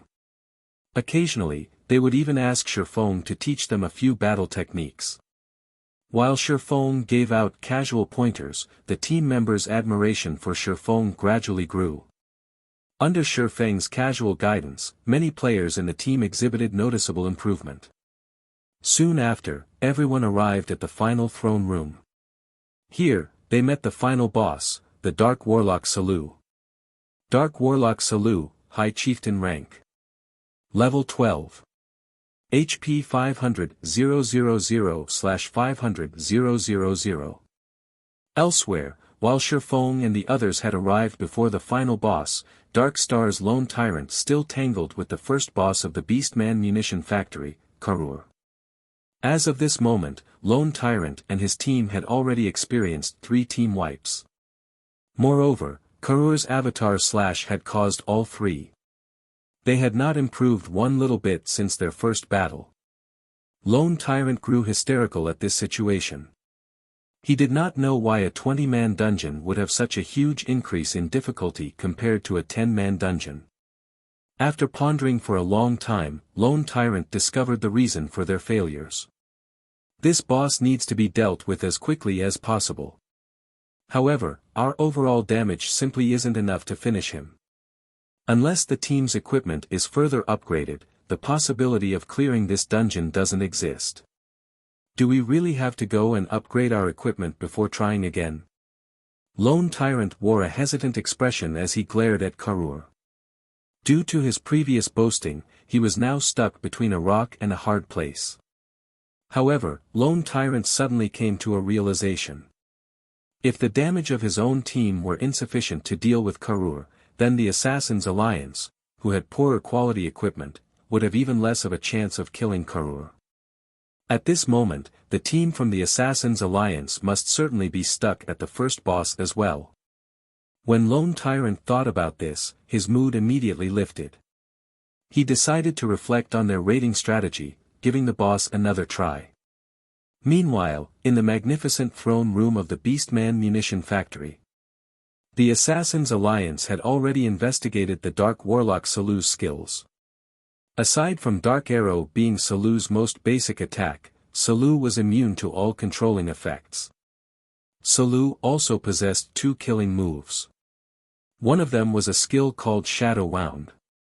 When cast, the boss would fire 12 dark arrows. Each dark arrow would cause -800 damage and inflict a fear effect that lasted 6 seconds. The other was a skill called Summon Flame Giant. The Flame Giant was a level 12 special elite with 50,000 HP. Each Flame Giant that Salou summoned possessed self-immolation effect that dealt -300 flame damage to all targets within a 10-yard range every second. The Flame Giant was also the largest hurdle to overcome when raiding the Dark Warlock Salou, as the self-immolation was an AoE dot. If any players other than MTs received -300 flame damage every second, they would last 4 to 5 seconds at most. Meanwhile, Salou would summon an additional Flame Giant every 1 to 2 minutes. Factoring in the fear effect from Shadow Wound, many players in the team would die under the combination of these 2 skills. Even if this combination did not immediately kill them, with 3 Flame Giants running about, they would similarly end in destruction. 3 Flame Giants would mean -900 total damage per second. Even Shifeng could not last 3 seconds under this damage, much less the other players in the team. However, if they focused their attacks on the Flame Giants summoned instead, they would waste precious time. As a result, Salou would fully recover his HP due to his battle recovery. A battle of attrition like this would only end with the healers exhausting their mana and a team wipe. Meanwhile, after sending a group of half a dozen players to test the waters, everyone learned Dark Warlock Salou's true strength. As a result, their hearts sunk, and their confidence wavered. Ignoring the fact that each of Salou's dark arrows could cause -800 damage to their MTs and -1000 damage to everyone else, the flame giants alone were extremely difficult to deal with. After all, none of the melee players could go near a flame giant, and even if only the MTs tanked it, the healers still wouldn't be able to cope with the high damage. Not to mention, there was also Salou's AoE skill, Shadow Wound, that would suddenly cause -800 damage. The flame giant itself could cause over -300 damage to the MT with its attacks. Coupling that with the flame giant's self-immolation effect, its prowess could rival that of a boss. If they suddenly received an attack from Salou's Shadow Wound in addition to the flame giant's attacks, even their MTs might instantly die. Moreover, if they did not kill the first flame giant within 1 to 2 minutes of its summoning, Salou would summon the second flame giant. Under the simultaneous attacks of 2 flame giants, their MTs wouldn't have a chance. With their current equipment and levels, it was impossible for them to face Dark Warlock Salou head-on in battle. Thinking up to this point, everyone's moods grew somber. Isn't this only hard mode? Why is the difficulty so high? What would happen if this were hell mode? Stabbing Heart was similarly bitter after seeing Dark Warlock Salou's capabilities. The guild leader of the Assassins' Alliance, Cruel Sword, wrinkled his brows, falling into deep thought. Salou's rating difficulty was clearly much higher than the previous 2 bosses. As expected of a final boss, it won't be easy to clear this hurdle. At the very least, Cruel Sword did not have any good methods to raid Salou. While everyone was discouraged. Why don't we give it a try first? It's not like we're completely helpless right now, Shifeng suddenly said in the team chat. Shifeng's words were like a ray of hope. Brother Yifeng, can we really raid this boss? Mu Qing blinked her mesmerizing eyes, her delicate body sticking close to Shifeng as she asked. It should be possible. We can only find out if we try it, right? Shifeng merely shrugged as he spoke, his calm appearance giving Mu Qing a slight surprise. Following which, Shifeng gave a brief overview of his raiding plan. Shifeng's plan was simple. He, alone, would kite the summoned flame giants, while the other members of the team would focus their attacks on the boss. In this situation, 3 of the 4 healers on the team would be responsible for healing the MTs, while the last healer would be responsible for keeping Shifeng alive. However, this plan was very risky. Its success relied heavily on Shifeng's ability to kite the flame giants. As the throne room did not provide a wide area for movement, Shifeng needed to be mindful of his positioning. Any mistakes could lead to a team wipe. However, nobody rejected Shifeng's proposal. They did not even have the slightest opinion about Shifeng's plan. They had long since been convinced of Shifeng's strength. Since Shifeng shared his plan, he must be very confident about it. Thus, they believed that Shifeng could really pull it off. Water Lake, you'll activate Darkness Aura. White Feather, you'll activate Crusader Aura. Let's start the raid, then, Shifeng said. A Guardian Knight's Darkness Aura could provide an additional 5 points dark resistance to allies, decreasing the darkness damage they received. Meanwhile, the Crusader Aura could increase allies' movement speed by 10%, letting everyone have an easier time evading the flame giants. With these 2 auras, the team would have a much easier time raiding the boss. Water Lake was the first to dash at Salou. While Salou was still in the process of casting a spell, Water Lake smashed Shield of Vengeance into Salou's face, causing -181 damage. Water Lake then followed up with Righteous Punishment, dealing -201 damage.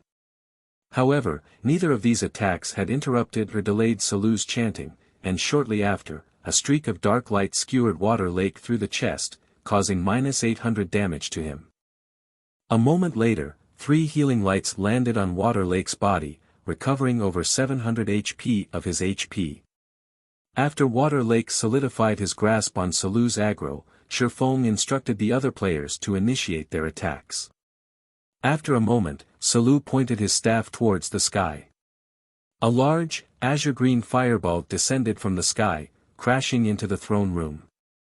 Immediately, Shifeng tossed out the blazing meteor at the azure-green flame giant, causing -621 damage and instantly becoming its main target. Seeing the flame giant charging at him, Shifeng spun around and fled, luring the flame giant away from the rest of the team. He then started circling around the hall with the flame giant right behind him. As Salou's HP continued decreasing, the flame giants he summoned also grew stronger. Unfortunately, Shifeng lured away all of the flame giants Salou summoned, spoiling his fun. After more than 10 minutes, Salou released a resentful bellow. His body fell to the throne as he passed away.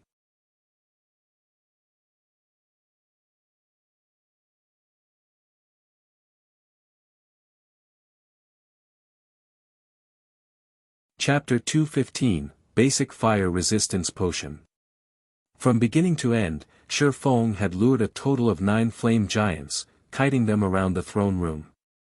Due to his actions, the flame giants had not been able to showcase their prowess even once in this entire battle. As a result, the Dark Warlock Salou became very easy to deal with, breathing his last under everyone's heavy bombardment. Even an amazing boss could not compete against a reincarnated player. Their only fate was to be a plaything, unto death. Seeing Salou fall, everyone jumped in celebration. The Beastman Munition factory belonged to the category of expedition dungeons. Unlike the Dark Moon Graveyard, which was a survival dungeon, players only needed to kill the final boss in an expedition dungeon to clear it. There was no need to leave the dungeon for the clear to be official. At this moment, the White River City Region System announcement had already appeared. White River City Region System announcement. Congratulations to Assassin's Alliance for becoming the first team to conquer the hard mode Beastman Munition factory. All players within the team will be rewarded with 50,000 EXP and 1 silver coin. White River City Region System announcement. Congratulations to Assassin's Alliance for becoming the fastest team to conquer the hard mode Beastman Munition factory. All players within the team will be rewarded with 50,000 EXP and 1 Tier 1 gemstone of random attribute.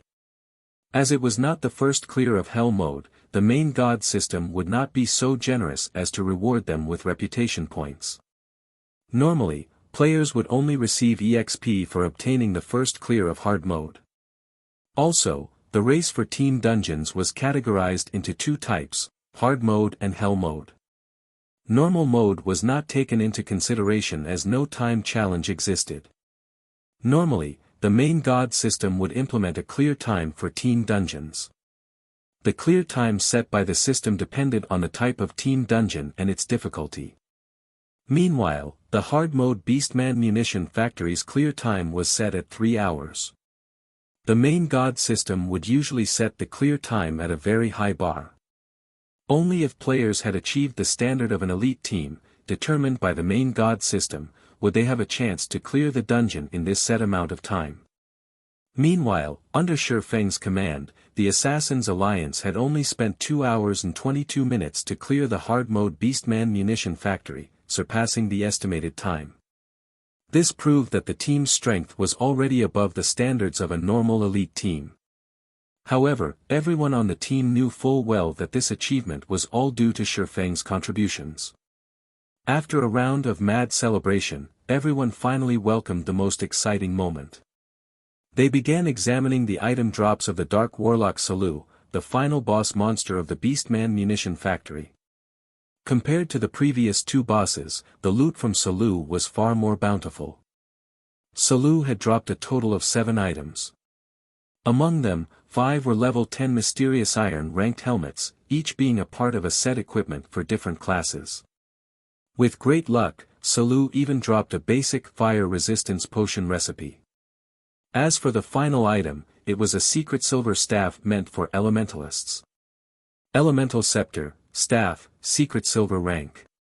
Level 10. Intelligence plus 15, Strength plus 4, Agility plus 4, Endurance plus 10. Increases elemental damage by 5%. Increases casting speed by 10%. Durability 80/80ths. With just a glance, one could immediately tell that this was a top-tier staff meant for elementalists. When the mages in the team looked at the details of this staff, drool nearly leaked from their mouths. Although these mages had quite a few pieces of mysterious iron equipment on their persons, their weapons and equipment were all below level 10. They were clearly much weaker compared to level 10 weapons and equipment, not to mention a secret silver ranked staff. Cruel Sword immediately handed the elemental staff to Munition. However, nobody in the team expressed any dissatisfaction about Cruel Sword's decision because Munition's strength was indeed very powerful. Moreover, her damage was ranked number 1 amongst all the mages present. Following which, Cruel Sword handed the Wind Extinguisher helmet, Wind Extinguisher arm guard, and basic fire resistance potion recipe to Shifeng. Similarly, nobody in the team had any gripes about this decision. If it weren't for Shifeng, they would not have cleared this dungeon in the first place. With this, Shifeng now had 4 pieces of the Wind Extinguisher set equipment. Although he did not possess all 6 pieces, they were sufficient for him to replace the bronze-ranked Silvermoon set equipment. Brother Yifeng, you've helped us out so much, yet, you're only taking so few items. I am truly embarrassed about this, so please let me pay you another 100,000 credits as compensation. Otherwise, if the other guilds discover this matter, they will definitely make mock us for being insincere. Cruel Sword said with a laugh as he looked at Shifeng. Putting aside the advertising benefits brought about from obtaining the first clear of the hard-mode Beastman munition factory, just the equipment they obtained was already of considerable value. It was especially true for the secret silver-ranked elemental scepter. The value of this staff alone could compare to half a dozen pieces of level 10 mysterious iron equipment. Hence, spending an additional 100,000 credits to compensate Shifeng was a minor matter. To put it another way, the Assassins' Alliance had made a huge profit from this deal. After all, the first clear of a 20-man hard-mode team dungeon held extraordinary significance, as up until this moment, any guild had yet to obtain the first clear of a 20-man hard-mode team dungeon. Obtaining the first clear of the hard-mode Beastman munition factory had undeniably allowed the Assassins' Alliance to break free from their awkward position in White River City. They no longer had to suffer the suppression from Dark Star. Of course, by giving Shifeng 100,000 credits, Cruel Sword also had the intention of deepening the relationship between Shifeng and the Assassins' Alliance. Cruel Sword still wished to recruit Shifeng into the guild. Shifeng could easily see through Cruel Sword's intentions. However, he merely smiled in reply, receiving all that Cruel Sword offered without hesitation. Cruel Sword had no idea that Shifeng did not really care about this equipment. Even if it were the Wind Extinguisher set equipment, it was simply a temporary set of equipment for Shifeng. Meanwhile, amongst these items, the one Shifeng paid the most attention to was the Basic Fire Resistance Potion recipe. Basic Fire Resistance Potion. After consumption, increases fire resistance by 15 points for 1 hour. Currently, this item had no market value. However, when the various large guilds started raiding the level 25 Flame Nest, the value of this basic fire resistance potion recipe would soar beyond one's imagination. Its worth would not be less than a piece of fine gold equipment. Players were not allowed to use the Flaming Sun scripture when in a dungeon. Meanwhile, equipment that increased a player's fire resistance was extremely rare. The quickest way to increase one's fire resistance was through the use of a basic fire resistance potion. If players did not possess this potion, raiding the Flame Nest would only be possible in their dreams. If Shifeng started looking for a potion maker to craft the basic fire resistance potion now, he would carve out an additional path to wealth for the future. Even 10 pieces of secret silver equipment could not rival what he could earn with these potions. Brother Yifeng, are you free tomorrow? At this moment, Munition walked over to Shifeng after receiving a silent hint from Cruel Sword. Sweetly, she said, my party is planning to raid the old ruins, a high-level 10-man team dungeon, tomorrow. However, one of the original party members had applied for leave due to some personal matters. I'd really love it if you would join me. Will you? After a team dungeon was cleared, it would have a cooldown period of 3 days. Hence, they needed to wait for 3 days before they could enter the Beastman munition factory again.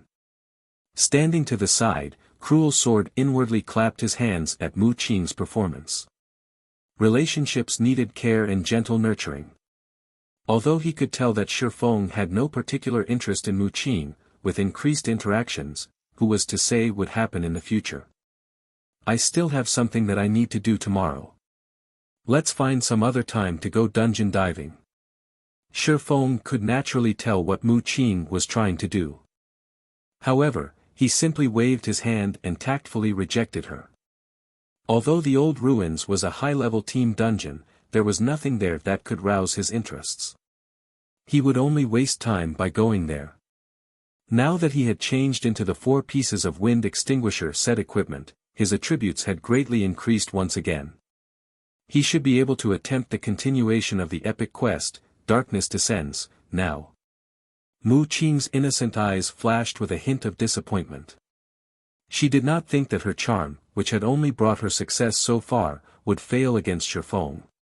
Was she really lacking in charm, or were Shifeng's defenses just too high? You're tuning into the Han Li's Wuxia Chronicles YouTube channel. We're so grateful for your support, and don't forget to subscribe to join us on this incredible journey through captivating stories. Your generosity through donations truly makes a world of difference, as it's the primary source of revenue that allows me to expand and enhance this channel for you. Thank you from the bottom of my heart for being a part of this adventure.